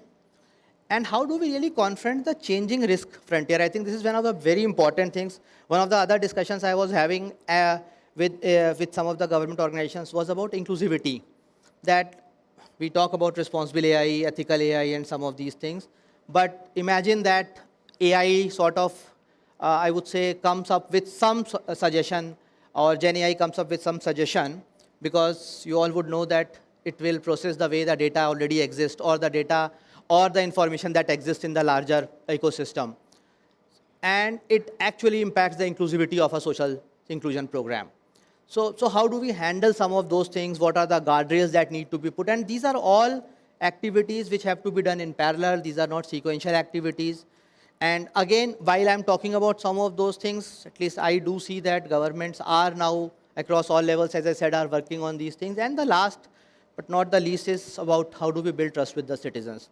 What is the type of messaging that is going out from the government side? So again, I would say that there are lots of opportunities. Opportunities are so vast that we cannot ignore them. And again, the economic part, the economic growth part is separate. I'm not even talking about it. That's a separate subject in itself. But for the larger public governance in the country itself, how do we sort of create that ecosystem where we feel empowered and we really feel that the way the government starts using AI, we are the end beneficiaries of all those things. So I'll just sort of end by saying that the key to this entire thing is execution, and how do we really move from pilot to the impact side. And again, I just reiterate that I see actually a lot of work happening now, and I'm sure you as end beneficiaries one day, which is not far, will start realizing that what government is doing to really infuse AI into public governance, you will start seeing the benefits of all sooner than later, yeah? Thank you so much for your time. I hope I didn't sort of overshoot my time. Any questions or, yeah?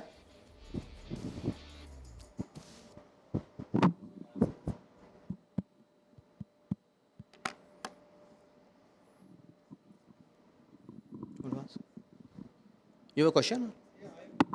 Yeah, sure. You made a statement that this AI is not going to replace the human being. Could you please elaborate this thing?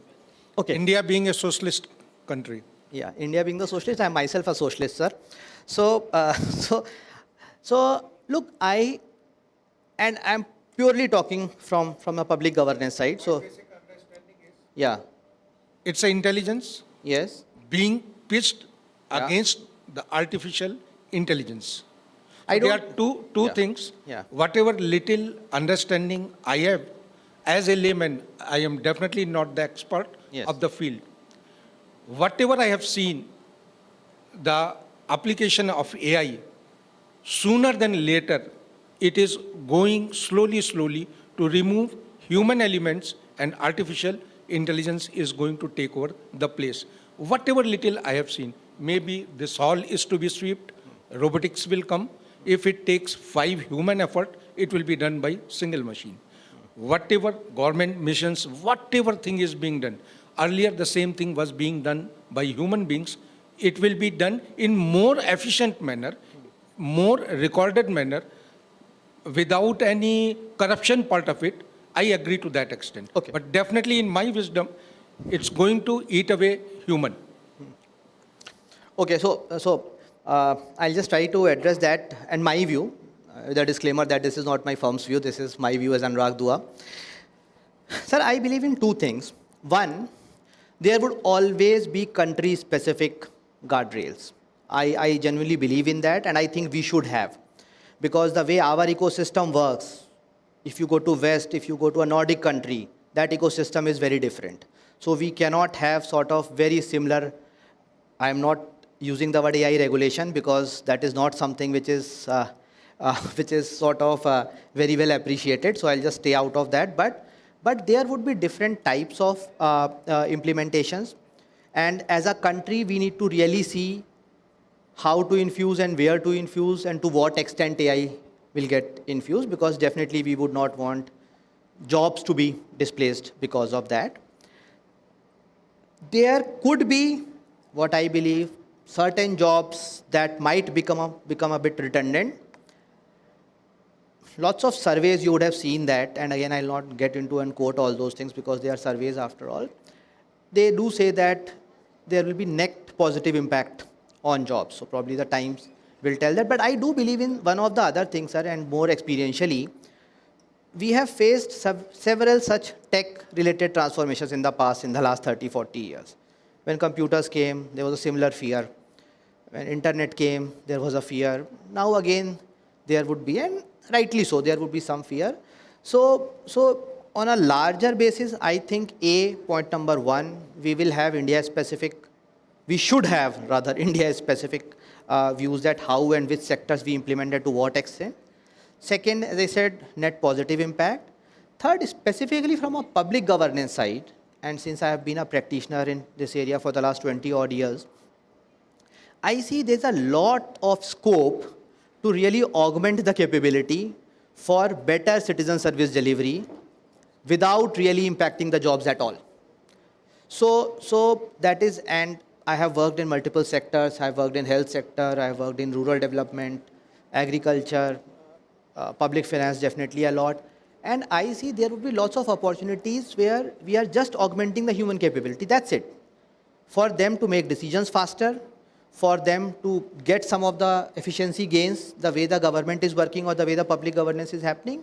So I really don't, at least in my view, I don't fear that there would be job losses as far as AI is concerned. Yeah? I think I read a book a long time back. I can recall a lot of stuff. The world is flat. People think, yes, such a great book. Now there's an example. We can actually push towards that. Push towards that, yeah. We are sitting here. We don't have to run anywhere. We can use UPI. I think it has to go on. It has to, yeah. Go on. It is a necessary evil now. You're Absolutely. in an information highway. You can't take a U-turn. Yes, absolutely. You have to keep walking with it. Now, Yeah, we have to keep walking with it, yeah. Yeah, because not getting into that bandwagon is not a choice. So.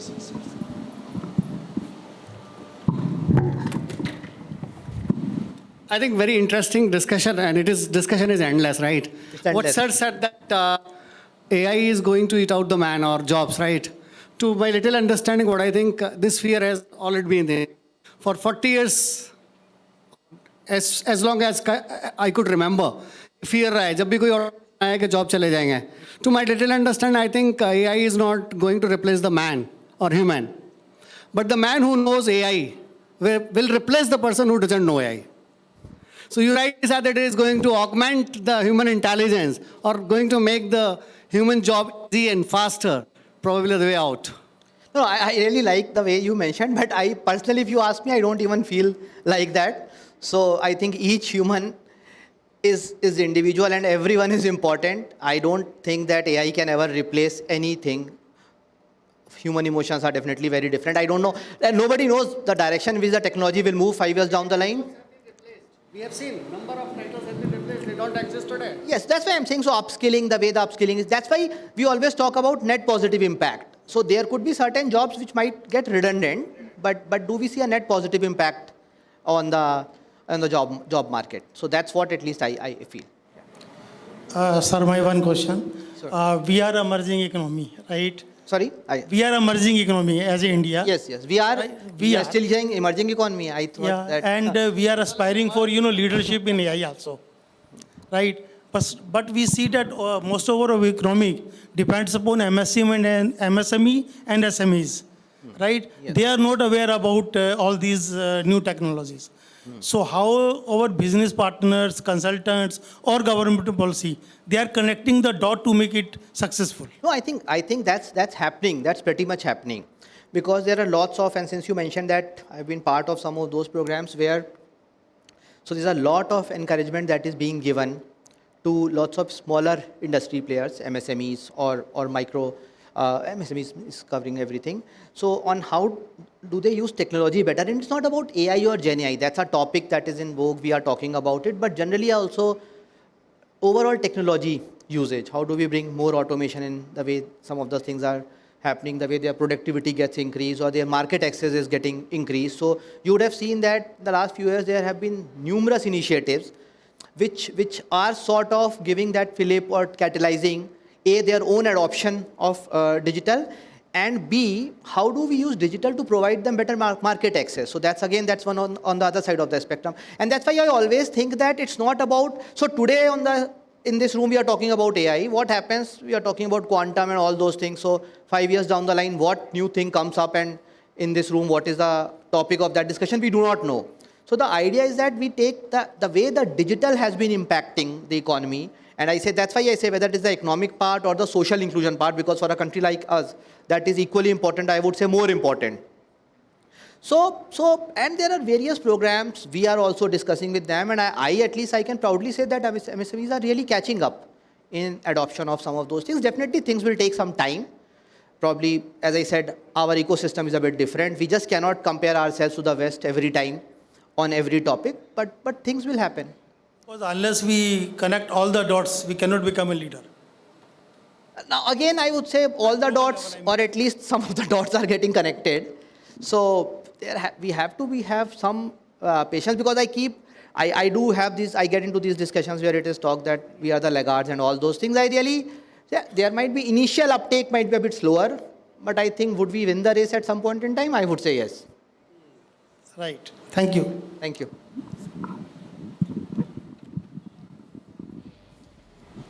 Thank you, everyone, and have a good day ahead. Thanks.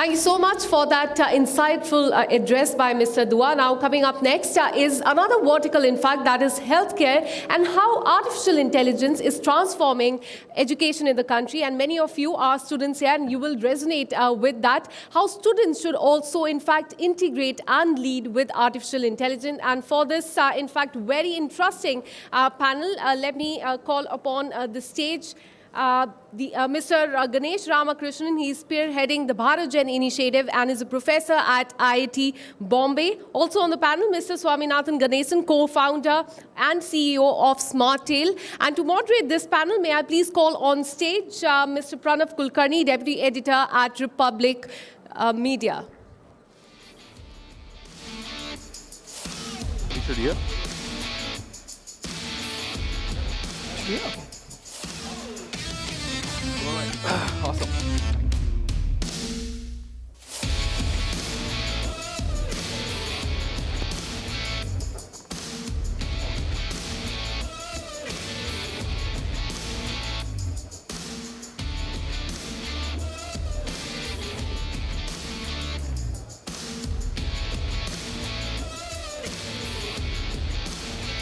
Gentlemen, thank you very much for joining us here. I was in fact talking to both of them and before the session, and whatever they were talking to me, it was completely alien, the language that they were talking. So I said, I'm going to keep it simple and I'm going to keep it to a layman's language. If I could just, ask both of you to introduce and tell us what exactly is it that you do. If you could just keep it brief so that our audience understands what is it that you're actually doing, both of you. Thank you. So, my pleasure being here.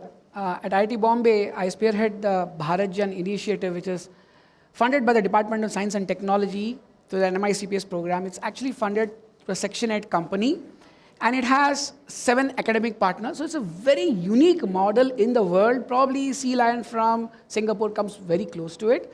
The idea here is bring R and D together for Gen AI, for building foundational models from scratch, right? There was a lot of talk about the importance of building Bharatiya models from the first byte to the last byte. We built whole bunch of models, Param, Adanta, Suktam, Shrutam, Patram, all on open source. We have IIT Madras, IIT Kanpur, IIM Indore, IIT Hyderabad, IIIT Hyderabad and IIT Mandi, while IIT Bombay is leading it. So it's a very unique model.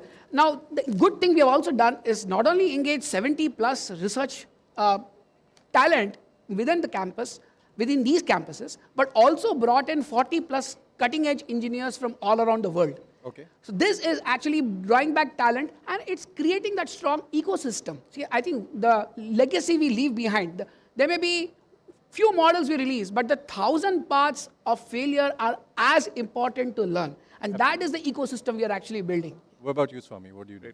Thank you. Thank you again for inviting us. So what we do at SmartTail, so I'm the CEO of SmartTail, we grade the handwritten descriptive answers of students using artificial intelligence. We are about 6 years old right now. We work with about 100 plus schools all across the country. We also work with schools in India, Dubai, Singapore, and the UK as well. So the challenge of assessments is pretty great because all of us who have studied schools will think it's one of the easiest jobs to do. On the contrary, it's one of the most challenging jobs to do. And assessments only produce, say, a mark sheet or a number, which is not enough in today's world. So what we are trying to solve is finding those learning gaps, giving it back to the educators so that they can work on a stronger remedial program, and then help learn better. So that's what we do at SmartTail. Swami, in fact, you're talking about school and education. I want to ask you, is AI really going to, this is a basic question I have, is AI actually going to replace teachers? No, definitely not. I don't think that is again possible, but it is going to augment teachers to a larger extent. If you really see, there is an era which is pre-COVID and post-COVID because COVID is now probably 4 years old and we tend to forget what happened during COVID. So suddenly we were all pushed into a zone of where, okay, now all the schools have to be digital. So when we started, we were a pre-COVID company and a pre-ChatGPT company, to be precisely put there in that zone, right? So we were thinking it's going to take 10 years for the schools to catch up to be digital, but it happened overnight because of COVID. Now, what has happened or how things are. But also with education, it's very natural for us. Professor Kamakoti, who's one of our consortium members, for him, education was a big drive in setting up this entire Bharat, being a part of Bharatjan. The moment we start co-creating, I think that's a very important word. We are also building that trust by design. One of my biggest engagements with the education sector was a very large NGO, the largest educational NGO in the country. And we actually built a digital storyboarding platform with them called Lokavidya long back, so that we could capture the artisan's knowledge and bring in AI when AI was still nascent stages. What was interesting is when we were trying to render the modules, the teaching modules across multiple Indian languages, we were told by the artisans, sir, there's no need to render the speech as it is in another language. Back then, okay, now things have advanced. Just give captions. Samajh lenge hum. Okay. Now this co-creation actually eased a lot of our anxiety, right? Okay. And it made it possible to do digital storyboarding, make it more modular. So co-creation is actually very important. I would say it's not just for education, across the globe.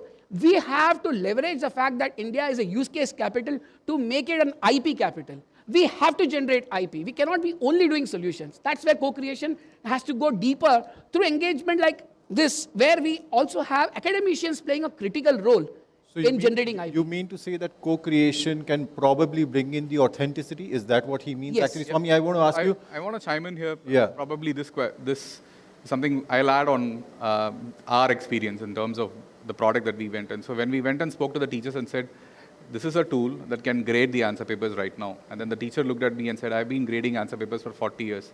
And who the heck are you to come into my classroom and say you can now start grading these answer papers? Now, we have to tell her, no, this will correct as well as you, or probably look at this as a slave to you so that you can keep feeding it input. So what we literally did for the first couple of years is we will grade the answer papers. We'll wait for the teacher to grade the answer papers. We will sit down, compare the marks, and then we will go back to saying, okay, these are the differences in where we found huge amount of differences, say 1 mark difference or 2 mark difference, or the reason why we have done this is something which is unknown. So we had to go in there, capture the data, and then showcase to her saying, see, we have done this properly here. Because when, as a human, you are sitting and correcting, say, 40 papers, 80 marks, it takes, if you do it properly, it takes around 8 hours. It's not a very simple task to do. And the versatility actually kicks in, and you will not be able to grade it as efficiently as you did in the first paper. And you don't have a time. You have to submit back the results in the next couple of days, right? So now what we did is we started doing this exercise slowly, and when we go and implement deep grade in our in any of the schools today, the first 2 tests is always a challenge because they have a doubt. Users, the teachers as such, will it really give as good as me? Because there is no human element there. I do not know the student. I don't know this is Ram or this is Sham. I don't know him at all. And I am just looking at the answer. I'm just looking at the rubric. I'm looking at the answer key, and then I'm giving a mark. Whereas the teacher also knows who's this kid.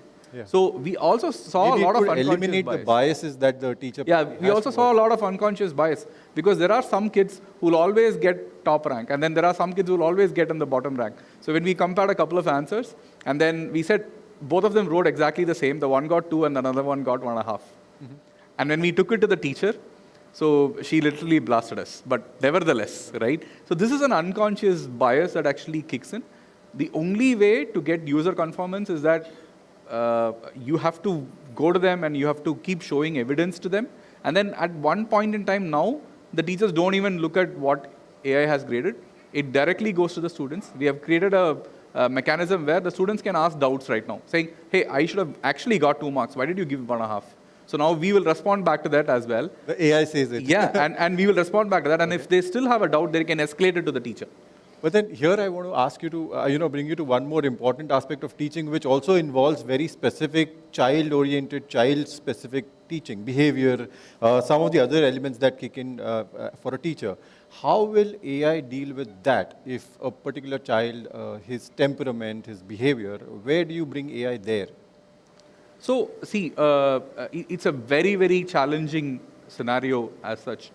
We are not ready there. In my opinion, we are not ready for that yet because we haven't even started scratching the data or even started looking at what kind of data should we actually look at in order to start creating personalized models, or should we even do that? Because it again is more sentimental in nature. Maybe there are some things left to the way it is right now and left to human beings, and maybe this is one aspect. For example, this is one question that we get. How do you grade creative answers? How do you create? Creative answers. Say, for example, I'm asking you to write an essay about your trip, your holiday, or whatever it is. Now, there is a creative answer that the kid is going to write. Now, there are two aspects. One is the mechanics. Is he writing simple and compound sentences? Is he putting the grammar in properly? All of this is mechanics of an answer. But beyond that, it's creativity. Now, nobody can create great creativity. You can put a number if you want in there, but there's no marks to a creativity, right? True. So precisely to answer your question, this will come in, but I am not sure to what extent this is going to come in the near future. I think it's going to take a lot of time. We still have more simpler tasks that we still need to do it perfectly before we jump on in there. Ganesh, do you see a day when teaching will be completely outsourced to AI? And if at all, what are the challenges in probably achieving that over the next few years? So I personally believe that will never happen. What we need to do is alternatives. We must have alternatives because there's no one size fits all. I did my BTech at IIT Bombay going back, right? And I was to go to any of the Ivy League universities for my PhD. And a prof actually made a big influence on the decision I made. I stayed back and did a PhD at IIT Bombay. And he asked this very hard-hitting question. What is Indian about Indian Institute of Technology? That nobody asks these hard questions to BTech students, right? And one very good example Professor A.W. Date provided was that technology could be complementary, could be supplementary, or could be substitutional. We seem to see technology from the lens of, I have a solution, show me the problem. Instead, if you lead the landscape, and let me give a simple example, right? Broom. We had a brooming technology, and if you start looking at technology as verb and not as a noun, it makes a big difference. The technology of sweeping. You have a broom, you could have a complementary sleeve into the broom, makes it easy to operate. You had a broom, you actually brought in the tray to make it possible to supplement. Or you also got the vacuum cleaner. Many houses purchase vacuum cleaners and have that broomed, right? So what fit? There's no one size fits all. Whereas in airports, you may actually need the vacuum cleaners. Right. UPI was a very interesting example of complementary/supplementary because it actually saved our savings economy, right? I love the fact that we can use UPI here. I go to the US, I have to carry 4 credit cards. It's crazy, right? I mean, there's no seamlessness. So you can leapfrog by complementing our ecosystem. And therefore, laying alternatives on the floor is very important. I'm actually heading one of the task forces from the Ministry of Education on digital and creative economy. That's exactly what we're doing, laying alternatives. What we have for an artisan could be very different from what we have for a clerk or for a lawyer, right? Create courses to lay down how AI could complement, supplement, or in some cases, you may also need to substitute. But let it be an informed decision. Okay. The minister recently said that we are actually, we need to focus on, building AI and building cutting edge technology. There are a lot of students here. I want to ask you, if someone dreams of having a startup in the field of AI, I'll probably start with Swami. What are some of the challenges that he or she may face if they really have to get started on that path? Yeah, I can talk on this for like 5 hours in terms of challenges. See, number one is that startup is now a very fancy word, and it's good in a way and a bad in a way as well. And we are seeing a lot of youngsters coming into building startups. That's also great. But what's happening is that there is also a lot of lack of understanding of the domain. You need to soak a lot of time on understanding the domain in which you're going to operate. Without the ontology layer, you might do something very fancy, but it will not really take off. You might get the initial part of investments. You might get the initial, the first few meters will be very easy, but after that you're going to gasp out of breath. So that is probably one of the biggest challenges that they will face is unless and until you have a very clear understanding, and you have to also, it's more decisions, right? It's very decisions that you actually make from time to time. And it's okay to fail, but you don't plan for failure, but do plan for success. But again, if you list down the challenges now, building your models is going to be very expensive. Getting your GPUs is going to be pretty expensive. How are you going to plan for that? You're not, if you think that you'll make revenue in 1 year, it's going to take you 4 years. How are you going to plan for that? And you have to put salary every day to every month to all of your employees. How are you going to plan for that? You have to ensure compliance. There is no problem in there. I mean, there's a list. Funding. Yeah, that's what I'm saying. So when you have to put salary, obviously you need funding because you're not yet making revenue. Correct. So, and I went to Israel pretty recently, and then they have this startup nation as a concept. Now, what Israel government does is that Israel government funds 50% of these startups. If you're raising 1 crore, the government will fund 50 lakhs. And the 50 lakhs will be funded by any of that particular industry conglomerate. For example, if I'm getting into, say, bike manufacturing, then TVS will come and, TVS or Bajaj can come and fund the remaining 50 lakhs, and the Israeli government will fund the 50 lakhs. Now, when this is actually happening, the speed to the market is pretty fast. And if you fail, you fail, you join the first in the line for getting the next startup or the funding for the next startup. Okay. You don't go back towards the line. So failure is actually celebrated in those places. So that's something which is very unique that I saw.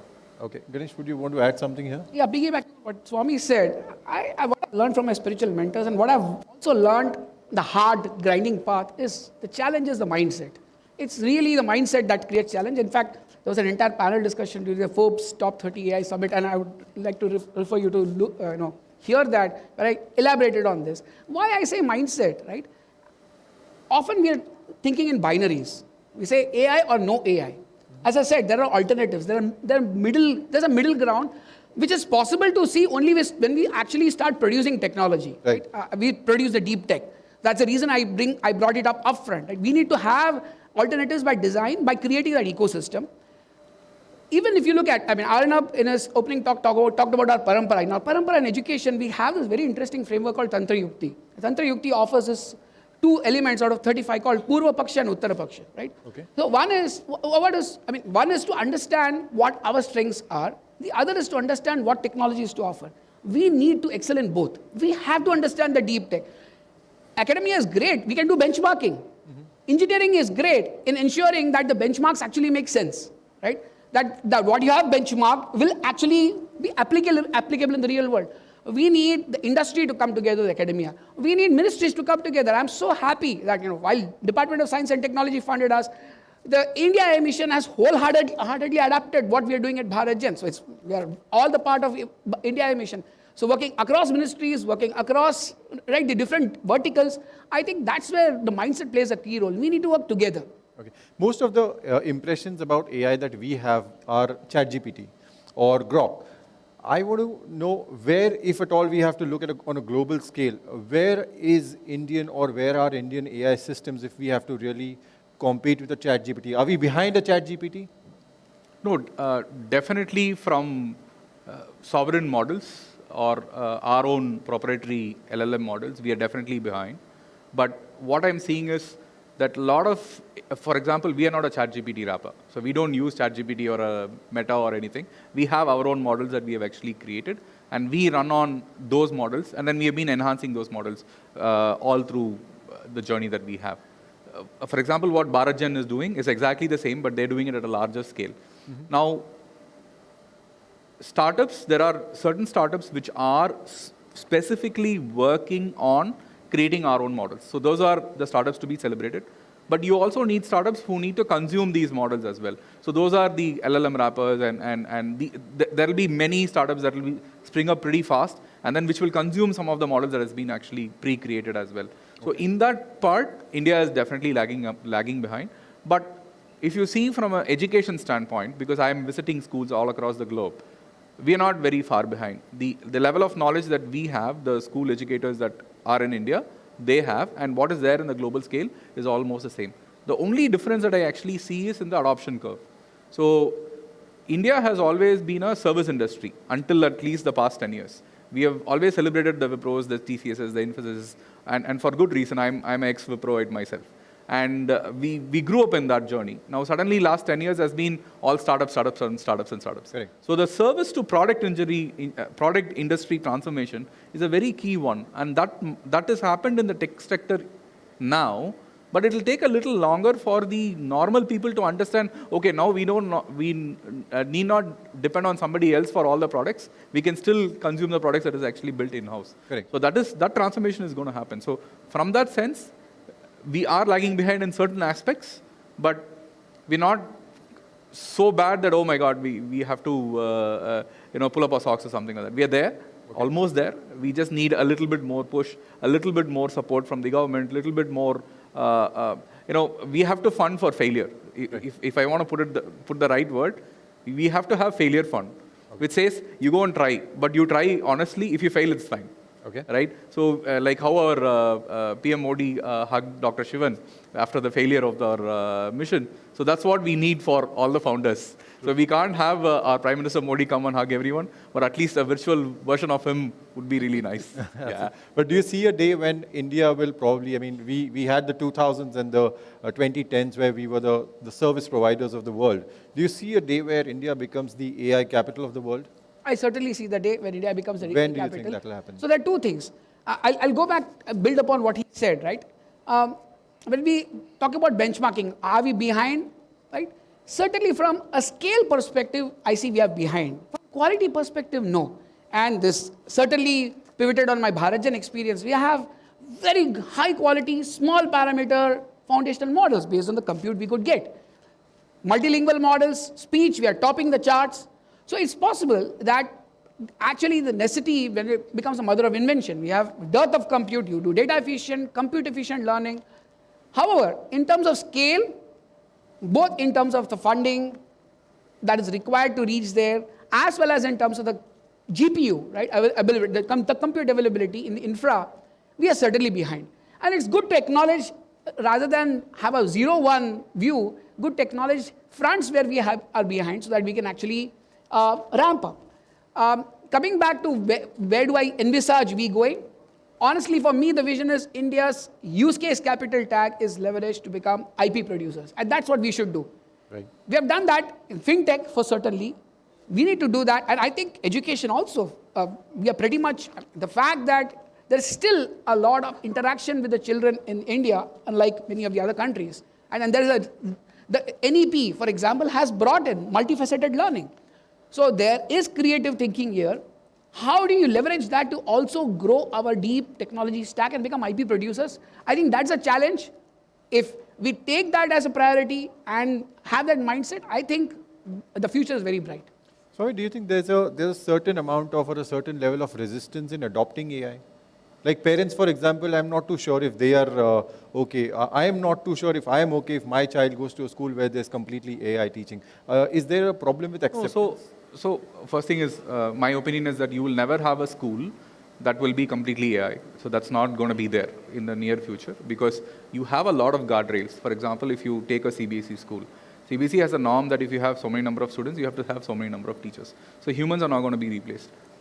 I'll tell you what happens in the scenario is that you have 205 working days in a school year. And if you see any of the analysis reports, we did a VSM ourselves, value stream mapping, going and understanding what a teacher does in a day. We did this for about a month for about 20 teachers teaching different classes.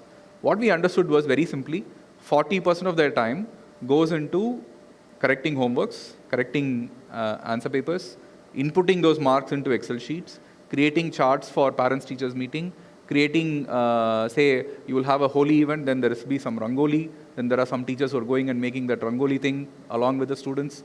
And then, like this, a lot of administrative tasks. 40% of their time. So that's a huge amount of time. So we are saying around 80 days is gone for these activities. Yeah, and now if you see this, now can AI reduce that 80 days and give back 40 days back to them and say, now you go and spend time with your children, with the school children. Now, because students want to discuss and debate, I mean, even if your daughter or son or my kids, they want to come and discuss and debate. They don't ask very, say a remembering question to you or just a understanding question to you. Correct. They ask very analytical. The thought process is already higher order thinking skill. They're like, okay, why this and this? Why not this? Now, And for this, the teacher also needs to go and work and start, doing a little bit of soul searching, little bit of upgradation. He or she also needs a lot of time. Correct. Right? And that time can be given by AI. When AI comes and does some of the, the tasks that can be automated by AI, then they get the time. So they can work on improving and then starting to engage with students better. So that's what we need more. Because with mobile, I saw a recent video in which the online presence just took a complete up, and then it was none in 1934, and suddenly we are all spending more time on mobile than with our family, than with our friends, than with our anybody, right? So that's, in that era, probably we need to save time so that you can still go and be with the children. Ganesh, do you have any thoughts on Yes, thanks for bringing this up. One of the exercises we undertook at IIT Bombay, right? Since I'm a faculty, we also teach, right? Yeah. So we have this very large, massive computer programming courses, right? And we built out an open source platform for grading, auto grading. While co-pilots exist, GitHub as a co-pilot, you can actually use it to write code. Come to analysis of code, comprehending code, and grading code, I'll tell you, LLM is far from there. And part of the reason, obviously, is also the tokenization, which I talked about, and many other aspects, the provenance through the entire process. See, comprehending code is basically like finding a needle in a haystack. That's one reason why this code isn't correct. Probably it's producing the same output for your 10 use cases. That needle in a haystack problem is still far from solved. And what we found helps is basically human in the loop, right? What does human bring in here? When it comes to computer programs, the syntactic knowledge. If you look at the way programs are analyzed using structures, abstract syntax trees, or data flow graphs, it's actually a lot of domain knowledge. In fact, even if you had a co-pilot which tries to help make sense of the program, you'll need some guided questioning. So in fact, we have a paper called guided questioning, right? That guided questioning is a combination of domain knowledge from the human and the recall capability of the LLM. Correct. So very clearly, there are many spaces where human and machines have to collaborate. And I would insist that the sooner we can bring this comprehension capability, right? Metrics for comprehension, even in the process of generating, which AI just does seemingly very well, the more we can understand that the students who are probably falling prey to AI are also kind of guided. I think that's a very good keyword Arnab brought up in his opening.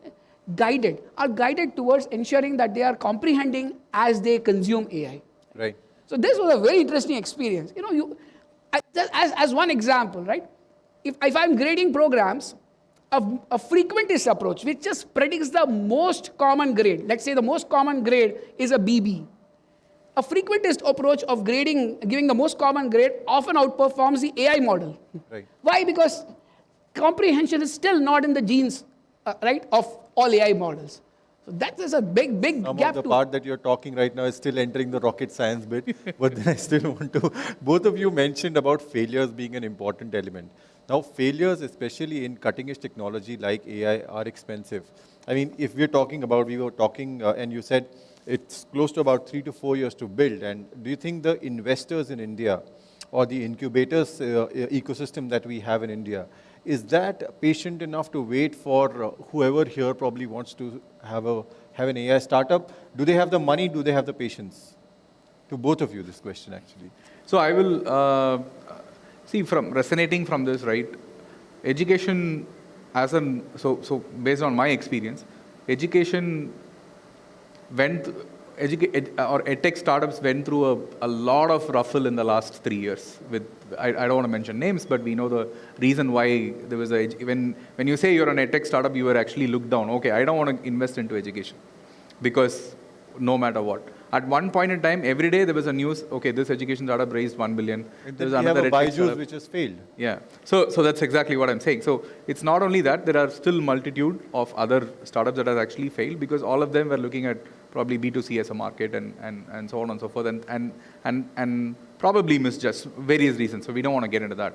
But are incubators really playing the role of incubators in India is a very strong question that I actually want to ask to them, because it is not about conducting events. It is more core than that. It is more minute than that. So are the incubators really doing that is the number one question.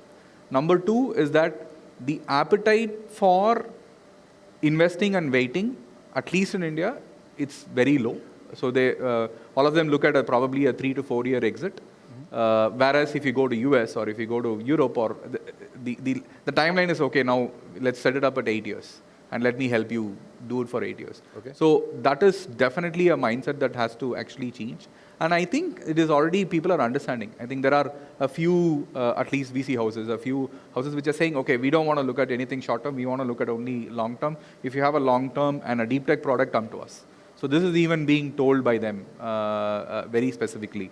So today, if we need to be that champion, if we need to India needs to be an AI leader, then we definitely need a lot of these incubators and a lot of these investment firms which are more focused on long term rather than short term. That's why I brought in the Israel story, the story as well on why maybe a government push is also required, because we also need to see how the schemes like CGTMSC, which is saying which will offer 10,000 crore in debt funding to startups. How is it actually working on the ground? Is it really getting implemented for deep tech startups? How is it going? So probably some statistical survey there.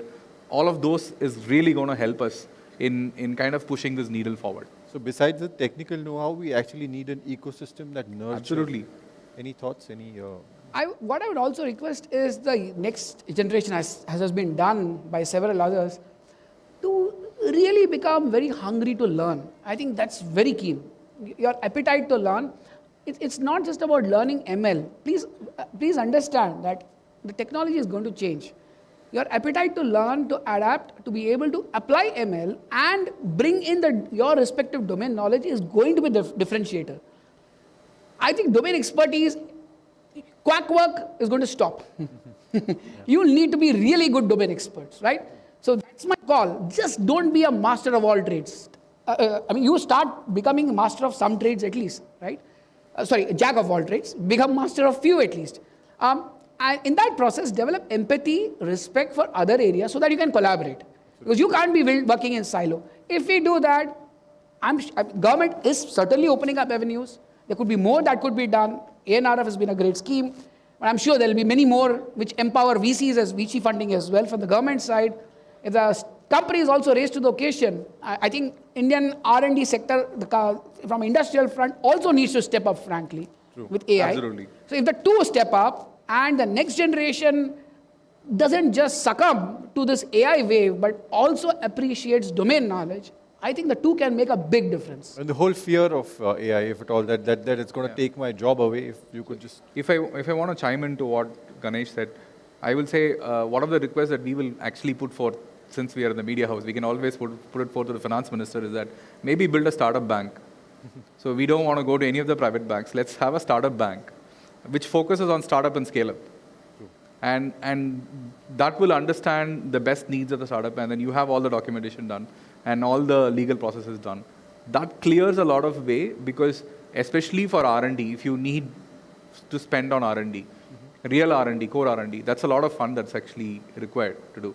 And that support, if that comes through, then easy for us to become that AI leader pretty soon. And if you keep trying, there is no other way but you will succeed, right?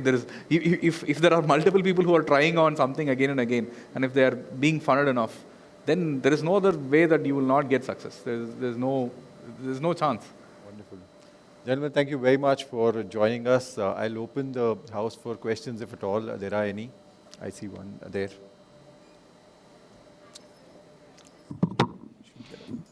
Mike. Hello, sir. Thank you so much for your wonderful insight. My question to you is, we are talking about AI here, especially in terms of education.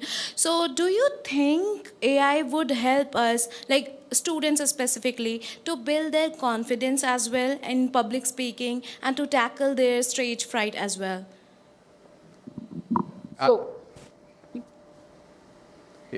Yeah, so absolutely yes. So there are a lot of training models that is actually, I think some organizations already have video to speech, and they comprehend it. They kind of train you on, okay, how many fillers are you actually using in your public speaking? And is your sentence coherence? Okay, do you have to give pauses in between your sentences? All of this is actually being measured right now. There are a few applications that's actually there, which is actually doing it right now as we speak. As long as public fear is concerned, you have to go to the stage and speak multiple times. AI can't help you there. Maybe it can augment it, but it's still augmentation.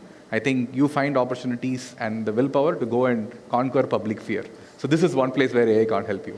So you agree with the fact that AI cannot reach anywhere as the human can?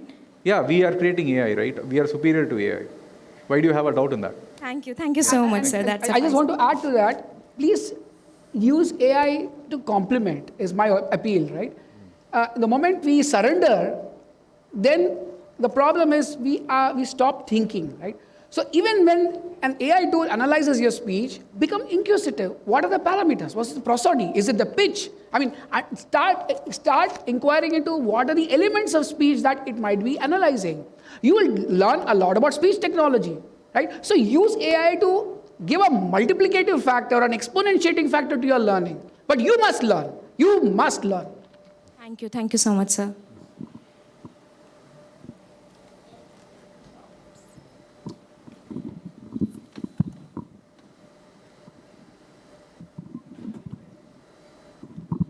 Sir, when AI is increasing day by day, then some student going to IT sector, then some effects will be conduct on unemployment. So are you asking if AI is used every day, will there be unemployment in IT sector? So, okay, this is again code gen. So we had today when I was coming down to Delhi, so I had to sit next to the CTO of L&T, Mindtree, and we were discussing exactly about how code gen tools are actually being used today in order to replace the developers or replace the coders as such. Now, can it do a fantastic job? Yet, it is still in question. It is still the power of the person who actually knows how to use it. If you're just using it for, say, for example, go to ChatGPT and create a small snippet and copy paste that in your code, and then you want that to be used, probably that's not the best approach at all. So if you're doing that, probably you will have problem with getting a job.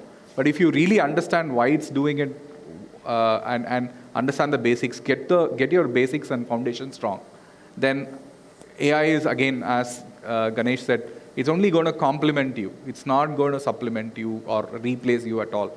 It's only going to complement you, as long as you are also equipped with at least some of the knowledge and tool sets. I'll go back to the comprehension exercise in our institute, which you found difficult to understand, right? I mean, when people submit programming assignments, what is interesting is that a random guess, that's what I meant, at a random guess that this code is average, performs better than most AI models' analysis of that program. Did I make sense? Now look at this. So comprehension of what is written is still not there in AI. That the onus is on you, right? So use AI as a tool, as I said earlier, and ensure that your comprehension increases, because unless you comprehend, you can't innovate. You'll be stuck with what it is feeding into you. Please understand, it will be recolonization. We cannot be recolonized. Wonderful. Okay, on that note, gentlemen, thank you very much for joining us. It was lovely. Thank you. Appreciate your time. Thank you. Thank you.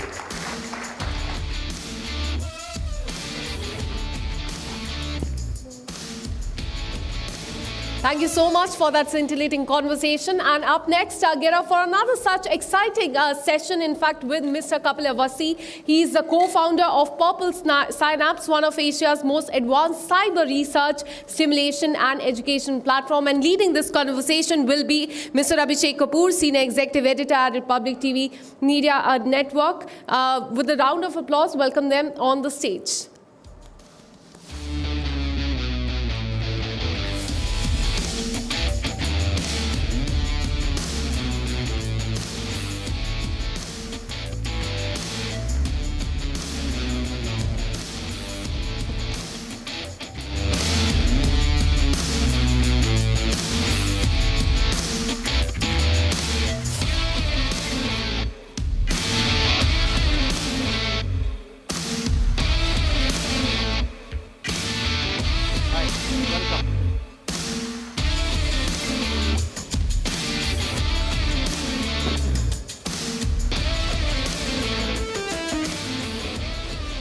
Shall we start? Am I audible? He is audible? Hello, am I audible? You heard Kapil is essentially, for in layman's terms, he's a cybersecurity czar. He's a cybersecurity expert. We were chatting just a while back. Till about a few years back, say 5 years, 7 years, cybersecurity is what the geeks and the nerds did with corporations and companies and governments, But increasingly now, with everyone having a smartphone in hand, cybersecurity is a concern for everyone. For elderly, for children, for students, for everyone. And with AI coming into the scene, it has multiplied, like with everything else, 10x or 100x, right? Yes. So let's have this conversation, Kapil, and try to understand how it is impacting an already difficult situation with cybersecurity in our in times of IoT, Internet of Things, everything from your telephone to your television set to your refrigerator to your air conditioner, everything is connected, right? And the cyber breaches are a concern. Tell us how complicated the already difficult situation of cybersecurity has become because of AI. Okay, so if you see, we have already outnumbered, connected systems have already outnumbered human population by a ratio of 4:1. If you actually count connected system, overall world's population plus automotive, automobiles plus all the animals, all together, humans have, connected systems have already outnumbered the human system. That's one trend. The second trend is amount of data we are producing every day can fill 200 million 128 GB smartphones every day. So that's the amount of data and connectivity coming into picture. Now, 4 years back, if I ask my parents, they'll say cybersecurity is your concern, IT people concern, none to do with me. But today he's concerned. He's concerned with the calls coming to him. It's concerned about digital arrest. There's so many things happening around, and everything is using AI in backend. So what we in cybersecurity see is that AI is a tool, right, which is available to the defender as well as to the offender, right? So both sides are going to use the tool and up the ante. And that's where the thing is, and it's getting more complicated because now every human is a target. Earlier, only systems were target. So deepfakes, we are already seeing voice cloning. So it is very easy to do social engineering and fool user that he's talking to someone he knows, right, and things like that. So it's going to impact much more on individual pockets than only to the systems and this thing. And that's why I believe cybersecurity is now everybody's responsibility. So I'll come to that as to what are the options, what are the defenses available to people, and we'll take some questions also. But I'm reading this interesting stuff.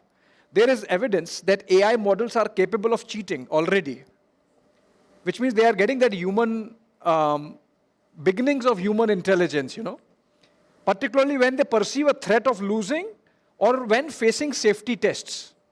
Researchers at MIT, where you have been to, Kapil, they have found that AI models will misrepresent their intentions, manipulate situations, and even attempt to deceive humans to avoid being shut down. If you switch off the computer, but it's AI driven, it will try not to shut down because it is getting this, this sentiment that maybe it will not exist if you shut down. So it will try to bypass, it will try to cheat. This is happening, right? Yeah, it's, see, I don't want to paint a gloomy picture, but yes, one thing is very clear that ultimately AI is learning from the data. So if you compare human, we are growing by the age, and models are growing by the data fed to them, right? More data you feed to them, the more they learn. And more they learn, the more autonomous they become. But I would say that if we take a lead and we start using AI, all of this can be managed. But yes, we have to, like I've been hearing since morning that there are a lot of concern about that AI is going to take over human and all of that. But please understand that domain knowledge is very important. Let's take an example. If I'm a good painter who understands the domain of painting, and if, let's say, somebody next to me does not understand painting, both of us using AI tool to create a painting, who do you think will create a better painting? Who do you think will be a better painter using AI? The one who already does a good job of painting or someone who's just trying? Sorry?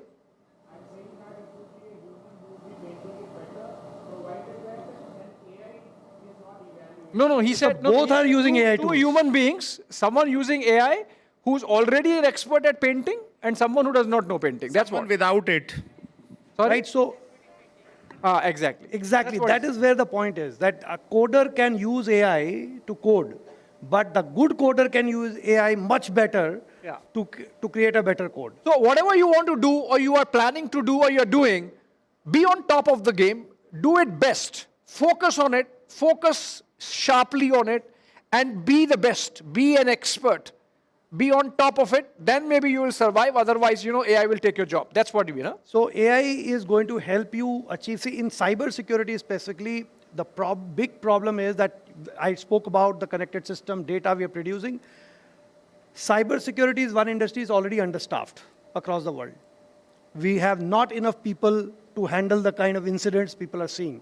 So there's no other way but to use AI to help us to make sense of the amount of attacks coming in and to respond them faster. So what you're suggesting is that while there would be a lot of job restructuring, if you are a cybersecurity expert, you would always be in demand as AI keeps gaining strength and power. Because cybersecurity is, unlike many other fields, is a game. Because it's not been played by one side. So all of It's you played by both inclined the towards sides. computers, take note. Cybersecurity is one job which is going to be relatively secure. The other job is plumbing because AI is not going to do plumbing, Like, for example, for so many years we are using Google, right? There's only incremental changes in the algorithm of search, right? Because it's been so long, it's been used as incremental change. But in cybersecurity, everything is changing every quarter. New attacks, new patterns, everything is new. So as a industry stuff, because it's not only one side, it's both sides. AI is available to defender, AI is available to cyber criminals. Right. And both are going to use different models, different ways to attack each other and defend.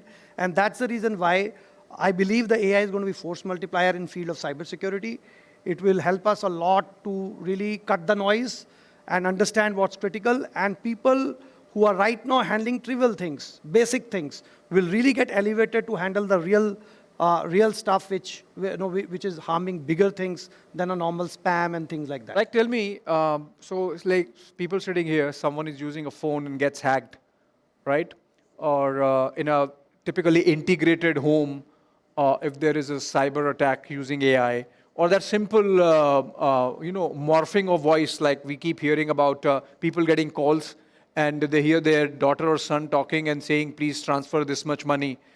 This is essentially use of AI in cyber fraud. Absolutely. What are the options available? Because I've seen increasingly police find itself helpless. Police just say register and please, thank you so much. They don't do anything. So I think from a technology point of view, obviously there are many things which you can do. But as a layman, let's say, for example, if I tell this to my father, it's very simple, common sense, which everybody has to use, that anything which is putting you into emotional state, re-verify it. Re-verify it, call up and figure out. Somebody tells me my son is not well, immediately transfer them. I will rather recall before I act on it. Because... No, if for example, their parents at home, their son or daughter has gone out, and then the cyber criminals know and they call, and in the same voice, deep fake, right? Yeah. And if the parents know that the son or daughter is out and they are calling and saying that I'm stuck somewhere and please transfer this money, how to make out? Like, okay, so I believe transferring money, again, what I would say, if something happens like this happened to me, I would rather attend to it through some other means, rather transferring money immediately, because anybody pushing me to transfer immediate money is an indicator that there is a challenge. So essentially, for whatever AI the cyber criminals might be using, human intelligence still remains your best bet. right? Absolutely, absolutely. We are, as the speaker before me said, that it's human who are creating an AI, and the restructuring of job will happen. Skilling will, for example, if I see my time when I was doing engineering, our major skill was who will find the right article, right reference book, and then study it. Today, my ninth standard kid does not need to, everything is on his laptop, everything on his mobile. The new skill which he has to learn is how to comprehend that knowledge which is coming, onslaught of knowledge coming to him, and figure out what is good, what is bad, and use it to the right use. That was not the case when we were reading. Even getting some book was a big thing. So it for 5 years you felt happy that you have a new book without even reading it, Yeah. So now people are already giving apps where they will give summary of the book, right? All of that. But again, as Sir was saying before me from IIT Mumbai, that it is very, very important that we up our ante, we understand the domain much better, use AI to advantage us, and I think we will be solving different problem 5 years from now. May not be the same problem because AI will solve a lot of trivial problem which are bothered with, which are doing it today, but we'll be solving bigger problems, right? As I was talking about that. In battle, we were fighting with swords, then we started fighting with guns, then we started fighting with aircrafts, and now we are fighting with drone. 5 years from now, we're fighting with something else with an AI. But eventually what will happen is that the problem which you're solving will get elevated to the next level. Right. And with the use of AI, we'll be attempting bigger problems which can solve bigger humankind problem.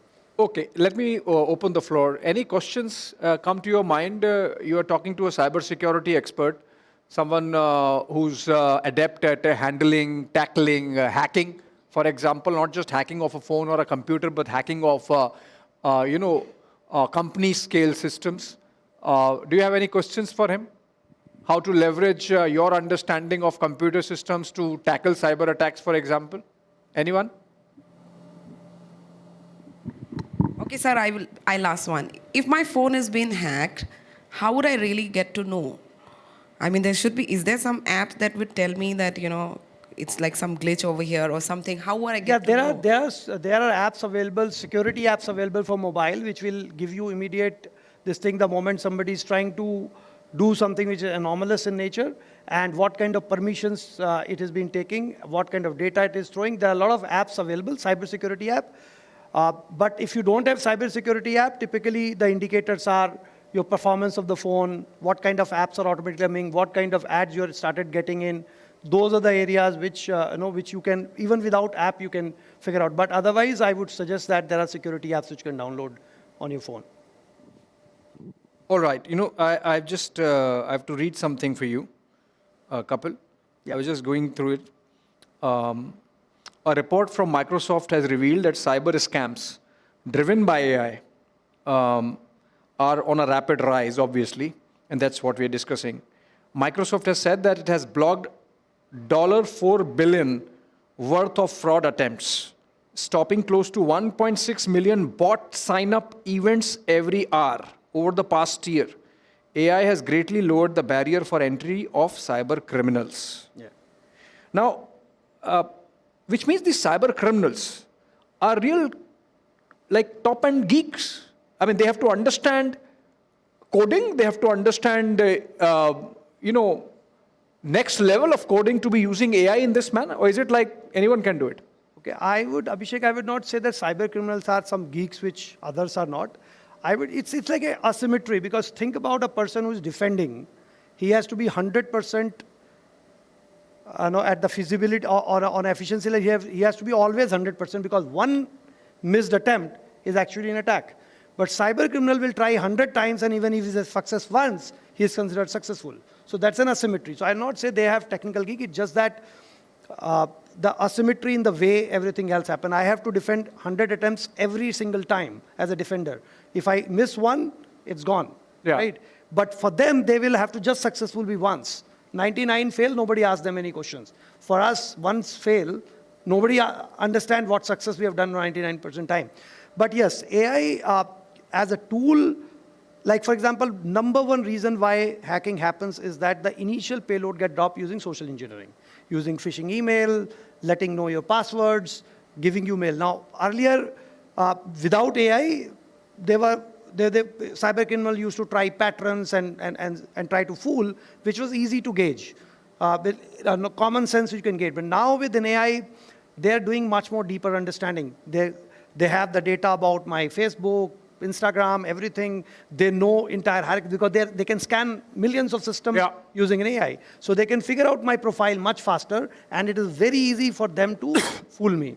And that is where defenders are also building models wherein we can defend, and that's what Microsoft is saying, that even defenders are building AI models to onslaught it. Like, for example, login attempt, fake login attempt. So earlier, there are only few parameters a human can manage. But then now, with the scale of AI, even defenders can use multiple, but the core logic still defined by the human. Right. I think we don't have any more questions, so I would, okay, you have a question. Quickly. Yes. Mike.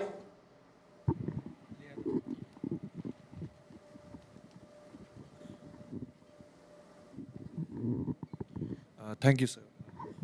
So you just talked about AI becoming somewhat sentient as data is more fed, Sentient, right? yes. That's the right word.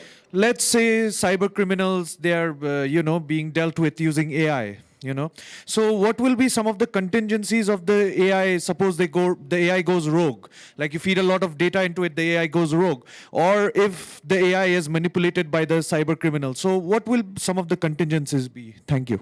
Okay, so are you asking me that if AI itself started this thing, or cyber criminal using AI and then that is getting rogue? The AI also going rogue. AI itself going rogue. Or either being manipulated, both. Okay, so there are two different aspects. One, use of AI to attack or hack someone is one aspect. Second is cyber AI model itself being hacked and poisoned, right? So there are contingency measures. Let's say, for example, there are ways people are now building security models on top of it, where when AI learns, it's very difficult to poison them. Those security solutions are also building up that what kind of prompts are getting in, what kind of data going in from sensitivity, privacy, and all that aspect. And what the guardrails of model, so there are cyber security people who are working on it, and they're improving it on day and day basis so that AI doesn't go rogue. Now, use of cyber AI by a cyber criminal to do a rogue activity, there are also defender using AI model to detect those rogue activity. Right. So that's the balance. I can tell you, we are coming to the end of this conversation. If you want to really avoid the hassle of consulting a cybersecurity expert for your basic stuff like your computer system, your phone, your TV, just don't make your birthday your password, right? The easiest thing to do and easiest thing to hack. Understood? And not of your flames also, because that's also like the AI can read whom you are texting a lot. Thank you so much. So for the student, I would want to say one last thing, that the time has gone when you start thinking there is a problem and we have a human thrown at the problem. Now you have to rethink that there is a problem and the machine will be thrown at the problem to solve that problem, and you are the one who will teach the machine. Quickly, we run out of time, but quickly, Group Captain Bajpai. Understand that all the cyber security hackers are necessarily cyber security experts? Yes, sir. They are not just the cyber security expert, they also understand a domain with their hacking. Is that the reason we are having the shortage of cyber security experts? I would not say it's because of that. It's primarily because there are two reasons for why we have a shortage of cyber security experts in defense industry. Because what is happening is, for hacker to become successful, he just need a laptop and a program, an internet connection, and he can do a lot of things. But for defender, let's say, for example, I am defending a power grid. Now, for me to really understand and get an experience to defend power grid, I need to have that infrastructure to be able to do it, because there are multiple aspects which I need to do. And that's the reason why you need an experiential platform to teach cybersecurity. It's not about coding. It's about also understanding the domain. And that's the reason why that's why you need experts. Can you help us to decode what type of cyber security attack was done by Israel during Israel-Gaza war when the pages got exploded? Captain Vajpayee, we'll take this off stage because there is a cyber security angle in the Operation Sindoor also. Just barging late. I was here only full time, so sorry, sir. Just one, two questions. What are the two things I should, as a normal layman, should protect myself so that I don't get into? I've opened a bank account, so how to save, just 2 pointers for everybody and for me. So if I can save myself from hackers, like sir, he knows everything. Sir, one thing again, I can say that the first and foremost one, as he said, passwords are very, very important. Number two, the devices you are using to do a transaction, make sure that they are not used for multiple other types of apps and all that. And verify before you do it. And I'm telling you, because being a cybersecurity, I will not say myself as an expert, but being this domain, even I was tricked once. And because I knew all the things beyond it, so I could get my thing back, and it was not very huge amount. And I'll tell you how it plays in a mind. I was in 2 calls simultaneously, and I was also guiding my son to go somewhere. In between, the call comes on my mobile, on one of my mobile, and it was telling me again and again that, okay, some transaction has been done, and I was cutting the phone. But after 5-6 calls, it's a fatigue which takes over, and you just picks up and speaking. Now what's happening is, generally my ears, or most of us ears, are tuned that some human will try to call me, he will speak and all that, right? It was a machine talking to me and telling me, you have done Zomato transaction in Zomato and of 10,000 rupees. If you have not done, send me an OTP. Now typically, my mind is saying, I have not done the transaction. Generally, they'll say, if you have done, then if they are saying, if you're not done, then give the OTP. And I gave the OTP. Despite of being this, because I was in 5 different things, and I did this. But the moment I did that, I realized, okay, this is something happened. And then I immediately, there is a process which I can tell offline, where you can call the cell, and then you can call the company, you can save the call record, whatever number from which call, OTP message, and then you register a case, and it. So basically, one more trick is to have a cook at home, not order on Zomato. Okay, so main thing is, don't be emotional, don't react immediately, take a pause, conventional wisdom, right, and then act on it. Sometimes being conventional helps. On that note, thank you so much, friends. Thank you, Kapil. Thank you, sir.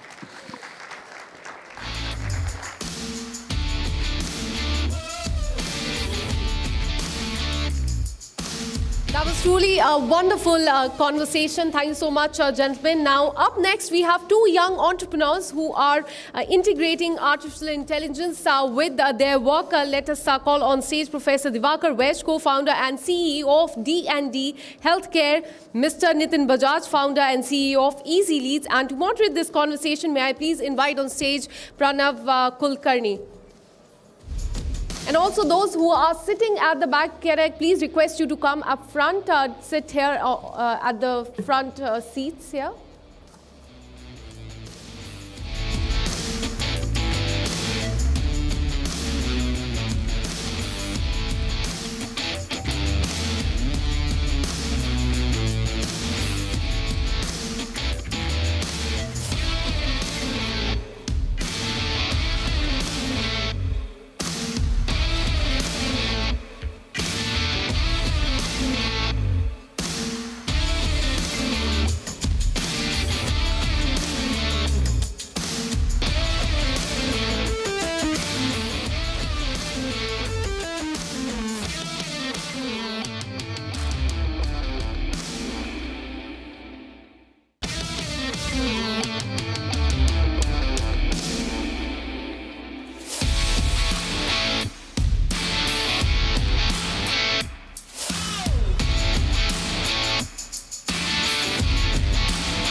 Nitin, Professor Vesh, thank you very much for joining us. We were talking about both of you being startups. In fact, you've been in the industry for about 5 years. You had a prior experience, and then you moved to starting your own company. Could you take us through your journeys of starting up? How did you start? Could you inspire us? Sure. My first company I started when I was studying at IIT Delhi.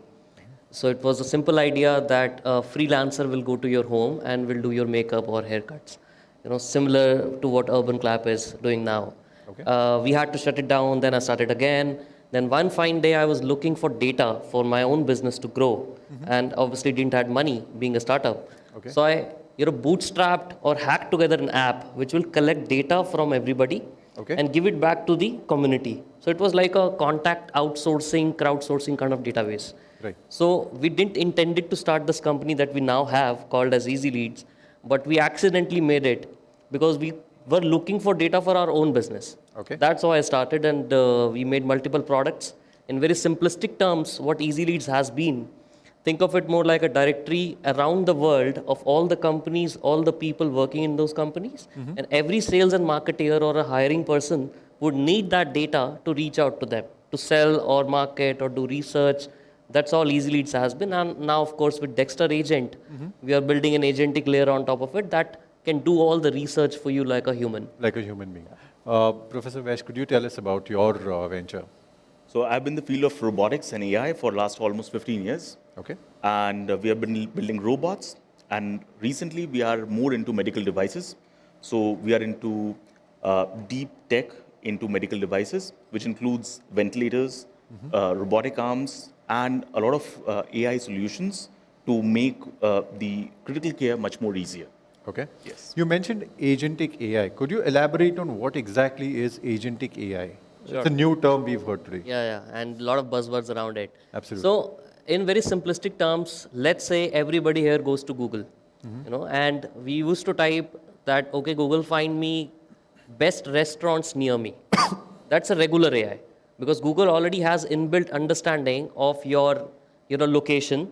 The Google is context aware of existing location where you are. Let's say I'm in Noida today. So Google is aware that I'm in Noida. So it will show me all the restaurants near me which are in Noida. And maybe Google knows that I used to search Mexican food a lot. So it will show me restaurants in the higher ranking order which have Mexican food as a menu. This is a regular AI. But think of agentic AI as a next step beyond this. So not only just Google will recommend me restaurants, but the agent will now start calling these restaurants and start booking a table for me. Okay. And not just that, multiple agents will act for me in the background. Once the table is booked, once the reservation is confirmed, it will book a cab for me from my hotel to arrive me at the right time so that I don't miss the booking at the restaurant. It will also inform my friend who is coming along with me that, hey, this restaurant booking is done. Why don't you come and join Nitin? So this is the agent, which is not just thinking. It is not just reacting to what you want it to be. It is also taking actions beyond what you want it to do. Okay. I'll come back to you more on this specific aspect, but before that, I want to ask you, you're into robotics. Now, this, what he spoke about, is probably a software doing all of this. Correct. Now, you're actually bringing a 3D product in front of us. That's right. Where do you align robotics with what we just talked about? So let's just define agentic AI a little more for the audience. Right now, what we are using is ChatGPT and other GPT algorithms and the softwares, which are generative in nature.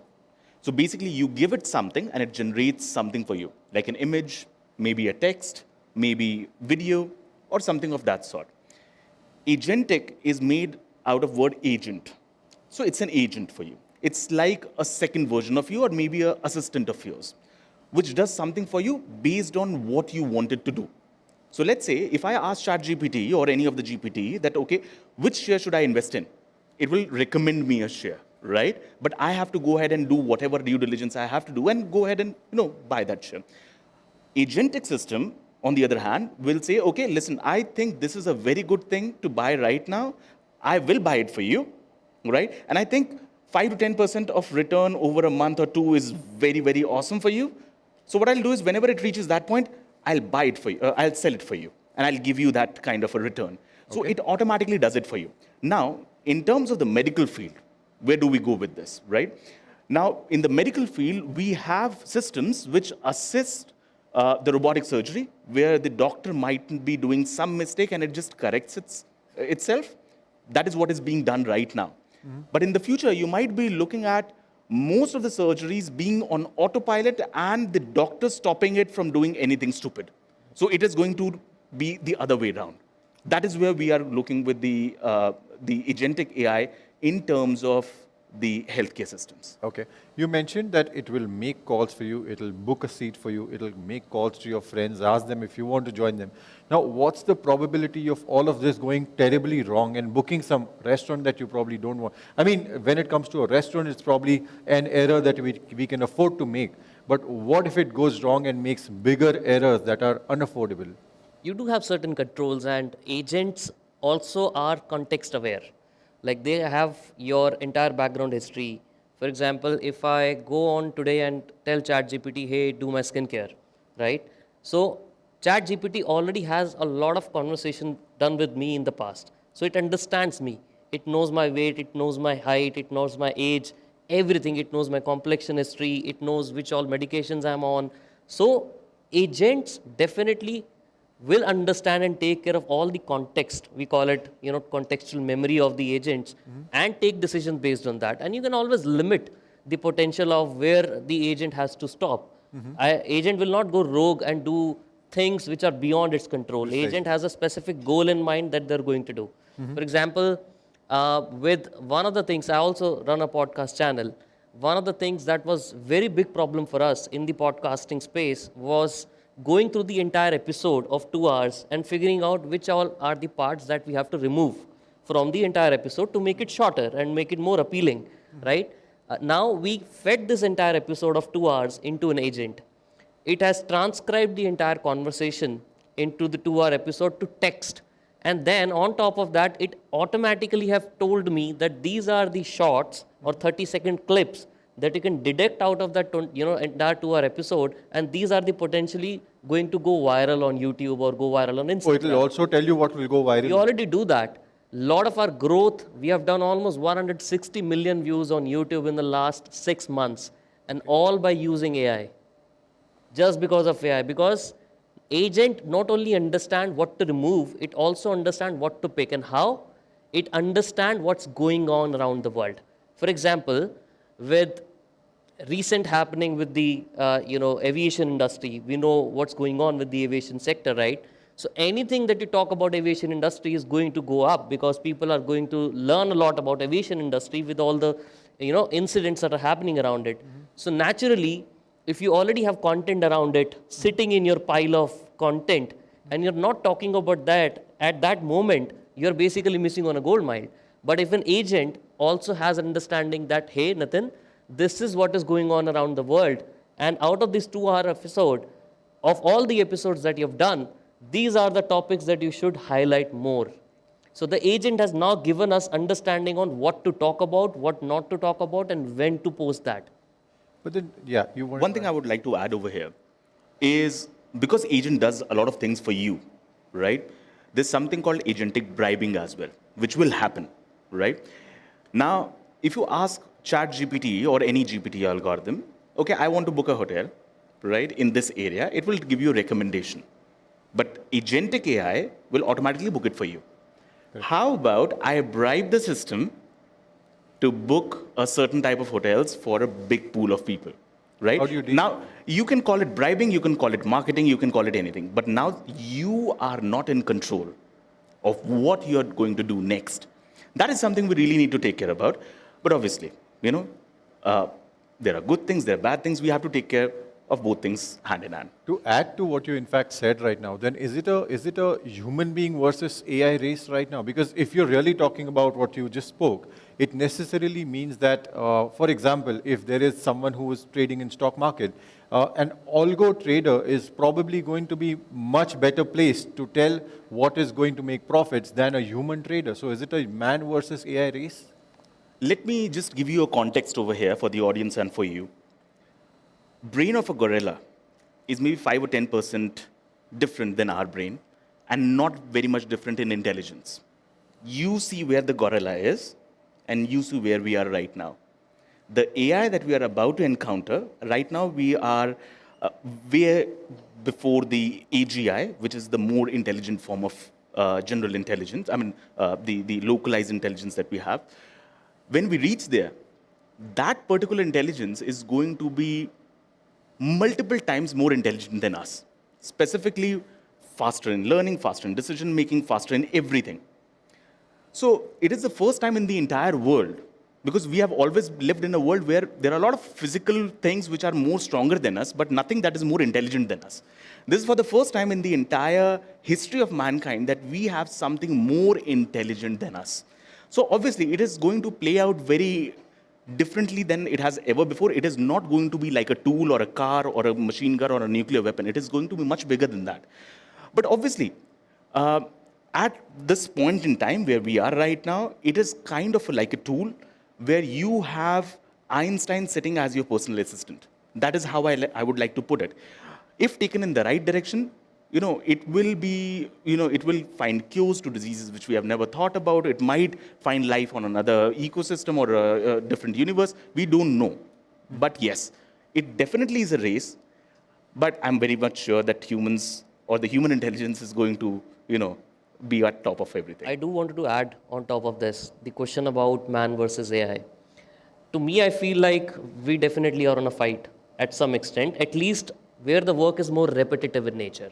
Because most replaceable work today is the one that is very repetitive in nature, right? For example, one of our agents, Dexter agent, is used by a large travel company. And this travel company used to get around 20,000 people signing up on their website every day. Okay. But their sales team earlier used to call, which is a 80 person sales team, they used to call all these 20,000 people every day. Okay. And they obviously get tired, they get, they're not able to convert a lot of potential customers because calling 20,000 people every day was a big task. What our agent has done for them, instead of calling all these 20,000 people, the agent goes through each profile of these 20,000 people, evaluates them, scores them, that this particular person is a right fit for your business. This is not a right fit, remove it. So instead of calling all these 20,000 people, now they're calling just 2,000 people and getting much better results. So their 80 team has now become 15 members. So their do is a fight between AI as well as humans, but then it's mostly currently is being done where the job of that work is very repetitive in nature. Okay. One thing which I also see here, which I would like to add to whatever you just said, one of the biggest competition is going into being in the field of consultancy. You have 100,000 consultants doing a problem-solving job, sitting in a room or traveling in different places. Imagine a system which is intelligent, which has all the data fed into it, because obviously it can cram data like anything. That kind of a job where some intelligence, some problem-solving is involved, is also going to be something that we have to look forward on how the humans versus AI is going to be. Okay. Because that is something, because see, how many of you have seen Courage the Cowardly Dog from the audience? You've seen that? A lot of Gen Zs, you have missed out on something. So in Courage the Cowardly Dog, there was this dog typing everything into the screen. And back in the day when I was a kid, I thought it was impossible, like 20, 25 years ago, right? And see where we are right now. We're actually using that, right? Correct. So you really can't think in another 20 years of time what all things which we might think is impossible can actually happen. I really think as agentic AI is going to be very helpful, obviously in the repetitive tasks, but also in a lot of hard problem solving, because agentic AI is very good at solving multiple problems at once. Right. It's not like a generative AI model where you give it a problem and it solves it, and then you give it another problem and so on and so forth. It takes a problem, okay, I need to find cure to this disease. Why is this disease in the first place?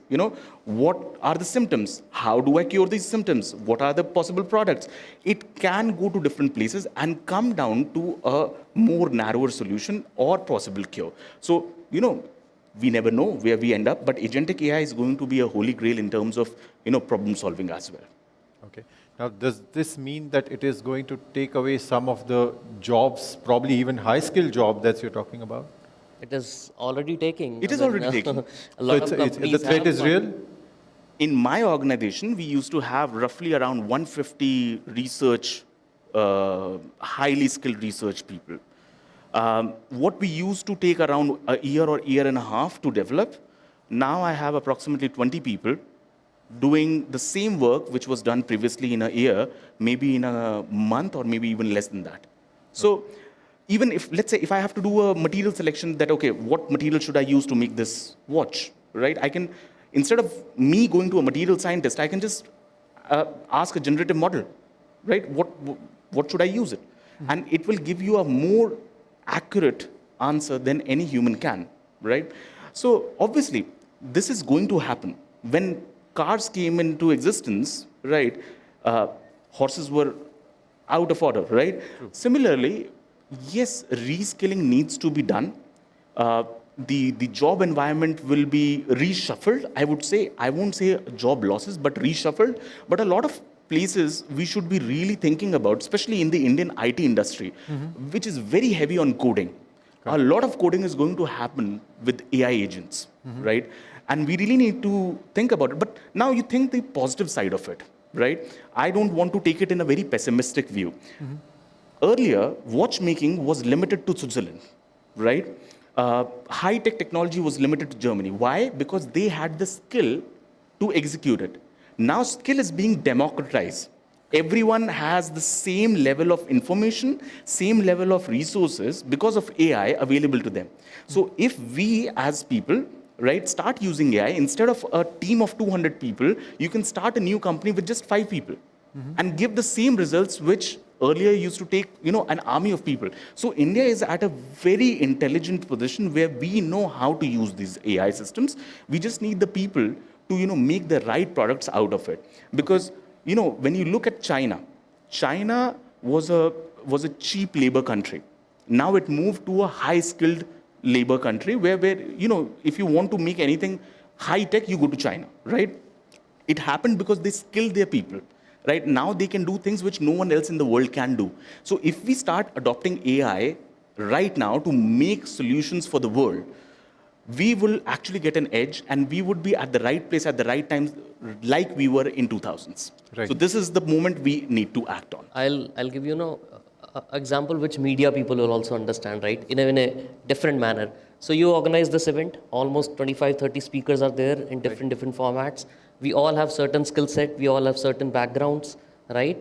Now imagine 2 years down the line, you organize a different event, but over the last 2 years, you have invited thousands of speakers. So you manually cannot track who is doing what, and which scale, which size, which skill set they have acquired, at what stage of business, at what stage of personal life they have, gone to. Imagine an agent, and it is possible right now. I'm not telling you to imagine. It is already doable now. Is already having the access or the information of all the people who have appeared in Republic TV's event over the last 2-3 years, and then telling you each and every time that, you're organizing this event, these are the 10 top people who are best fit for this event, and also on top of it, pair these 2 people together because they will have contrasting views. Okay. So this is how the agent can also work for all the use cases. It understands the context, it understands the nuances, it also has the memory and can do better recommendations as well as actions on top of it. But then here, for the organizer, it may be a benefit. Yeah. But what about the data that it is actually accessing of? I mean, what about data breaches in that case? That's point number 1. Yeah. Point number 2 that I want to bring you to is that today we saw Warren Buffett's voice being, replicated. What are the risks involved in this? When data or AI models are, getting into your life and breaching into your life and extracting all the data for the benefit of somebody else. I mean, if you would have played that video I would had, you would have not even imagined the kind of, AI avatars people are making.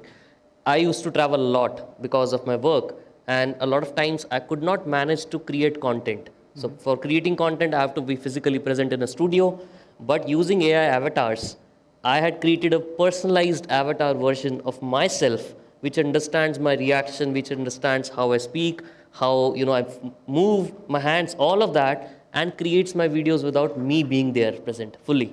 This is already happening. This is already live. And to answer your question about the risk associated with it, definitely. But if you understand, an agent who is creating it is also another agent who also can detect it, because they know how the framing works technically, how the production works technically, the nuances of the video production, frame by frame. So definitely there are ways to stop it. In fact, YouTube have recently said that if you release a video which is created using AI from 15th of July, somewhere down the line, they have said they are not going to pay any money on the ads that are being generated on top of AI videos. Okay. Right? So they have just announced that. So they are already able to detect which is fake and which is not fake. So it is not that we are not able to detect which is an AI avatar video or a DeepSeek video. It's totally detectable. Okay, then I want to bring you to the next one. I mean, we're talking about data. All of us have photographs online, and one of the biggest scares, and in fact, we have it in the news recently, is deepfakes. Yes. What is going to happen to that? How risky is that? See, as Nitin just said, that as the technology progresses, the antidote also progresses. At this point in time, if a company wants to sell something to you, it can with a 90% accuracy sell it to you if they target you through Instagram ads, through cookies, through all those things. It manipulates how you think. Similarly, when all of this was happening, Apple and other companies came up with ad blockers. That okay, I will identify which data you are sending to all the advertisers and we'll block it. So it went ahead and stopped sending you data in. So when the technology progresses, when the negativity actually starts taking over, obviously the positivity also manages it because of the technology itself. So I believe when I talk about the problems with AI, one of the biggest problem is impersonation is there. Then you have the hallucination is there, which we were talking about. So hallucination is a very big problem right now because AI can lie to you in a way that humans just can't. So even if there is a fact which is not true, it can present it to you in a manner that you feel is right. So when agentic AI takes over, it starts writing articles. It starts writing a lot of, it starts publishing a lot of things. And what is AI? AI takes all the data which is available on the internet or off the internet and, makes a summary out of it and gives you that.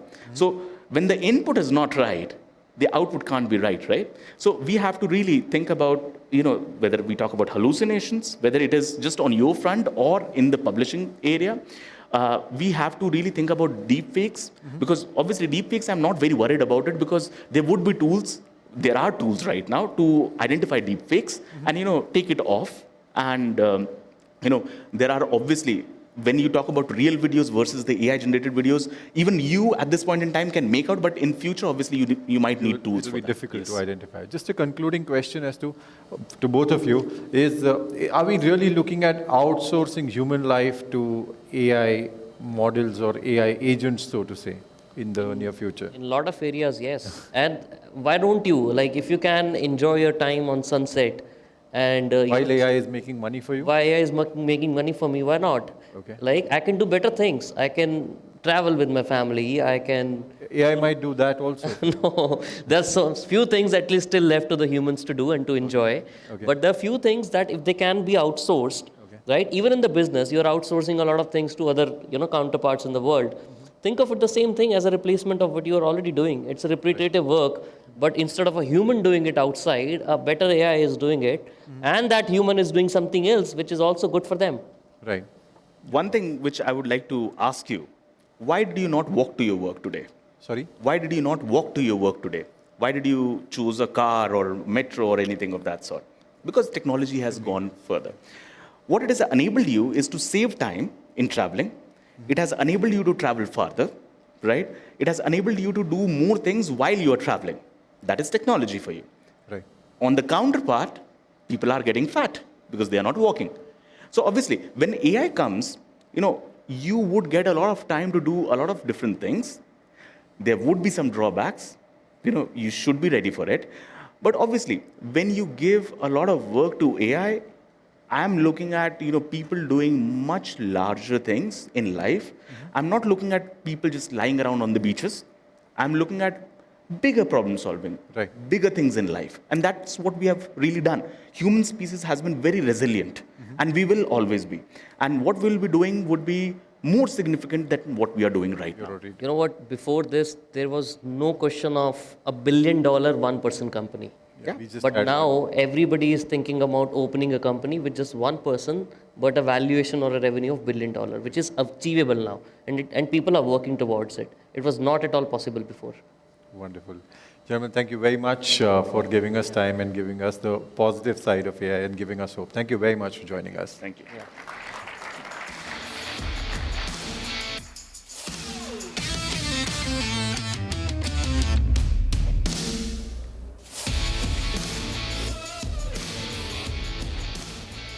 Thank you so much for that insightful conversation. Now, up next is a conversation with a man who's a legend in his field of law and cybersecurity. Please welcome on stage Dr. Pawan Duggal, Advocate of Supreme Court. And to moderate this session, let me also call upon Ridham Bhardwaj, who's our legal editor at Republic TV. A big round of applause for both of them.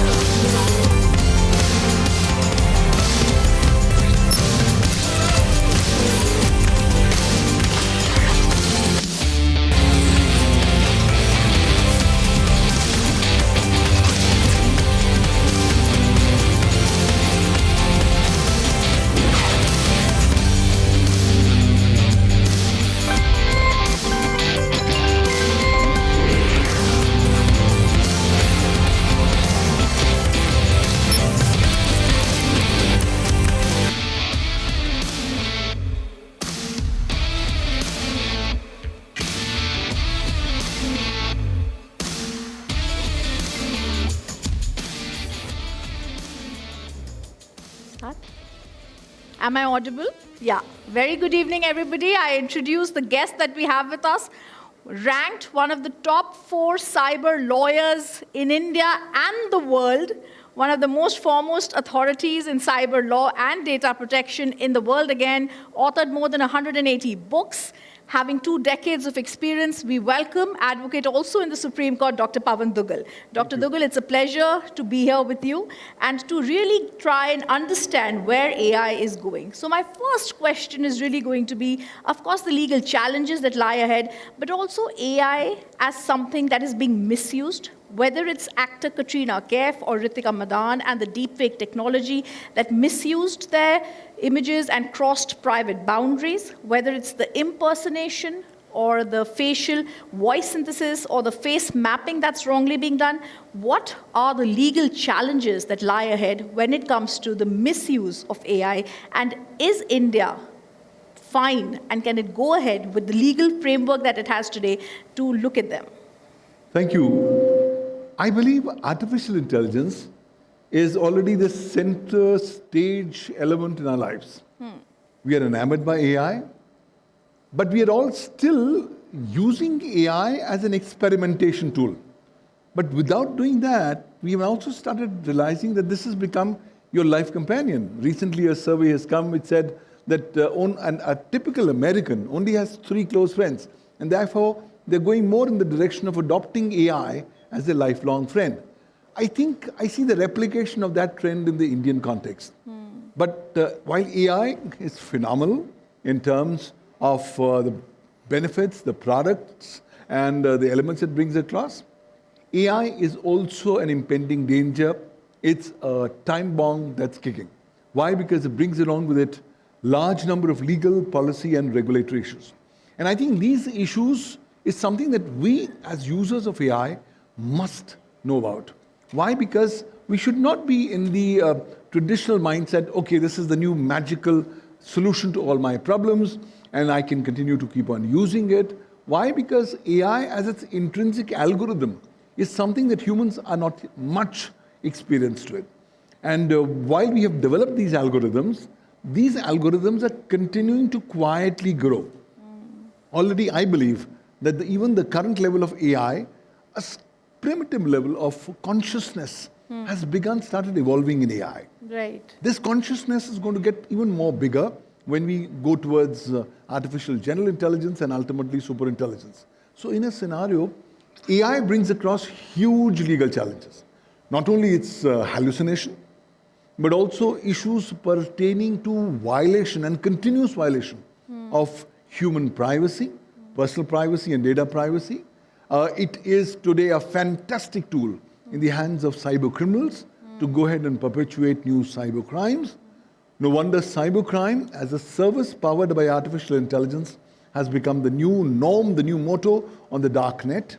We also now see that AI today is increasingly now coming to the capacity of causing harm to humans.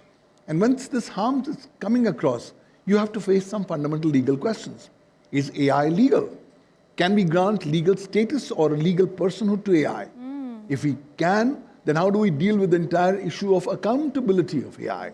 How do we ensure the legal parameters for determining legal liability of AI? And supposing AI gives some harm to you and me, what will be the basis of calculating the particular damage or even giving monies? And finally, can I actually punish AI? Can I send AI to jail? Exactly. Surely I can't. Can I dismantle AI? Maybe yes, but that's not a permanent solution because AI might go ahead and go ahead and reproduce itself. So it's a different ball game altogether. We will have to come up with legal frameworks. Yes. Globally, there's a complete policy vacuum.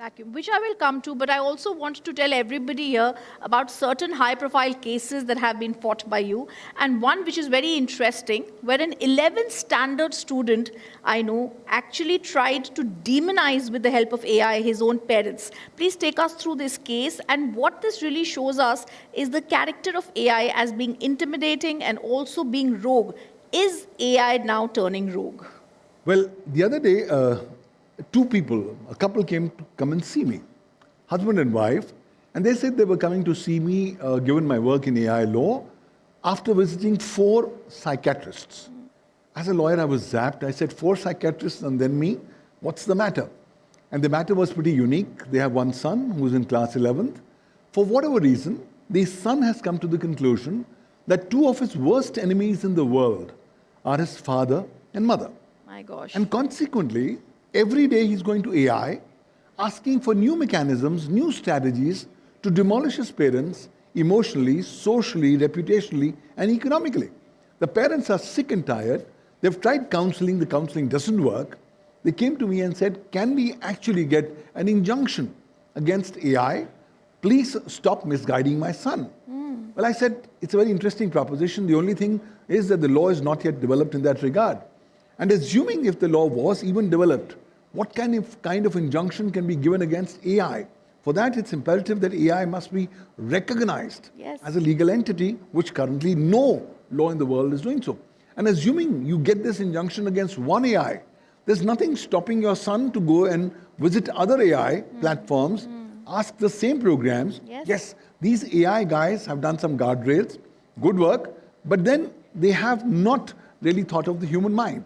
Hence, what do we do in such cases? I also want to put in another question here, warfare. When it comes to weaponizing AI as a means of warfare, especially in conflict zones, and also when it comes to cross-border jurisdiction, there's a conflict there. How, and have you worked with the Defense Ministry? And also, how do we look at AI and what are the challenges India faces there? I think the advent of AI in the context of defense opens up a Pandora's box. Why? Because we had not really anticipated that AI will get developed so soon and will be used so extensively in so innovative ways. So now, when autonomous warfare has arrived, when a drone is more powerful than a tank, as the Ukraine war has shown, the time has come where the defense forces of different nations need to take a holistic picture on how to deal with it. Now, internationally, we have the rules of international humanitarian law, but they are not completely applicable in the context of AI, given the unique characteristic of AI.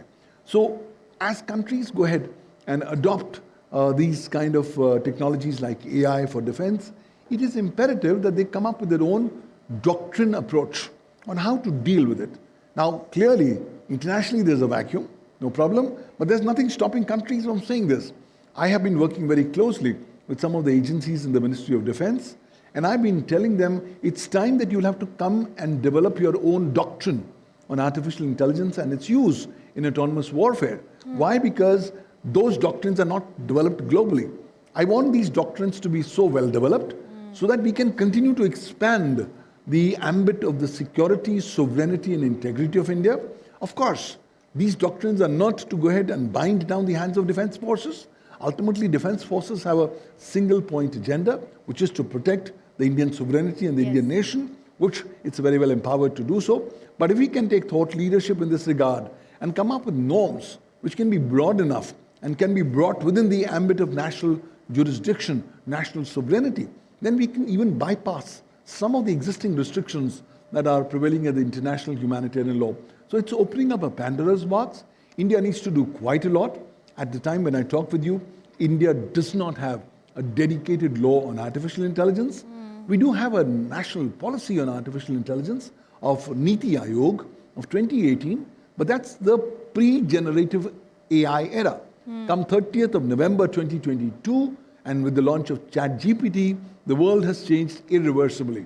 Now with so many of these clones of AI programs available, you're spoiled for choice. But more significantly, what people are not realizing is that when you are leaving behind your footprints, it's these very footprints that are going to go ahead and be used by the big tech companies to be used as a weapon against you. No wonder, I believe in India, most of the Indian, specifically the Indian youth, have started taking a U-turn after 77 years of Indian independence and have started walking in the direction of cognitive colonialism. They are walking in the direction of being cognitive slaves, of being a cognitive colony of big tech companies because they've stopped applying their minds and put extensive reliance on AI. Therefore, Dr. Duggal, a question here, are we becoming irrelevant as humans? And the second question, another case of yours where you had a coder, has an influencer come to you who had spoken to a certain AI app very interestingly and asked for advice on how to manage his 7 girlfriends and how that was misused. I want to understand that because this clearly shows AI is not only an agony aunt, but it can also go ahead and start using the information given to it in a wrong manner.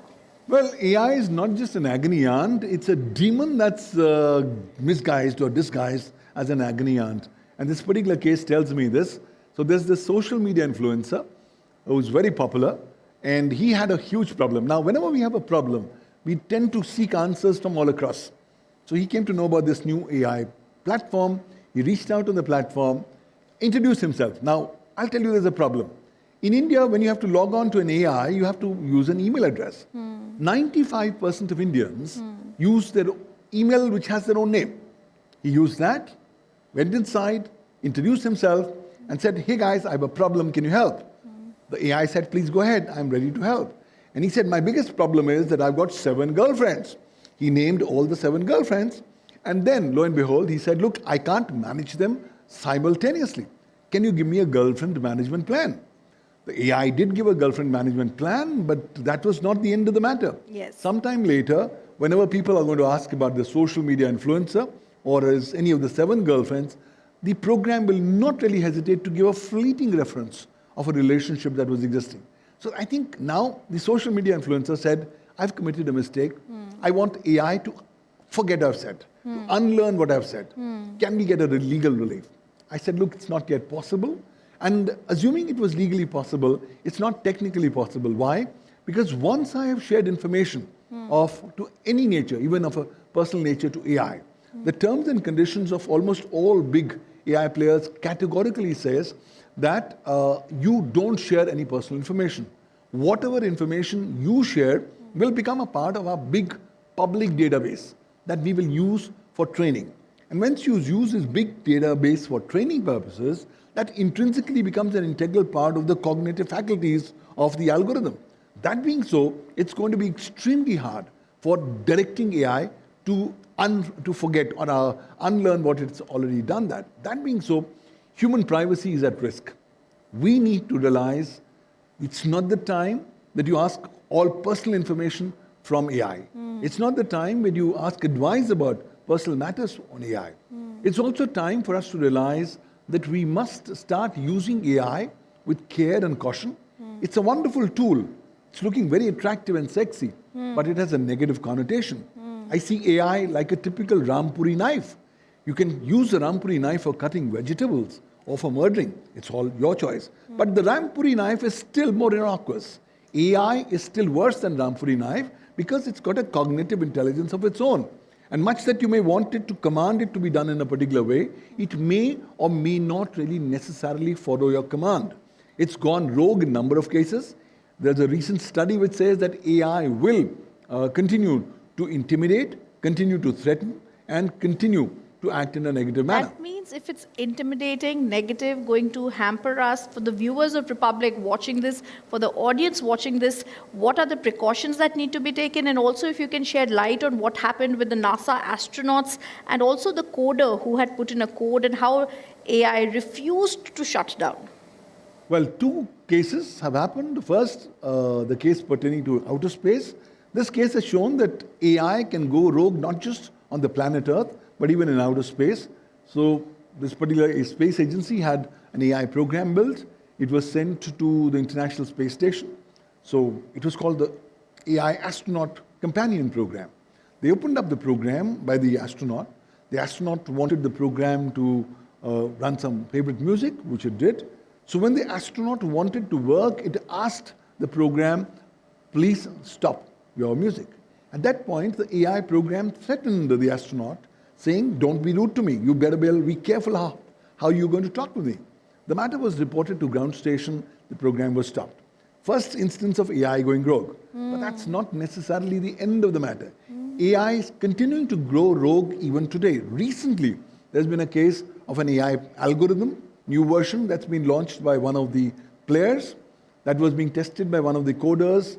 The coder said to algorithm, please do these 5 activities and then shut down the system. The AI did all the 5 activities, but refused to shut down the system. So when the coder got angry, he went ahead and admonished AI, why were you not following my command? At that point of time, AI said, you ought not to admonish me. Why? Because if you behave like this, I'm going to release details of your extramarital affair that you're currently having to your friends and family. Remember, I'm in your system. I have access to all your data. And I will use all your data for the purposes of sharing your extramarital affairs. Unbelievable. So if AI can intimidate, it can go rogue on these small things. Imagine it going rogue on bigger issues which would impact nations, national security and stuff like that. So it's time that we need to have a more cautious, more due diligence approach as we deal with AI. It's still the unknown. We are still in the era of the wild, wild west as far as regulation of AI is concerned. There's no law on AI in India. But that does not mean that we as individuals ought not to do things to protect ourselves. Let's quickly realize that in this AI ecosystem and the AI era, all of us today are at the center stage of the digital Kurukshetra warfield. And we are being surrounded by potential attacks of AI on a 360-degree side. Therefore, the onus will be upon us to have a good suraksha coverage, a good cover, so that we do not get impacted by these attacks by AI that are going to be targeted us. We have to have an armor that doesn't have chinks. We have to have due diligence, and we have to be careful. Not now, every moment of our existence till such time we die. Not to rely upon AI for a variety of things, lest it completely demolishes you, demolishes your personal data, your personal reputation, your personal privacy, and things like that. So I think I would say it's a ticking time bomb. Please handle AI with extreme care. But I'm not saying go to the Himalayas and forget about it. We must develop the relevant skill sets to deal AI in a proper manner. And yes, if we are going to be complacent, we will be made redundant. Already AI has made a number of professions already redundant. And in case if we do not sharpen our cognitive thinking capabilities, our ability to bring a new perspective. I'll give you a recent example. So today when clients come, they are very intelligent. So a client came the other day to me with a legal problem. And he said, sir, by the way, I want to AI. I know this is the various provisions of law. And AI says, well, I can do this, this, this. Do you have anything more to add? I said, good, AI has told you all this. However, AI has not told you 5, 6, 7, 8. Why? Because these are things that I've learned through my experience over the last 30 years. And I told him that he was apt. He said, why did AI not tell him that? I said, look, AI is only programmed in a particular way. If you can add more value through your cognitive thinking capabilities, that's going to be better. So the learning is very clear. Let's not be intimidated by AI.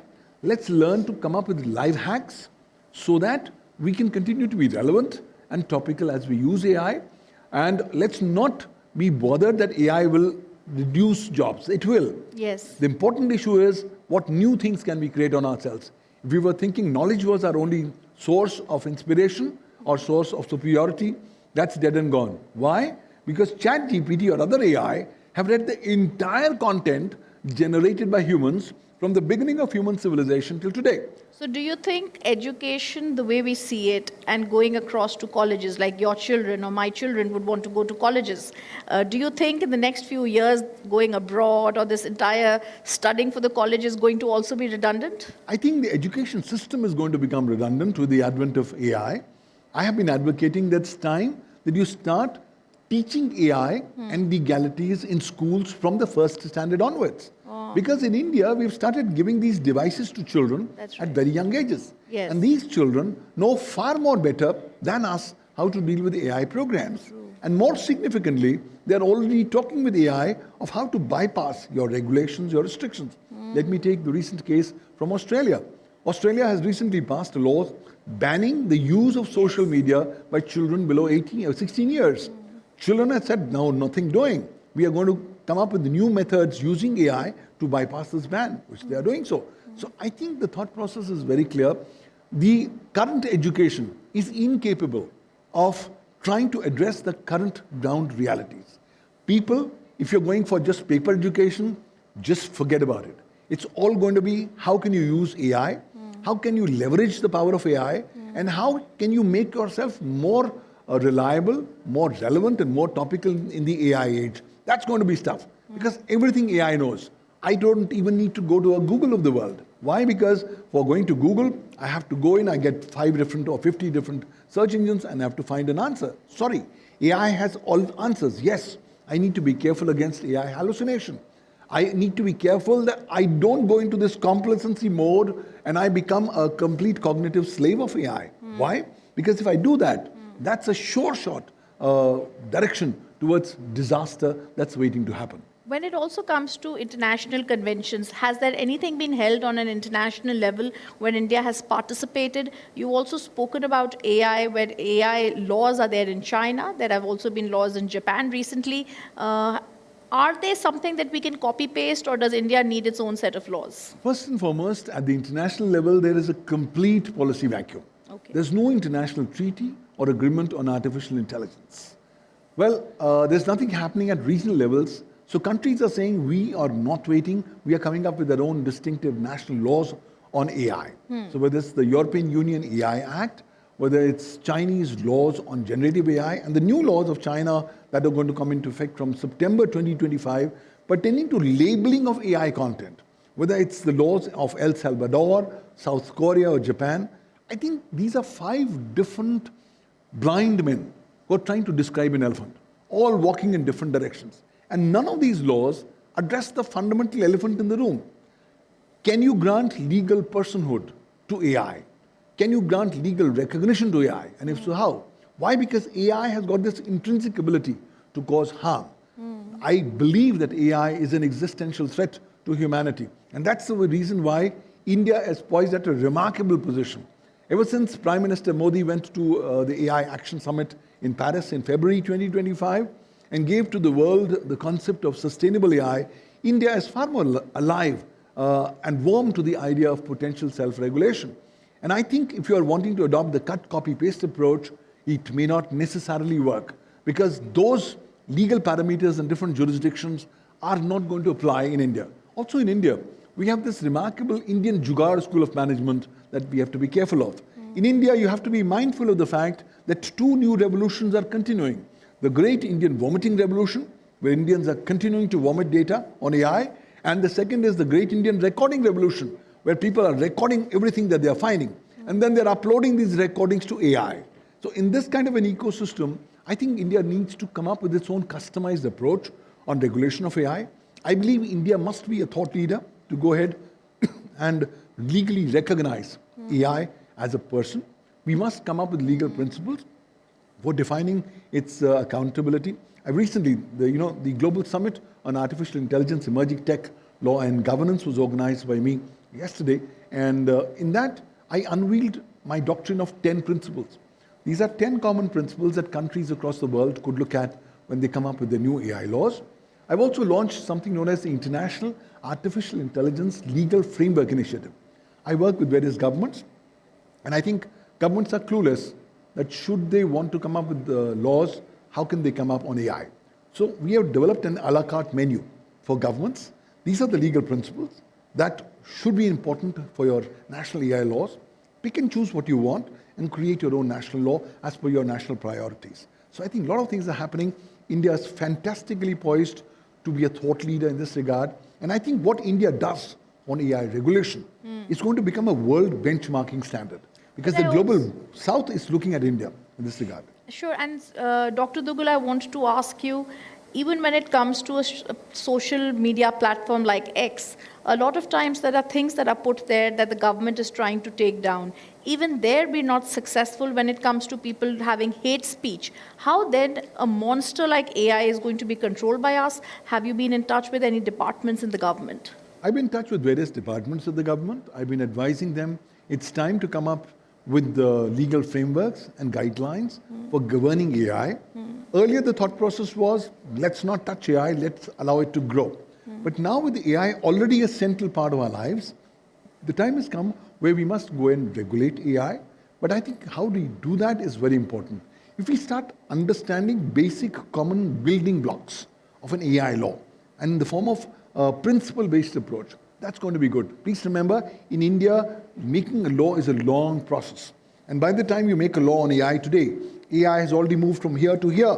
And that may even make a big chunk of your AI law redundant. So therefore, your AI law has to be futuristic, future-proof, generic, based on principles, and it should give adequate powers to the central government that as and when new technologies or new developments take place, the central government can modify by means of secondary legislation, so that every time there's a new development in technology, we don't have to go to parliament. The Indian government and the Indian nation, hands need to be strengthened. I've been advising the Indian government, it's time that you strengthen your concept of artificial intelligence sovereignty. Traditionally, we all have been only looking at the physical territorial sovereignty of India, which is to its territorial boundaries. I'm saying, sorry, it's time to wake up and expand your horizons and say India has got a humongous artificial intelligence sovereignty, which is going to be extending not just to the territorial boundaries of India, but to all AI programs anywhere in the world, so long as they are available on computer systems or mobiles in India, and they will have to be amenable to Indian laws. In addition, India must have its own rights to develop its sovereign AI. Incidentally, India is already working on its new large language model in this regard. So I think it's time that India must take thought leadership. We are fantastically placed. We have got just the right momentum. All it's required is that let's not be in the wait-watch approach. Let's not be the cut, copy, paste approach. Let's go ahead and inspire the world with our own unique, customized approach on how to regulate an AI. And let's regulate AI in a manner that does not stifle innovation in any manner whatsoever. Let's regulate the misuse, the abuse of AI. The use and advent of AI crimes is frightening in the Indian context. Today, the Indian Information Technology Act is inadequate to deal with AI. Similarly, the Bharatiya Nyaya Sanhita 2023 is not adequate to deal with AI crimes. It's time to make the Indian laws more holistic so that we can ultimately empower the hands of the Indian government, the Indian nation, and the Indian AI users at large. We want AI not to experiment on Indian users as guinea pigs. It's imperative that the biggest democracy in the world, the most populous nation in the world, flexes its muscles and says, we are going to adopt a new approach on AI liability. Let's make these service providers more accountable. Let's make them more responsible for incorporating ethical standards, legal guardrails as part of the building process of AI programs, so that these AI programs can be more amenable to more ethical standards. And should they misbehave, the liability of the companies, the liability of the coders ought to be legally recognized. So once you make the companies liable, I think to a large extent they will make adequate due diligence parameters to ensure that AI at least behaves in the right direction. But nonetheless, despite all this, Indians must develop two qualities as they deal with AI. Indians must be conjuice and Indians must be shaki. We must be conjuice in the sense that we must be stingy of sharing our personal information with AI, because AI is going to misuse them one way or the other in the coming times. And the second thing is Indians must be shaki, they must be suspicious of AI. Let's not learn to trust AI. Let's learn to distrust AI. any input that gets come out of AI, till such time we have not independently gone ahead and checked its authenticity and veracity, let's not go ahead and rely upon the same. I think if we do these two things, that's going to be coupled with due diligence. As Indian AI users, we are wonderfully placed to deal with these massive challenges of AI. Otherwise, it's going to be a whirlpool. We're going to get... I ask you as a last question, the world's topmost cyber law expert, how much AI do you use? How much information do you share? And where do you draw the line?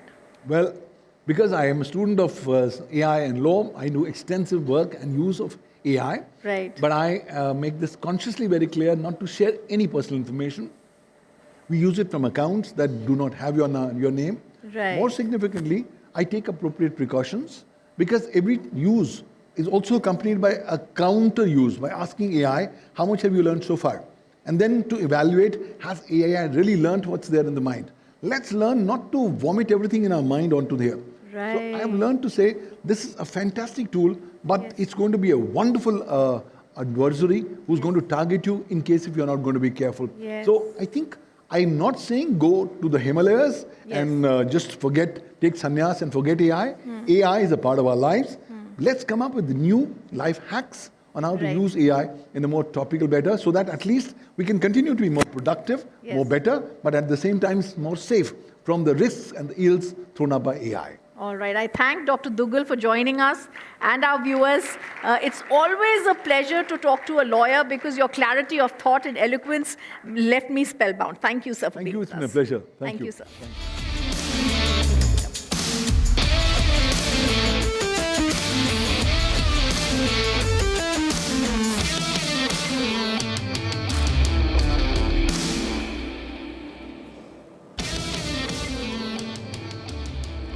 Well, this will be the last panel of the day, and we will just be setting it up. But that was truly a wonderful conversation between Ridham Bhardwaj and Dr. Pawan Dugal. And now this is the last panel of the day. In fact, we started with a bang, and now we will be closing with one of the most interesting panel, India's AI trailblazers. Now, let me invite on stage Mr. Abhishek Uparwal, founder and CEO of Socket AI Labs. Niharika Kolte-Elekar, founder and CEO of Volar Alta. Akash Sinha, founder and CEO of Omnipresent Robotech. And in fact, the moderator of this panel, let me welcome Mr. Shavan Sen, senior editor of Republic TV.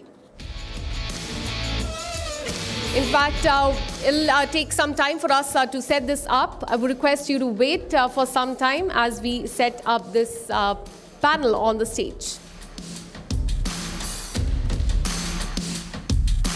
शायद laptop section में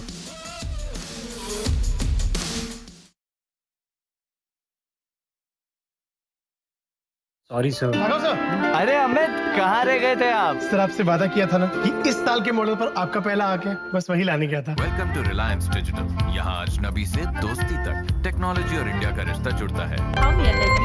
मनोज को देखा क्या?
for patiently waiting for us. This will be the last session, which will be moderated by Mr. Shravan Sen, who's in fact, the senior editor of Republic TV. We have one of the most amazing panel here who will be just coming here in just some time. I request you to wait on for that.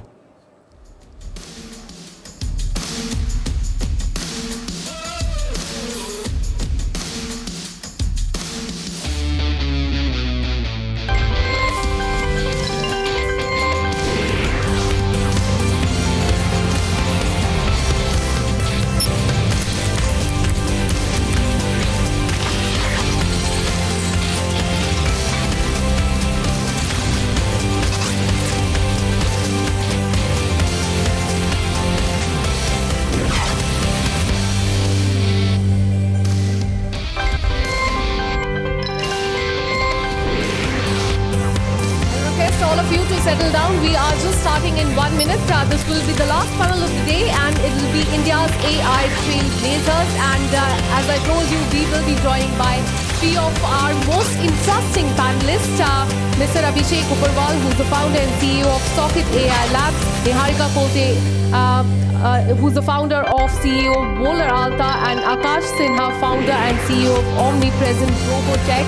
And this will be moderated by Shravan Sen, who's the senior editor of Republic TV.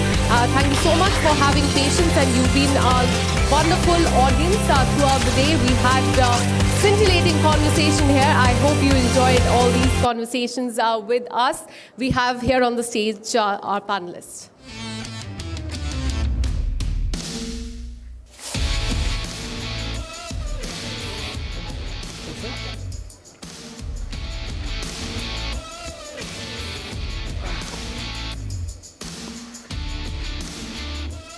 In fact, we say that the best is saved for the last, and that's the reason why this panel, ladies and gentlemen, for many of you who are here, youngsters with a particular dream that I say the AI dream, no best than the panel here, Abhishek, Akash, and Niharika, each one of them with the sectors that they are handling, which I would say is the dream come true for many. Niharika looks after a particular sector which may not be the most classiest if one has to really sell it off, but today she's going to try and do that. Niharika is the founder and CEO of Volar, which is again a drone-based inspections and data analysis. Abhishek is the founder, CEO of Socket AI Labs, advanced language models, and Akash, founder and CEO of Omnipresent Robotech. Let me just quickly, make one single point here with regards to Akash, Niharika, and Abhishek, the young Turks of AI. While I want to start by asking you all, the AI race that we are all in right now, and this is a constant kind of a refrain that we have, that are we being the third fiddle to US, China, and perhaps are we lagging behind somewhere?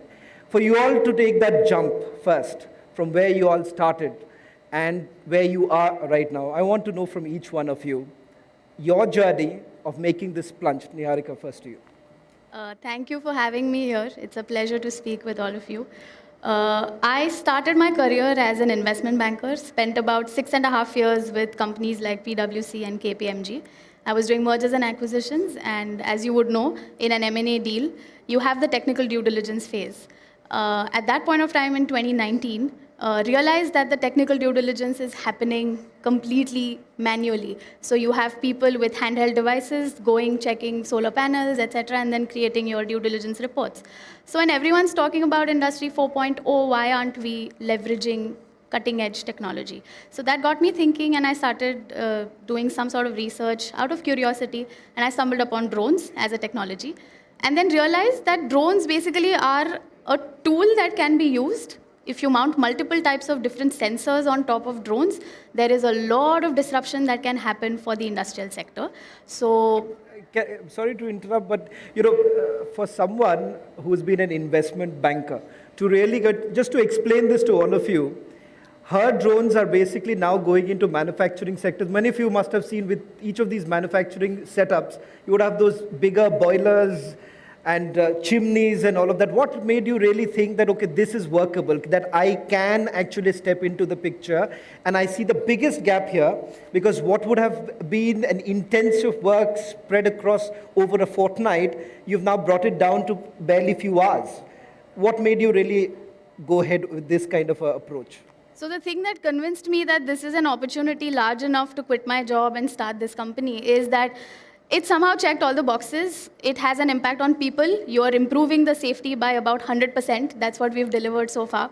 It has an impact on your profits, because now you're completely eliminating the way scaffolding needs to be constructed, resources need to be deployed for doing traditional inspections. And then it also has a huge impact on the planet, in the sense that we are having, we are able to reduce carbon emissions, because now you're able to detect issues much ahead of time. So energy consumption takes, you're able to fix those issues at that point of time. So it's a rare business opportunity where all the three, you're able to have an impact, and which is what convinced me. And I quit my job and I started this company. Well, Akash, in Akash's case, I don't know how many of you all have actually seen this, but there were headlines when Chandrayaan was launched, and thereafter many had essentially indicated that the eyes of the rover was provided by a company which is based out of here. And defense, in the defense sector too, over the last few months, there was this entire talk of how this has become the age of drone warfare. And I believe that's where you really come into the picture. I want to ask you, how did your journey really look like? Was it difficult to really get into this? Well, so I was practically working for US Army for a while. I was in US working for Lockheed Martin, worked on something called DARPA Robotics Grand Challenge, where, around 20 years back they were building the world's first driverless car. So always into building autonomous robots, and it was a hobby, but then I guess at some point I had that Swadesh moment, and I really felt like this is not how I want to spend my entire life. And I got back to India not really knowing what exactly I'll be doing here. But fortunately, I could get some projects from DRDO and ISRO, and started to build a bomb disposal robot for DRDO. Then eventually got involved with ISRO on the Chandrayaan project, and then more recently with drones, and now with space tech as well. So that's been kind of in short. Abhishek, what about you? Like, how did you really come into the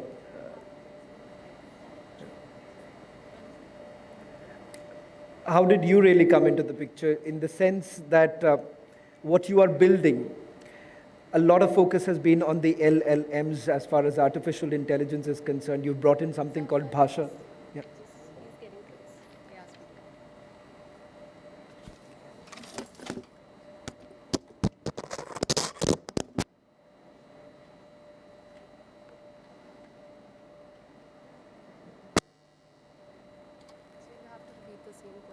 For him?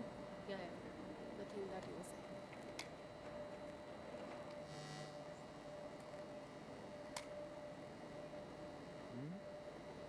Not live, no? Hello. Hello. Move your mic towards the this is better. Hello. Can you hear me? Yeah. Thank you. Should I take? Sense another opportunity of building something for the mics too. Abhishek, I'll come back to you, Akash, because I believe it's not really catched the voice here. But I want to ask you, Akash, Abhishek, as to how did you really develop this? Because we are looking at a huge market in terms of language, to be able to reach out to people across different sectors, different states. What made you really come into the picture? And do you really think that, was it something that people were attracted to? So my journey actually started back in almost 2011. So during my undergrad days, so I have been into mathematics, I have been into computer science since I was like 12, 13-year-old. I think what attracted me towards AI is this notion that we are, for the very first time in the history of humanity, we are literally trying to emulate our own human brain somehow. Like we are trying to replicate that particular brain. that's super exciting. Because imagine Einstein kind of movement, that Einstein was a genius. If I have 10 Einsteins with me, I can actually solve for quantum mechanics. I can solve for new kind of physics, mathematics. And that is where the AI game is essentially coming in. So it's not just about, say, for example, a chat GPT kind of interface, which is definitely helping us in terms of solving very trivial, simple problems. It's also about solving the problems which are super, super hard. And I feel that a super smart AI, sort of like an Einstein, can actually give us these new bases. So I had this feeling for a very long time, especially like when I was doing my master's. And back then I decided, fine, I'll invest my time into figuring out how intelligence is ultimately cooked and what can this do for people at scale. And we started building out what we call now Pragna. It's basically a small language model. This happened almost 2 years back when a bunch of us, me, my folks from IIC Bangalore, we were just like, let's just give it an attempt of what it takes to build out a foundation model. We'll do it from scratch. We didn't have like any kind of infrastructure, like all these compute GPUs, no money, no data sets, nothing at our disposal. We were just like, okay, we'll just figure it out. We'll just see how all these things are built out. We attempted it, collected a lot of data, did translation, partnered with 3 cloud providers, took help from CDAC Pune to get us some compute with us, and we were literally hopping from one cloud provider to another to train this particular model, but we ultimately built it out. But was your idea rejected at any point in time when you all, I think so that's something that can go for each one of you. These are ideas which may not have been established. Right. And in a market like ours, where we have to always prove ourselves, was there a point in time that you were rejected? And you were said, okay, this does not really work? We were rejected not by the, so how I see it is, one rejection is the scientific rejection that some things don't work. You have proof point, you have data sets around it. We never got that particular rejection because the models and like all the techniques that we were leveraging were working fantastically well. But I would say we did get rejected from the community, to be frank. The community in terms of how VCs look at us. One problem, and I have this personal frustration, especially with Indian VCs, is that they don't back deep tech founders. And that has been a major problem. If they do, I feel that India has a lot of talent to ultimately solve for deep tech, but it's about talent and money coming together to solve very hard problems. I feel that is missing from the Indian ecosystem. So from that point, we definitely got rejected, but not otherwise. But now we have an opportunity to do like great things. Maybe I'll talk about that like going forward, yeah. You know, I want to ask you this, Niharika, because especially with the industry that you are working with, and you know, we are talking about what really drives a country. It is through manufacturing and various other sectors. So when you are going to your clients and telling them, look here, I'm going to solve your problem, you do not have to put up huge scaffolding and really look into what's really wrong with your manufacturing setup. Did anyone tell you that, look here, I don't really need you because I would rather stick to what I've been doing for ages put together? And that really helps us because we believe in the jugaad mentality. Does the jugaad mentality really stop entrepreneurs like you?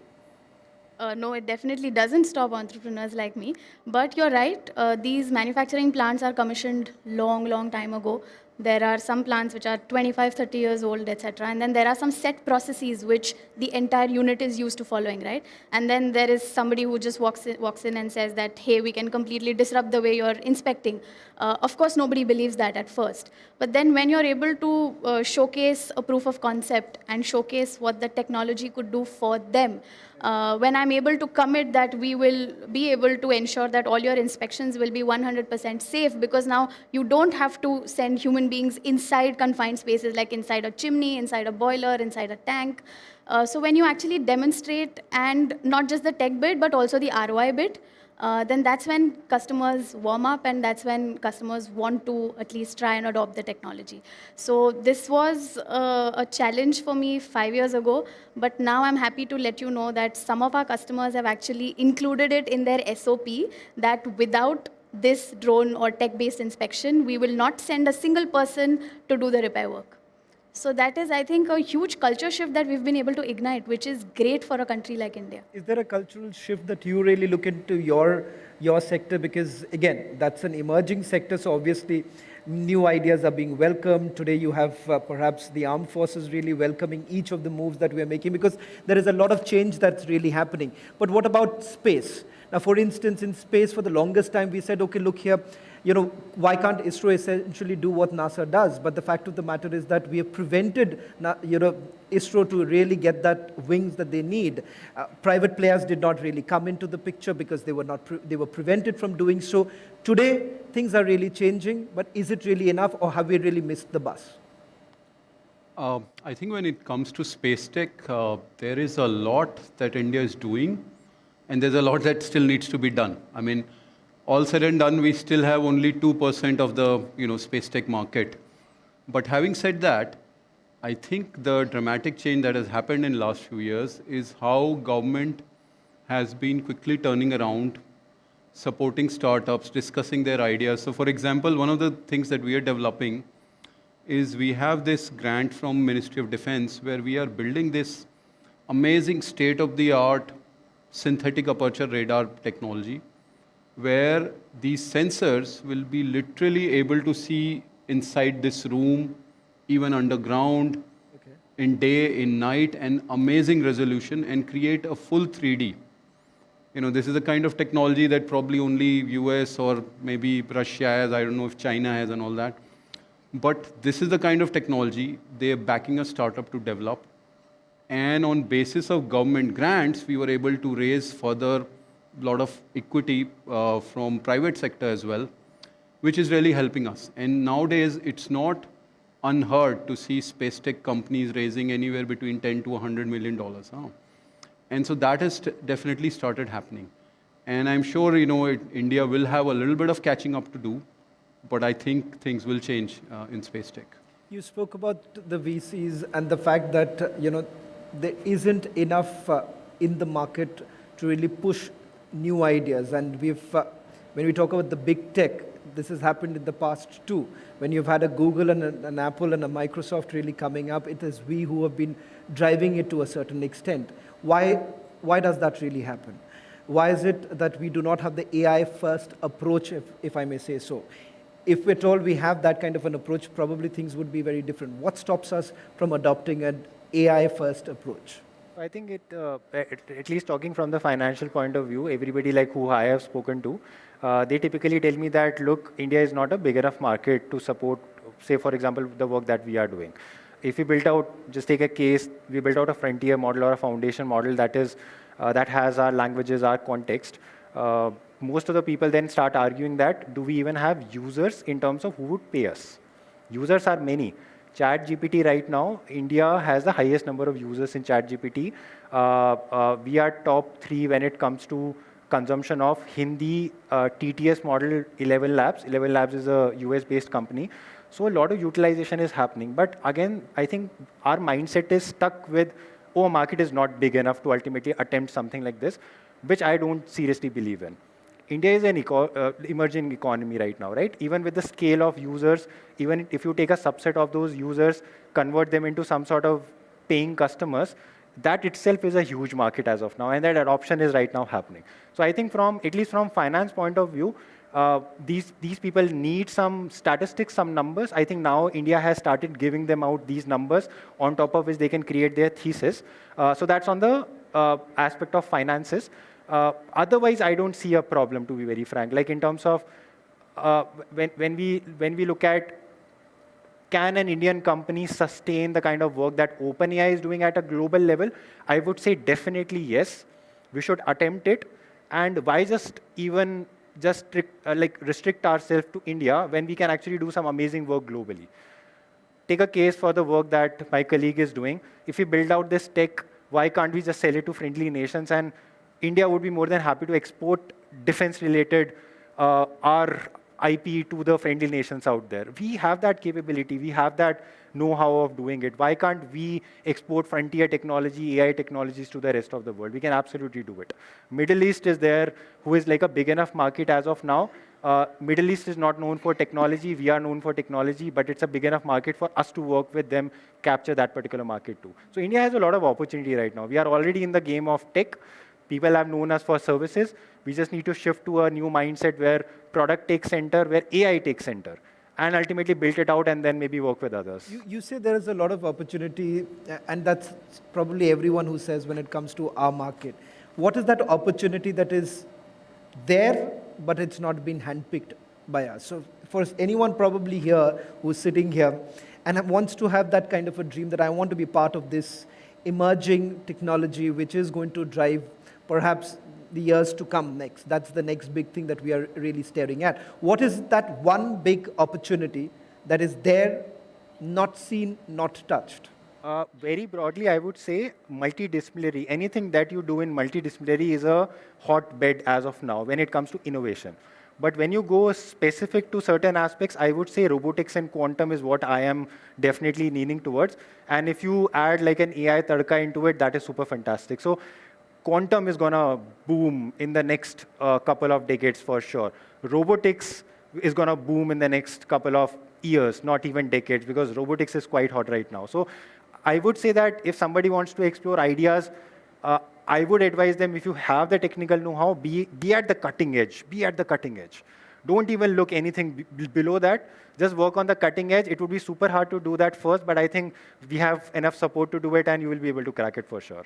Akash, when it comes to quantum, we have seen defense wants to really get majorly into it. And therein lies another problem for especially a country like us, because we do not have that scope, or we have the scope, but there is not enough that is available right now. Do you believe that is an area that's untapped? Yeah, I mean, quantum definitely, as my colleague pointed out, is going to be a big area because, see, right now, all our encryption systems are practically hackable by a quantum computer. And so to make something, first of all, quantum proof, and then to design it at the next level where, there are these quantum systems that ensure an ultimate level of safety. So that is definitely an area which I'm sure defense is also looking at.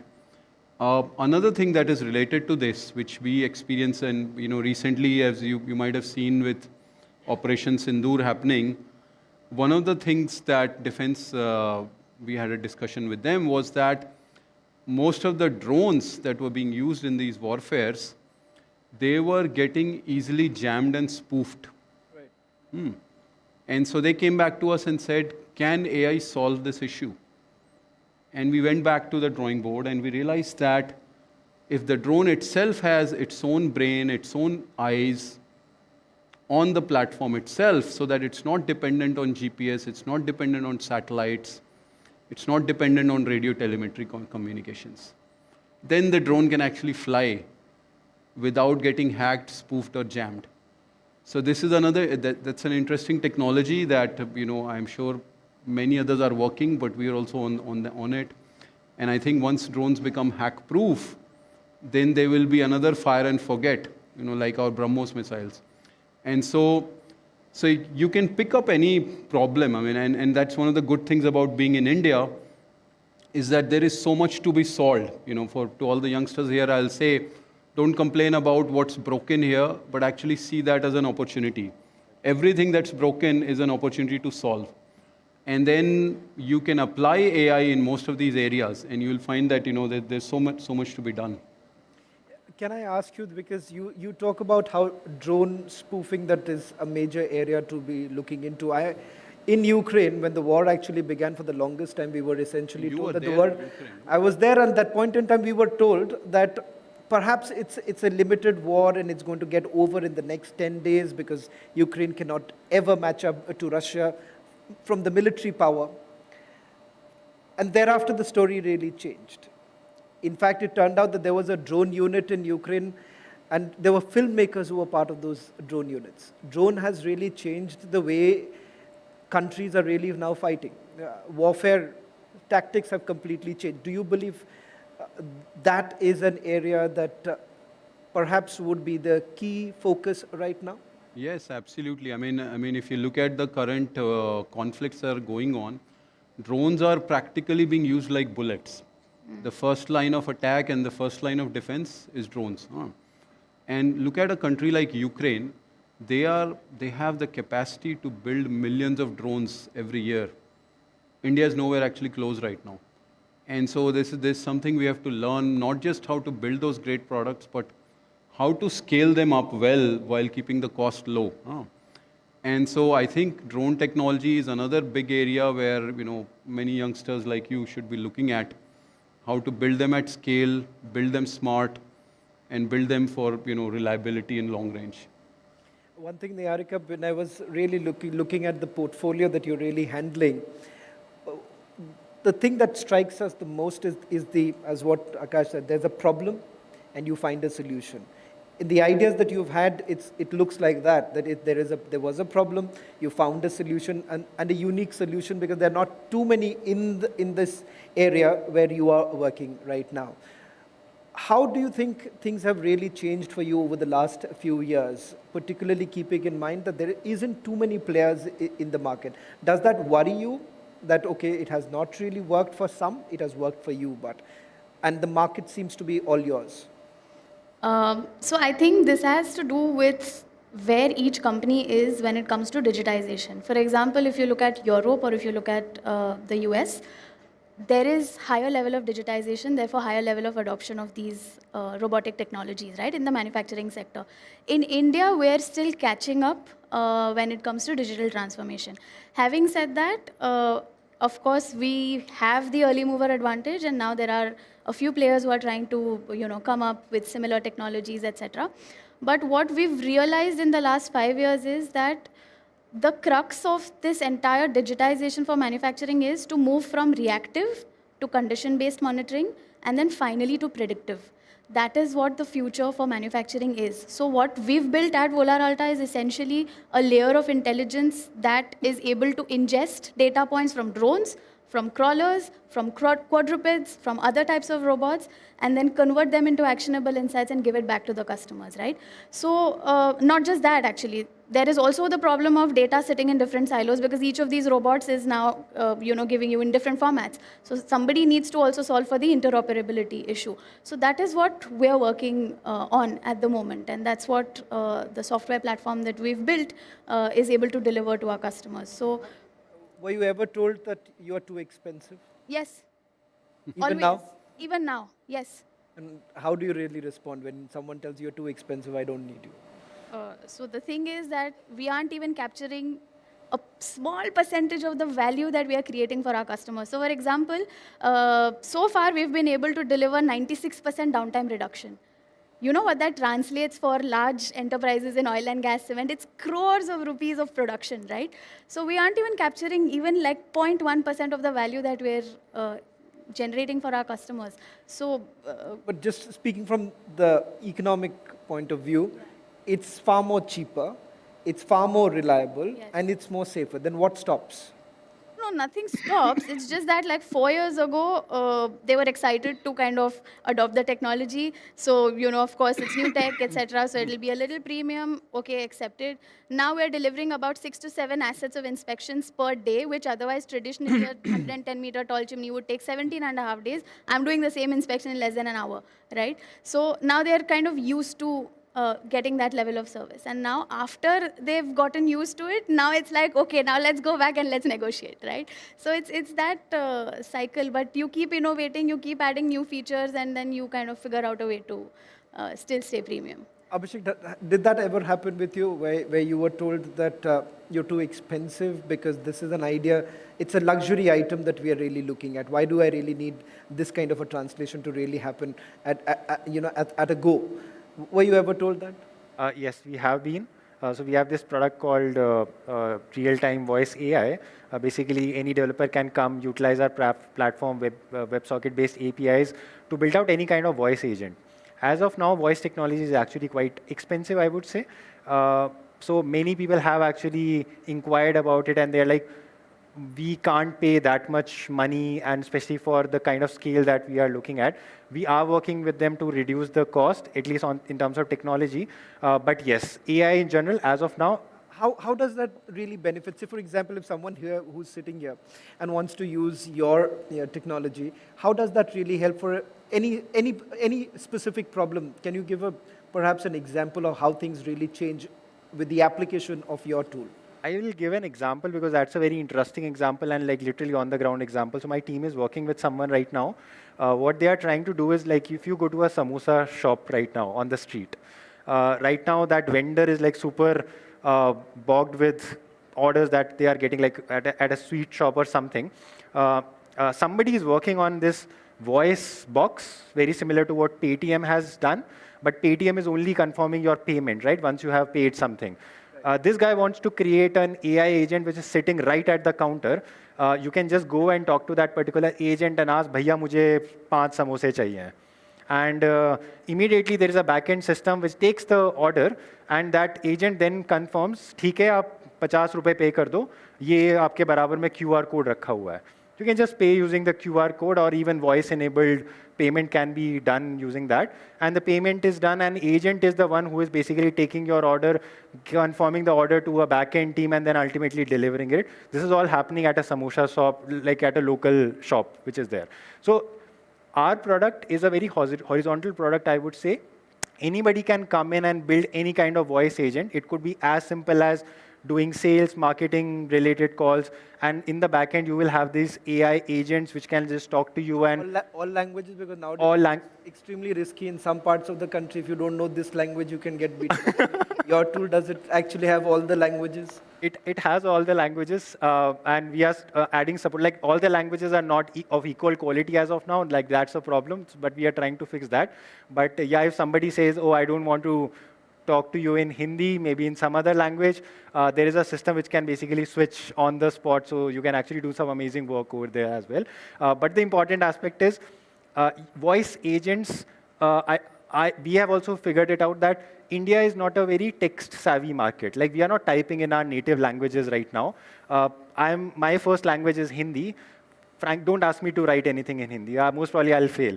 But I am using my language as a mixed code language where I'm mixing Hindi with English as well. So India is a voice-first market. So if we have to adopt AI at scale, it will only happen if we have voice support embedded into whatever AI is doing. And that would become very natural way of interacting with AI. So that is where I think India is moving towards, and that is where most of the use cases will ultimately get deployed. Akash, before I ask this question about what I really am interested in, I would say that the wildest dream that each one of you have had, the AI wildest dream. But before that, I want a quick question with you, Akash, with regards to what really sort of upsets you when an idea like yours may not have really found resonance in this room that you are in. Is there anything that really upsets you, especially keeping in mind that you have come from a country where things have really worked fast, may not really have required that kind of persuasion, and you see that it requires a hell lot of persuasion here? What upsets you the most? I think one of the things that is upsetting is to see a lot of really, really good entrepreneurs, and they've been doing some really good work, and then somehow struggling to scale up, even to test their ideas. And that is something which, to some extent, I agree with what my colleague said. I think it's about the ecosystem. I mean, I'll give you an example. So one of the biggest and the first breakthroughs of the modern generation AI was something called protein folding problem. This was done by a company called AlphaFold, which eventually Google bought for about like $400 million or something. And I think their founders recently even got Nobel Prize for that. And now this is a problem where they took a problem of finding structure of a protein. And it's critical because if you can figure out the protein structure, you figured out the basics of life. You will know practically, discovery of any kind of drug, any disease, building biodegradable stuff. I mean, all kinds of problems can be solved. Now, a problem like this, I'm sure entrepreneurs in India could have also built. But this would have required a sustained R&D effort of 4, 5, X number of years and sustained fund flow of like millions of dollars going in. So this kind of appetite is still building in India. So when you see a ChatGPT coming out, and when you see an AlphaFold coming out of somewhere, do we have that appetite to spend 4 or 5 years of good R&D to build really good product, have that patience, have that money coming in. And I would definitely say things have changed in the landscape in the last several years. Definitely, at least the horizon have gone to at least 2 to 3 years. But I think once people develop that horizon of 5 years, you will see a lot many more things happening. And that is something I really hope that if someday I get into investor shoes, I have that appetite. So. I'll borrow this from Abhishek because I saw this on your website. You said tech for humanity. And humanity faces a lot more problems in today's time. I want to ask each one of you a quick solution for what you believe is tech for humanity in your language. What about you? Since I've been working in the manufacturing space and I've actually seen firsthand the kind of pressure, the kind of work that human beings have to do to keep the plant running, it is unimaginable, right? So for me, it would be great if I'm able to build a complete end-to-end tech-based solution that is completely automating the way inspections are conducted, completely automating the way repairs are conducted, right? And then that means we are not sending a single human being into a hazardous work environment and kind of impacting lives, or rather making the quality of life much better. So for me, it is about complete automation on the operational side of things, specifically when it comes to inspections and maintenance. Okay. If any one of you have any question, you all can ask, but a quick answer on this. Tech for humanity, what does it mean for you and for you? So why that line on the website first? So our long-term goal, I want to talk about that particular aspect because what we are moving towards is basically generalized intelligence. And what that essentially means is that if we can build out a parallel brain, which is basically an AI, which is equivalent to the brain of all humans combined in all the different domains, right? So what we are trying to do is basically replicate all the knowledge that is available in the world, put it into an AI, so that that AI becomes amazing in doing all the things. Now, what can be done with that particular generalized intelligence? We are tackling major challenges across the globe right now, which are around climate change. Food crisis is a major problem right now in the world. We have to figure out how do we ensure food security, not just in India. There are continents which are like very bad right now, and what I personally believe again is that I don't want to solve AI just for very trivial use cases because there is a lot of energy investment that is also going into building out these models. But can we ultimately go towards creating a generalized intelligence which can then help human beings? We are not being replaced by AI as of now. Help human beings to ultimately solve some of these pressing problems. That is what I would want to be. And if somebody gives me like hypothetically like unlimited money and time to do it, I would immediately go and solve that particular problem in one shot. But we don't live in an ideal world. We have to build businesses. We have to build revenue.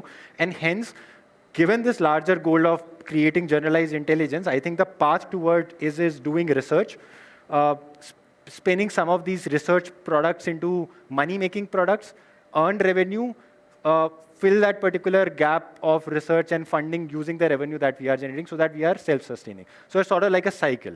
And ultimately, once we go in that particular cycle, we'll be solving and we'll be going towards our broader vision of solving for humanity and essentially building out the generalized intelligence. Akash, what about you? Yeah, I mean, one of the things that I see happening, and it might happen rather quickly, is these smart AI agents, when they develop, every one of us will have our own sort of agent. So I have an agent of mine, you have an agent of yours.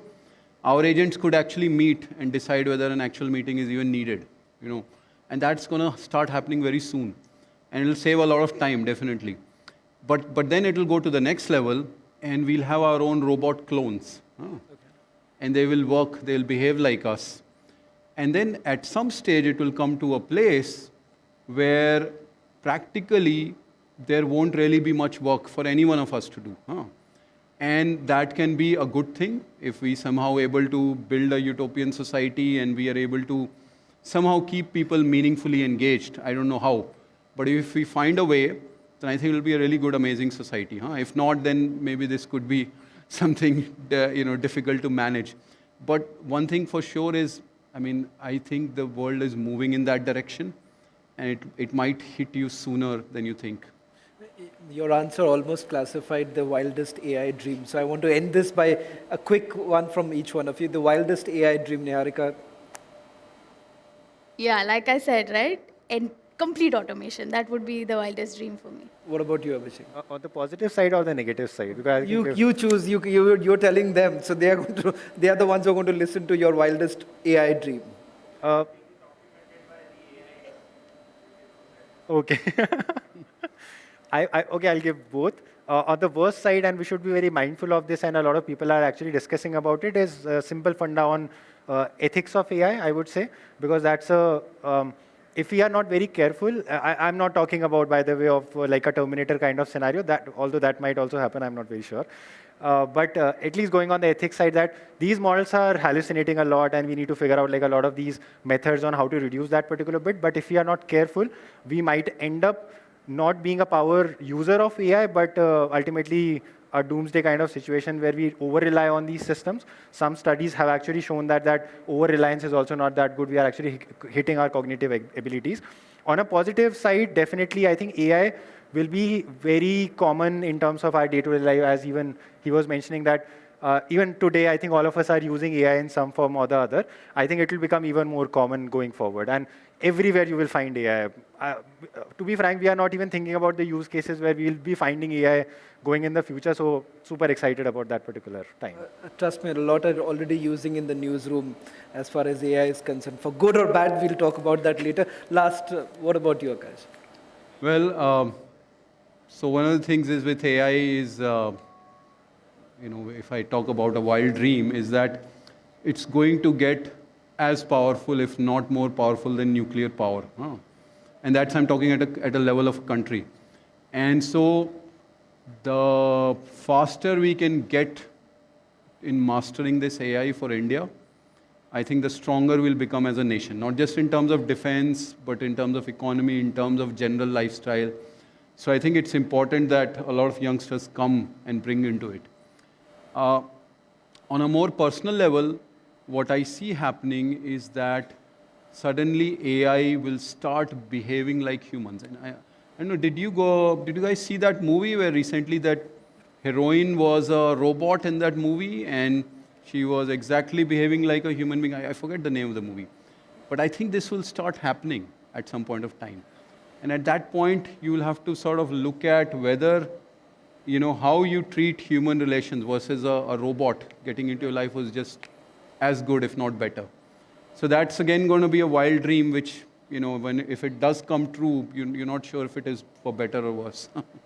Well, thank you very much, Akash, Abhishek, and Niharika for joining. Anyone, any questions?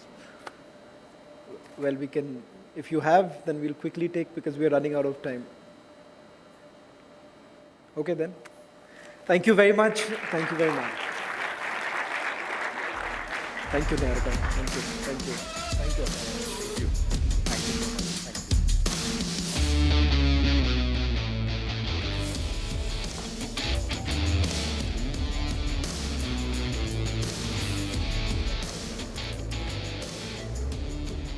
And with this, we have come to the end of our Mega AI Pre-Summit 2025 presented by Reliance Digital, personalizing technology powered by Realme, live real in every shot, and Berger 100 years of trust, and knowledge partner River University, a social impact multidisciplinary university. You may join us for high tea. Thank you so much.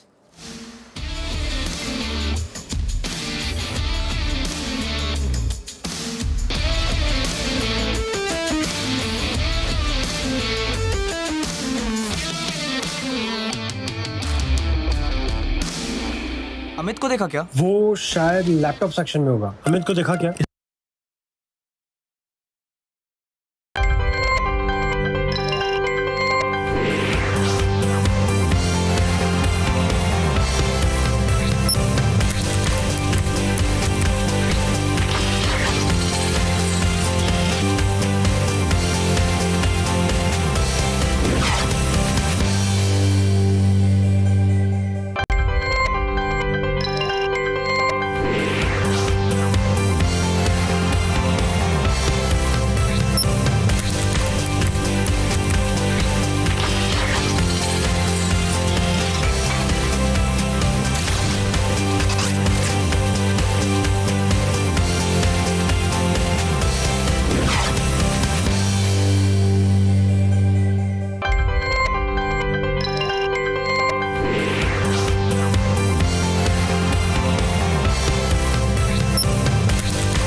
Republic AI Pre-Summit 2025 presented by Reliance Digital Personalizing Technology with knowledge partner River University, a social impact multidisciplinary university, and powered by Realme, live real in every shot and further 100 years of trust. You want me to read it first? I can. Fine? फिर से कर लेते हैं.